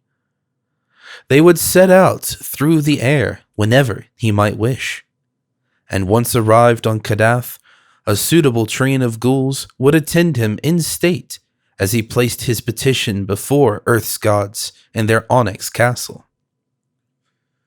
Moved by a gratitude and satisfaction beyond words, Carter made plans with the ghoulish leaders for his audacious voyage. The army would fly high, they decided, over hideous Ling with its nameless monastery and wicked stone villages, stopping only at the vast grey peaks to confer with the Shantak frightening Night-gaunts, whose burrows honeycomb their summits. They would then, according to what advice they might receive from those denizens, choose their final course, approaching unknown Kadath either through the desert of carven mountains north of Inganok, or through the more northerly reaches of repulsive Lang itself. Dog-like and soulless as they are, the ghouls and Night-gaunts had no dread of what those untrodden deserts might reveal. Nor did they feel any deterring awe at the thought of Kadath towering lone with its onyx castle of mystery. At about midday, the ghouls and Night-gaunts prepared for flight, each ghoul selecting a suitable pair of horned steeds to bear him. Carter was placed well up toward the head of the column beside Pickman, and in front of the whole a double line of riderless Night-gaunts was provided as a vanguard. At a brisk meep from Pickman, the whole shocking army rose in a nightmare cloud above the broken columns and crumbling sphinxes of Primordial Sarcomand. Higher and higher till even the great basalt cliff behind the town was cleared, and the cold, sterile tableland of Ling's outskirts laid open to sight. Still higher flew the black host, till even this tableland grew small beneath them. And as they worked northward over the wind-swept plateau of horror, Carter saw once again with a shudder the circle of crude monoliths and the squat, windowless building which he knew held that frightful silken-masked blasphemy from whose clutches he had so narrowly escaped. This time no descent was made as the army swept bat-like over the sterile landscape, passing the feeble fires of the unwholesome stone villages at a great altitude, and pausing not at all to mark the morbid twistings of the hooved, horned, almost humans that dance and pipe eternally therein. Once they saw a Shantak bird flying low over the plain, but when it saw them it screamed noxiously and flapped off to the north in grotesque panic. At dusk, they reached the jagged gray peaks that form the barrier of Inganok, and hovered about those strange caves near the summits which Carter recalled as so frightful to the Shantaks. At the insistent meeping of the ghoulish leaders, there issued forth from each lofty burrow a stream of horny black flyers, with which the ghouls and Night-gaunts of the party conferred at length by means of ugly gestures. It soon became clear that the best course would be that over the cold waste north of Inganok, for Ling's northward reaches are full of unseen pitfalls that even the Night-gaunts dislike, abysmal influences centering in certain white hemispherical buildings on curious knolls, which common folklore associates unpleasantly with the other gods and their crawling chaos Nyarlathotep. Of Kadath, the flutterers of the peaks knew almost nothing, save that there must be some mighty marvel toward the north, over which the Shantaks and the carven mountains stand guard. They hinted at rumored abnormalities of proportion in those trackless leagues beyond, and recalled vague whispers of a realm where night broods eternally. But of definite data they had nothing to give, so Carter and his party thanked them kindly, and crossing the topmost granite pinnacles to the skies of Inganok, dropped below the level of phosphorescent night clouds, and beheld in the distance those terrible, squatting gargoyles that were mountains till some titan hand carved fright into their virgin rock. There they squatted in a hellish half-circle, their legs on the desert sand and their miters piercing the luminous clouds. Sinister, wolf-like and double-headed, with faces of fury and right hands raised, dully and malignly watching the rim of man's world and guarding with horror the reaches of a cold northern world that is not man's. From their hideous laps rose evil shantaks of elephantine bulk, but these all fled with insane titters as the vanguard of Night-gaunts was sighted in the misty sky. Northward, above those gargoyle mountains the army flew, and over leagues of dim desert where never a landmark rose. Less and less luminous grew the clouds, till at length Carter could see only blackness around him. But never did the winged steeds falter, bred as they were in earth's blackest crypts, and seeing not with any eyes, but with the whole dank surface of their slippery forms. On and on they flew, past winds of dubious scent, and sounds of dubious import, ever in thickest darkness, and covering such prodigious spaces that Carter wondered whether or not they could still be within Earth's dreamland. Then, suddenly, the clouds thinned, and the stars shone spectrally above. All below was still black, but those pallid beacons in the sky seemed alive with a meaning and directiveness they had never possessed elsewhere. It was not that the figures of the constellations were different, but that the same familiar shapes now revealed a significance they had formerly failed to make plain. Everything focused toward the north. Every curve and asterism of the glittering sky became part of a vast design whose function was to hurry first the eye and then the whole observer onward to some secret and terrible goal of convergence beyond the frozen waste that stretched endlessly ahead. Carter looked toward the east, where the great ridge of barrier peaks had towered along the length of Inganok, and saw against the stars a jagged silhouette which told of its continued presence. It was more broken now, with yawning clefts and fantastically erratic pinnacles, and Carter studied closely the suggestive turns and inclinations of that grotesque outline, which seemed to share with the stars some subtle northward urge.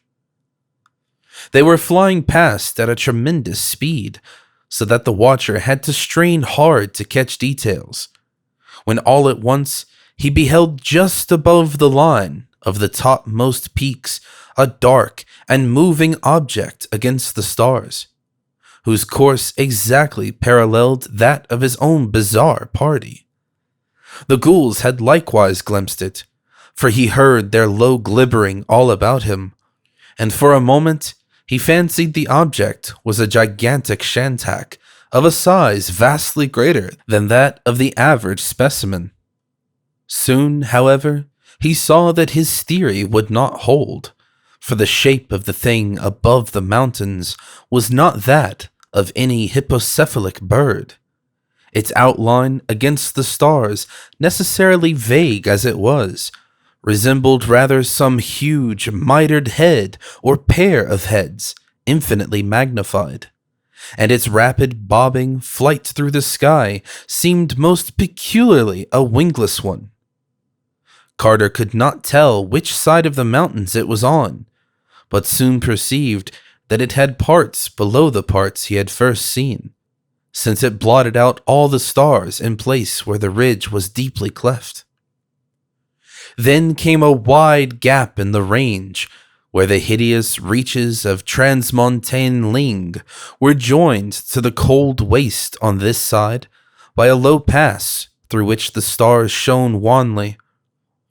Carter watched this gap with intense care, knowing that he might see outlined against the sky beyond it the lower parts of the vast thing that flew undulantly above the pinnacles. The object had now floated ahead a trifle, and every eye of the party was fixed on the rift where it would presently appear in full-length silhouette. Gradually, the huge thing above the peaks neared the gap, slightly slackening its speed as if conscious of having outdistanced the ghoulish army. For another minute, suspense was keen, and then the brief instant of full silhouette and revelation came, bringing to the lips of the ghouls an awed and half-choked meep of cosmic fear, and to the soul of the traveler a chill that has never wholly left it. For the mammoth bobbing shape that overtopped the ridge was only a head, a mitered double head, and below it in terrible vastness loped the frightful swollen body that bore it, the mountain-high monstrosity that walked in stealth and silence, the hyena-like distortion of a giant anthropoid shape that trotted blackly against the sky, its repulsive pair of cone-capped heads reaching halfway to the zenith. Carter did not lose consciousness or even scream aloud, for he was an old dreamer. But he looked behind him in horror and shuddered when he saw that there were other monstrous heads silhouetted above the level of the peaks, bobbing along stealthily after the first one. And straight in the rear were 3 of the mighty mountain shapes seen full against the southern stars, tiptoeing wolf-like and lumberingly, their tall miters nodding thousands of feet in the air. The carven mountains then had not stayed squatting in that rigid semicircle north of Inganok with right hands uplifted. They had duties to perform and were not remiss, but it was horrible that they never spoke and never even made a sound in walking. Meanwhile, the ghoul that was Pikmin had glibbered an order to the Night-gaunts, and the whole army soared higher into the air. Up toward the stars the grotesque column shot, till nothing stood out any longer against the sky, neither the gray granite ridge that was still, nor the carven and mitered mountains that walked. All was blackness beneath as the fluttering legions surged northward amidst rushing winds and invisible laughter in the ether. And never a shantak or less mentionable entity rose from the haunted waste to pursue them. The farther they went, the faster they flew, till soon their dizzying speed seemed to pass that of a rifle ball and approach that of a planet in its orbit. Carter wondered how with such speed the earth could still stretch beneath them, but knew that in the land of dream, dimensions have strange properties.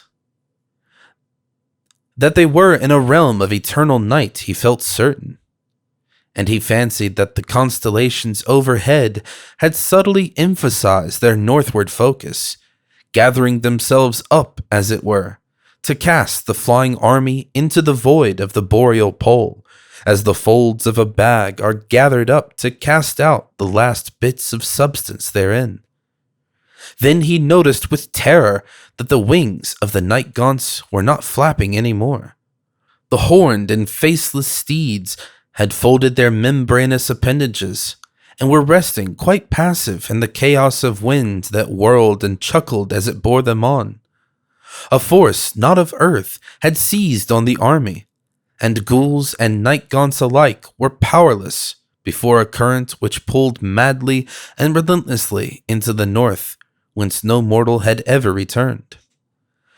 At length a lone pallid light was seen on the skyline ahead, thereafter rising steadily as they approached, and having beneath it a black mass that blotted out the stars.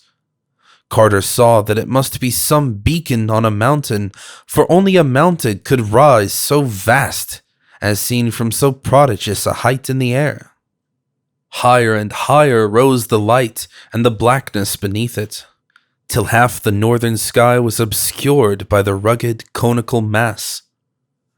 Lofty as the army was, that pale and sinister beacon rose above it, towering monstrous over all peaks and concernments of earth, and tasting the atomless ether where the cryptical moon and the mad planets reel. No mountain known of man was that which loomed before them. The high clouds far below were but a fringe for its foothills.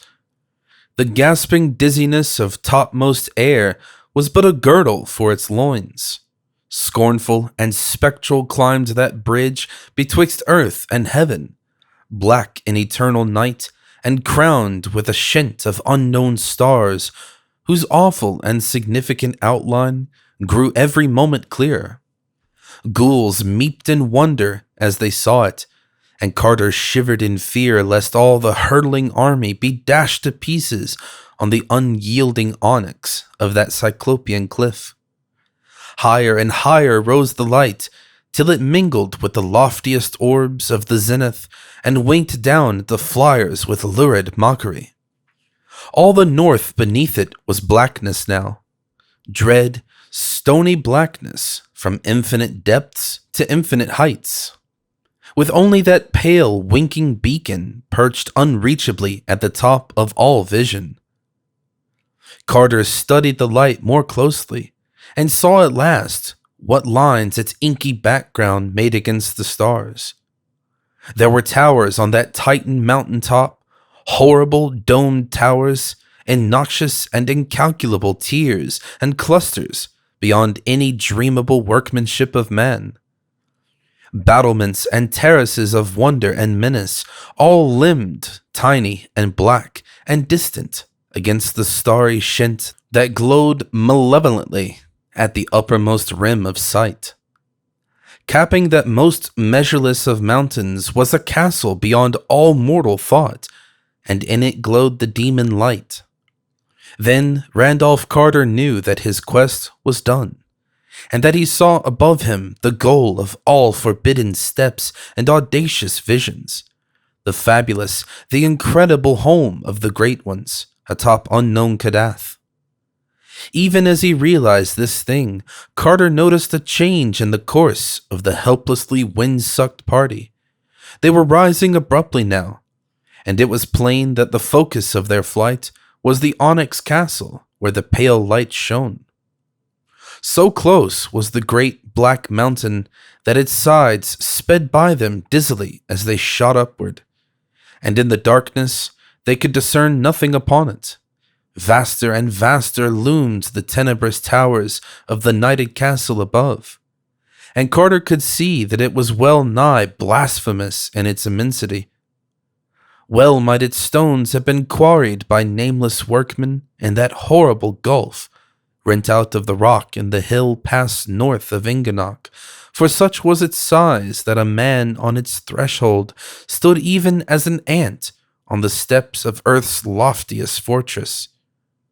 The shent of unknown stars above the myriad domed turrets glowed with a sallow, sickly flare, so that a kind of twilight hung about the murky walls of slippery onyx. The pallid beacon was now seen to be a single shining window high up in one of the loftiest towers, and as the helpless army neared the top of the mountain, Carter thought he detected unpleasant shadows flitting across the feebly luminous expanse. It was a strangely arched window, of a design wholly alien to Earth. The solid rock now gave place to the giant foundations of the monstrous castle, and it seemed that the speed of the party was somewhat abated. Vast walls shot up, and there was a glimpse of a great gate through which the voyagers were swept. All was night in the Titan courtyard, and then came the deeper blackness of inmost things as a huge arched portal engulfed the column. Vortices of cold winds surged dankly through sightless labyrinths of onyx, and Carter could never tell what cyclopean stairs and corridors lay silent along the route of his endless aerial twisting. Always upward led the terrible plunge in darkness, and never a sound, touch, or glimpse broke the dense pall of mystery. Large as the army of ghouls and night-gaunts was, it was lost in the prodigious voids of that more than earthly castle. And when at last there suddenly dawned around him the lurid light of that single tower room, whose lofty window had served as a beacon. It took Carter long to discern the far walls and high, distant ceiling, and to realize that he was indeed not again in the boundless air outside. Randolph Carter had hoped to come into the throne room of the Great Ones with poise and dignity, flanked and followed by impressive lines of ghouls in ceremonial order, and offering his prayer as a free and potent master among dreamers. He had known that the Great Ones themselves are not beyond a mortal's power to cope with, and had trusted to luck that the other gods and their crawling chaos, Nyarlathotep, would not happen to come to their aid at the crucial moment, as they had so often done before when men sought out Earth's gods in their home or on the mountains. And with his hideous escort, he had half hoped to defy even the other gods if need were, knowing as he did that ghouls have no masters and that Night-gaunts own not Nyarlathotep, but only archaic Nodens for their lord. But now he saw that supernal Kadath in its cold waste is indeed girt with dark wonders and nameless sentinels, and that the other gods are of a surety vigilant in guarding the mild, feeble gods of earth. Voids as they are of lordship over ghouls and Night-gaunts, the mindless, shapeless blasphemies of outer space can yet control them when they must.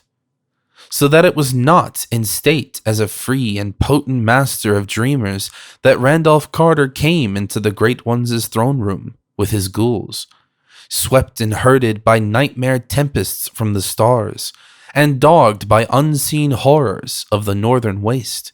All that army floated captive and helpless in the lurid light, dropping numbly to the onyx floor when by some voiceless order the winds of fright dissolved.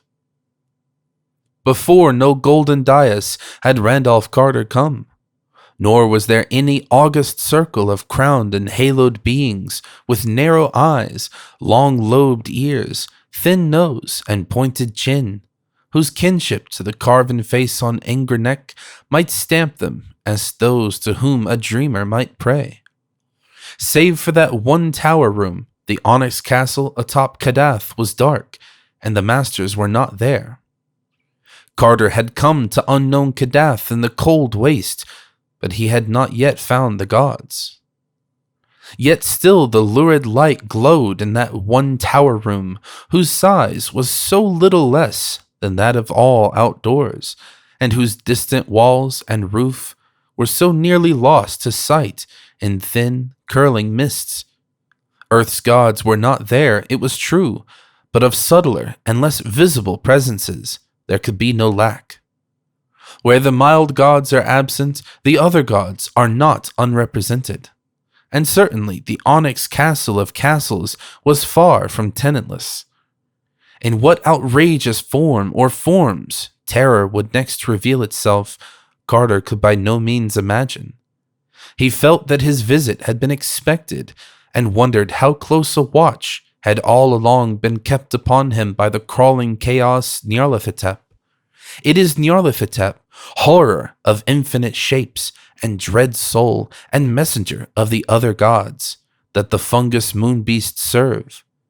And Carter thought of the black galley that had vanished when the tide of battle turned against the toad-like abnormalities on the jagged rock in the sea. Reflecting on these things, he was staggering to his feet in the midst of his nightmare company when there rang without warning through that pale, litten, and limitless chamber the hideous blast of a demon trumpet. 3 times pealed that frightful brazen scream. When the echoes of the third blast had died chuckingly away, Randolph Carter saw that he was alone. Whither, why, and how the ghouls and Night-gaunts had been snatched from sight was not for him to divine. He knew only that he was suddenly alone, and that whatever unseen powers lurked mockingly around him were no powers of Earth's friendly dreamland. Presently, from the chamber's uttermost reaches, a new sound came. This, too, was a rhythmic trumpeting. but of a kind far removed from the 3 raucous blasts which had dissolved his grisly cohorts. In this low fanfare echoed all the wonder and melody of ethereal dream. Exotic vistas of unimagined loveliness floating from each strange chord and subtle alien cadence.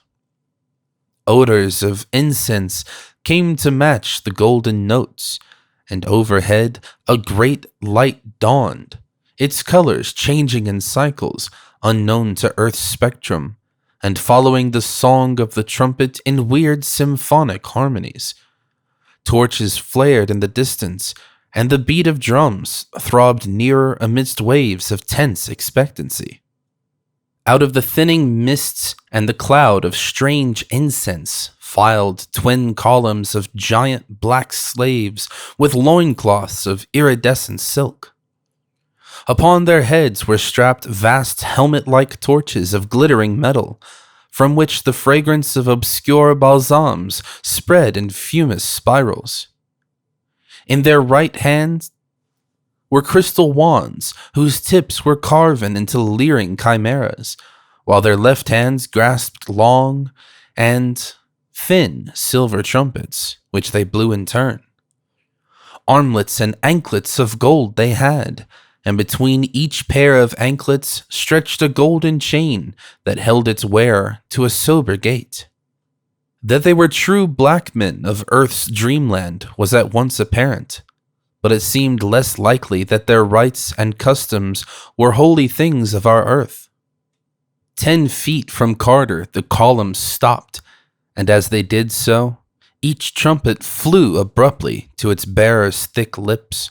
Wild and ecstatic was the blast that followed, and wilder still the cry that chorused just after from dark throats somehow made shrill by strange artifice.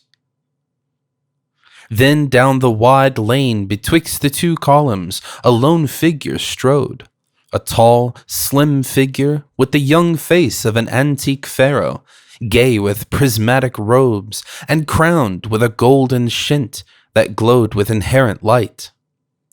Close up to Carter strode that regal figure, whose proud carriage and swart features had in them the fascination of a dark god or fallen archangel, and around whose eyes were lurked the languid sparkle of capricious humor. It spoke, and in its mellow tones there rippled the mild music of Lethian streams. "Randolph Carter," said the voice, "you have come to see the great ones whom it is unlawful for men to see. Watchers have spoken of this thing, and the other gods have grunted as they rolled and tumbled mindlessly to the sound of thin flutes in the black ultimate void where broods the demon sultan, whose name no lips dare speak aloud. When Bartsai the Wise climbed Hatheg-Kla to see the great ones dance and howl above the clouds in the moonlight, he never returned. The other gods were there, and they did what was expected. Zenig of Atharat sought to reach unknown Kadath in the cold waste, and his skull is now set in a ring on the little finger of one whom I need not name. But you, Randolph Carter, have braved all things of Earth's dreamland, and burn still with the flame of quest. You came not as one curious, but as one seeking his due, nor have you failed ever in reverence towards the mild gods of Earth. Yet have these gods kept from you the marvelous sunset city of your dreams, and wholly through their own small covetousness. For verily they crave the weird loveliness of that which your fancy has fashioned, and vowed that henceforward no other spot should be their abode. They are gone from their castle on unknown Kadath to dwell in your marvelous city. All through its palaces of veined marble they revel by day, and when the sun sets they go out in the perfumed gardens and watch the golden glory on temples and colonnades, arched bridges and silver-basined fountains, and wide streets with blossom-laden urns and ivory statues in gleaming rows. And when night comes, they climb tall terraces in the dew and sit on carved benches of porphyry, scanning the stars, or lean over pale balustrades to gaze at the town's steep northward slopes, where one by one the little windows and old peaked gables shine softly out with the calm yellow light of homely candles. The gods love your marvelous city and walk no more in the ways of the gods. They have forgotten the high places of earth and the mountains that knew their youth. The earth has no longer any gods that are gods, and only the other ones from outer space hold sway on unremembered Kadath. Far away in a valley of your own childhood, Randolph Carter, play the heedless great ones. You have dreamed too well, O wise arch-dreamer, for you have drawn dreams' gods away from the world of all men's visions to that which is wholly yours, having builded out of your boyhood's small fancies a city more lovely than all the phantoms that have gone before. It is not well that earth's gods leave their thrones for the spider to spin on, and their realm for the others to sway in the dark manner of others. Fain would the powers from outside bring chaos and horror to you, Randolph Carter, who are the cause of their upsetting, but that they know it is by you alone that the gods may be sent back to their world. In that half-waking dreamland which is yours, no power of uttermost night may pursue, and only you can send the selfish great ones gently out of your marvelous sunset city back through the northern twilight to their wonted place atop unknown Kadath in the cold waste. So, Randolph Carter, in the name of the other gods, I spare you and charge you to serve my will. I charge you to seek that sunset city which is yours, and to send thence the drowsy truant gods for whom the dream world awaits.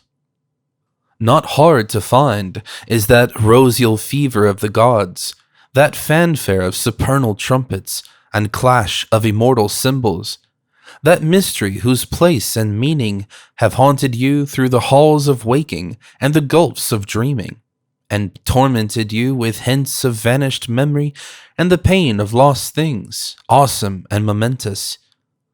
Not hard to find is that symbol and relic of your days of wonder, for truly it is but the stable and eternal gem wherein all but wonder sparkles crystallized to light your evening path. Behold, it is not over unknown seas, but back over well-known years that your quest must go, back to the bright, strange things of infancy and the quick, sun-drenched glimpses of magic that old scenes brought to wide young eyes. For know you that your gold and marble city of wonder is only the sum of what you have seen and loved in youth. It is the glory of Boston's hillside roofs and western windows aflame with sunset, of the flower-fragrant common, and the great dome on the hill, and the tangle of gables and chimneys in the violet valley, where the many-bridged Charles flows drowsily. These things you saw, Randolph Carter, when your nurse first wheeled you out in the springtime, and they will be the last things you will ever see with eyes of memory and of love. And there is antique Salem with its brooding years and spectral Marblehead scaling its rocky precipices into past centuries, and the glory of Salem's towers and spires seen afar from Marblehead's pastures across the harbor against the setting sun. There is Providence, quaint and lordly on its 7 hills over the blue harbor, with terraces of green leading up to steeples and citadels of living antiquity, and Newport climbing wraith-like from its dreaming breakwater. Arkham is there, with its moss-grown gambrel roofs, and the rocky rolling meadows behind it, and the antediluvian Kingsport hoary, with stacked chimneys and deserted quays and overhanging gables, and the marvel of high cliffs and the milky misted ocean with tolling buoys beyond. Cool vales in Concord, cobbled lanes in Portsmouth, twilight bends of rustic New Hampshire, roads where giant elms half-wide, white farmhouse walls and creaking wells sweeps. Gloucester's salt wharves and Truro's windy willows, vistas of distant steepled towns and hills beyond hills along the north shore, hushed stony slopes and low ivied cottages in the lee of huge boulders in Rhode Island's back country. Scent of the sea and fragrance of the fields, spell of the dark woods and joy of the orchards and gardens at dawn. These, Randolph Carter, are your city, for they are yourself. New England bore you, and into your soul she poured a liquid loveliness which cannot die. This loveliness, molded, crystallized, and polished by years of memory and dreaming, is your terraced wonder of elusive sunsets. And to find that marble parapet with curious urns and carven rail, and descend at last those endless balustraded steps to the city of broad squares and prismatic fountains, you need only to turn back to the thoughts and visions of your wistful boyhood. Look, through that window shine the stars of eternal night. Even now they are shining above the scenes you have known and cherished, thinking of their charm, that they may shine more lovely over the gardens of dream. There is Antares. He is winking at this moment over the roofs of Tremont Street, and you could see him from your window on Beacon Hill. Out beyond those stars yawn the gulfs from whence my mindless masters have sent me. Some day you too may traverse them, but if you are wise, you will beware such folly. For of those mortals who have been and returned, only one preserves a mind unshattered by the pounding, clawing horrors of the void. Terrors and blasphemies gnaw at one another for space, and there is more evil in the lesser ones than in the greater, even, as you know, from the deeds of those who sought to deliver you into my hands, whilst I myself harbored no wish to shatter you, and would indeed have helped you hither long ago, had I not been elsewhere busy, and certain that you would find yourself the way. Shun then the outer hells, and stick to the calm, lovely things of your youth. Seek out your marvelous city, and drive thence the recreant great ones, sending them back gently to the scenes which are of their own youth, and which wait uneasy for their return. Easier even than the way of dim memory is the way I will prepare for you. See, there comes hither a monstrous shantak, led by a slave who for your peace of mind has been kept invisible. Mount and be ready. There, Yogash the Black will help you on this scaly horror. Steer for that brightest star just south of the zenith. It is Vega, and in 2 hours you will be just above the terrace of your sunset city. Steer for it only till you hear a soft, far-off ringing in the high ether. Higher than that lurks madness, so rein your shantak when the first note lures. Look then back to earth, and you will see shining the deathless altar flame of Iradna from the sacred roof of a temple. That temple is in your desiderate sunset city, so steer for it before you heed the singing and are lost. When you draw nigh the city, steer for the same high parapet whence of old you scanned the outspread glory, prodding the shantak till he cry aloud. That cry the great ones will hear and know as they sit on their perfumed terraces, and there will come upon them such a homesickness that all of your city's wonders will not console them for the absence of Kadath's grim castle and the shent of eternal stars that crowns it. Then must you land amongst them with the shantak, and let them see and touch that noisome hippocephalic bird, meanwhile discoursing to them of unknown Kadath, which you will so lately have left, and telling them how its boundless halls are lonely and unlighted, where of old they used to leap and revel in supernal radiance. And the shantak will talk to them in the manner of shantaks, but it will have no powers of persuasion beyond the recalling of elder days. Over and over you must speak to the wandering great ones of their home and youth, till at last they will weep and ask to be shown the returning path they have forgotten. Thereat king you loose the waiting Shantak, sending him skyward with the homing cry of his kind, hearing which the great ones will prance and jump with antique mirth, and forthwith stride after the loathly bird in the fashion of gods, through the deep gulfs of heaven to Kadath's familiar towers and domes. Then will the marvelous sunset city be yours to cherish and inhabit forever, and once more will earth's gods rule the dreams of men from their accustomed seat. Go now, the casement is open, and the stars await outside. Already your Shantak wheezes and titters with impatience. Steer for Vega through the night, but turn when the singing sounds. Forget not this warning, lest horrors unthinkable suck you into the gulf of shrieking and ululent madness. Remember the other gods, they are great and mindless and terrible, and lurk in the outer voids. They are good gods to shun. Hi, Ashanta Ni, you are off. Send back earth's gods to their haunts on unknown Kadath, and pray to all space that you may never meet me in my 1,000 other forms. Farewell, Randolph Carter, and beware, for I am Nyarlathotep, the crawling chaos. And Randolph Carter, gasping and dizzy on his hideous Shantak, shot screamingly into space toward the cold blue glare of boreal Vega, looking but once behind him at the clustered and chaotic turrets of the onyx nightmare, wherein still glowed the lone, lurid light of that window above the air and clouds of Earth's dreamland. Great polypus horrors slid darkly past, and unseen bat wings beat multitudinous around him.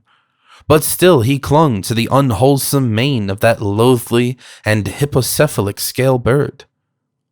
The stars danced mockingly, almost shifting now and then to form pale signs of doom that one might wonder one had not seen and feared before.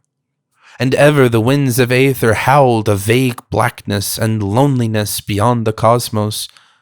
Then through the glittering vault ahead there fell a hush of portent, and all the winds and horrors slunk away as night things slink away before the dawn. Trembling in waves, the golden wisps of nebula made weirdly visible. There rose a timid hint of far-off melody droning in faint chords that our own universe of stars knows not. And as that music grew, the Shantak raised its ears and plunged ahead, and Carter likewise bent to catch each lovely strain. It was a song, but not the song of any voice. Night and the spheres sang it. And it was old when space and Nyarlathotep and the other gods were born. Faster flew the Shantak, and lower bent the rider, drunk with the marvels of strange gulfs and whirling in the crystal coils of outer magic. Then came too late the warning of the evil one, the sardonic caution of the demon legate who had bidden the seeker beware the madness of that song. Only to taunt had Nyarlathotep marked out the way to safety and the marvelous sunset city. Only to mock had that black messenger revealed the secret of those truant gods, whose steps he could so easily lead back at will. For madness and the void's wild vengeance are Nyarlathotep's only gifts to the presumptuous. And frantic though the rider strove to turn his disgusting steed, that leering, tittering Shantak coursed on impetuous and relentless, flapping its great slippery wings in malignant joy, and headed for those unhallowed pits whither no dreams reach, that last amorphous blight of nethermost confusion, where bubbles and blasphemes at infinity's center, the mindless demon sultan Azathoth, whose name no lips dare speak aloud. Unswerving and obedient to the foul legate's orders, that hellish bird plunged onward through shoals of shapeless lurkers and caperers in darkness, and vacuous herds of drifting entities that pawed and groped and groped and pawed, the nameless larvae of the other gods that are like them, blind and without mind, and possessed of singular hungers and thirsts. Onward, unswerving and relentless, and tittering hilariously to watch the chuckling and hysterics into which the siren song of night and the spheres had turned. That eldritch, scaly monster bore its helpless rider, hurtling and shooting, cleaving the uttermost rim and spanning the outermost abysses, leaving behind the stars and the realms of matter, and darting meteor-like through stark formlessness toward those inconceivable, unlighted chambers beyond time, wherein Black Azathoth gnaws shapeless and ravenous amidst the muffled, maddening beat of vile drums and the thin, monotonous whine of accursed flutes. Onward, onward, through the screaming, cackling, and blackly populous gulfs, and then from some dim, blessed distance there came an image and a thought to Randolph Carter, the doomed. Too well had Nyarlathotep planned his mocking and his tantalizing, for he had brought up that which no gusts of icy terror could quite efface. Home, New England, Beacon Hill, the waking world. For know you that your gold and marble city of wonder is only the sum of what you have seen and loved in youth. The glory of Boston's hillside roofs and western windows aflame with sunset, and the flower fragrant common, and the great dome on the hill, and the tangle of gables and chimneys in the violet valley where the many-bridged Charles flows drowsily. This loveliness, molded, crystallized, and polished by years of memory and dreaming, is your terraced wonder of elusive sunsets. And to find that marble parapet with curious urns and carven rail, and descend at last those endless balustraded steps to the city of broad squares and prismatic fountains, you need only turn back to the thoughts and visions of your wistful boyhood. Onward, onward, dizzily onward, to ultimate doom through the blackness, where sightless feelers pawed and slimy snouts jostled, and nameless things tittered and tittered and tittered. But the image and the thought had come, and Randolph Carter knew clearly that he was dreaming and only dreaming, and that somewhere in the background the world of waking and the city of his infancy still lay. Words came again. You need only turn back to the thoughts and visions of your wistful boyhood. Turn, turn, blackness on every side. But Randolph Carter could turn. Thick though the rushing nightmare that clutched his senses, Randolph Carter could turn and move. He could move, and if he chose, he could leap off the evil shantak that bore him hurtlingly downward at the orders of Nyarlathotep. He could leap off and dare those depths of night that yawned interminably down, those depths of fear whose terrors yet could not exceed the nameless doom that lurked, waiting at chaos's core. He could turn and move and leap. He could. He would. He would. Off that vast, hippocephalic abomination leaps the doomed and desperate dreamer, and down through endless voids of sentient blackness he fell. Eons reeled, universes died and were born again. Stars became nebulae, and nebulae became stars. And still, Randolph Carter fell through those endless voids of sentient blackness. Then, in the slow, creeping course of eternity, the utmost cycle of the cosmos churned itself into another futile completion, and all things became again as they were unreckoned kalpas before. Matter and light were born anew as space once had known them, and comets, suns, and worlds sprang flaming into life, though nothing survived to tell that they had been and gone, always and always back to no first beginning. And there was a firmament again, and a wind, and a glare of purple light in the eyes of the falling dreamer. There were gods and presences and wills, beauty and evil, and the shrieking of noxious night robbed of its prey. For through the unknown ultimate cycle had lived a thought and a vision of a dreamer's boyhood, and now there were remade a waking world and an old cherished city to body and to justify these things. Out of the void, Ascent, the violet gas, had pointed the way, and archaic Nodens was bellowing his guidance from unhinted deeps.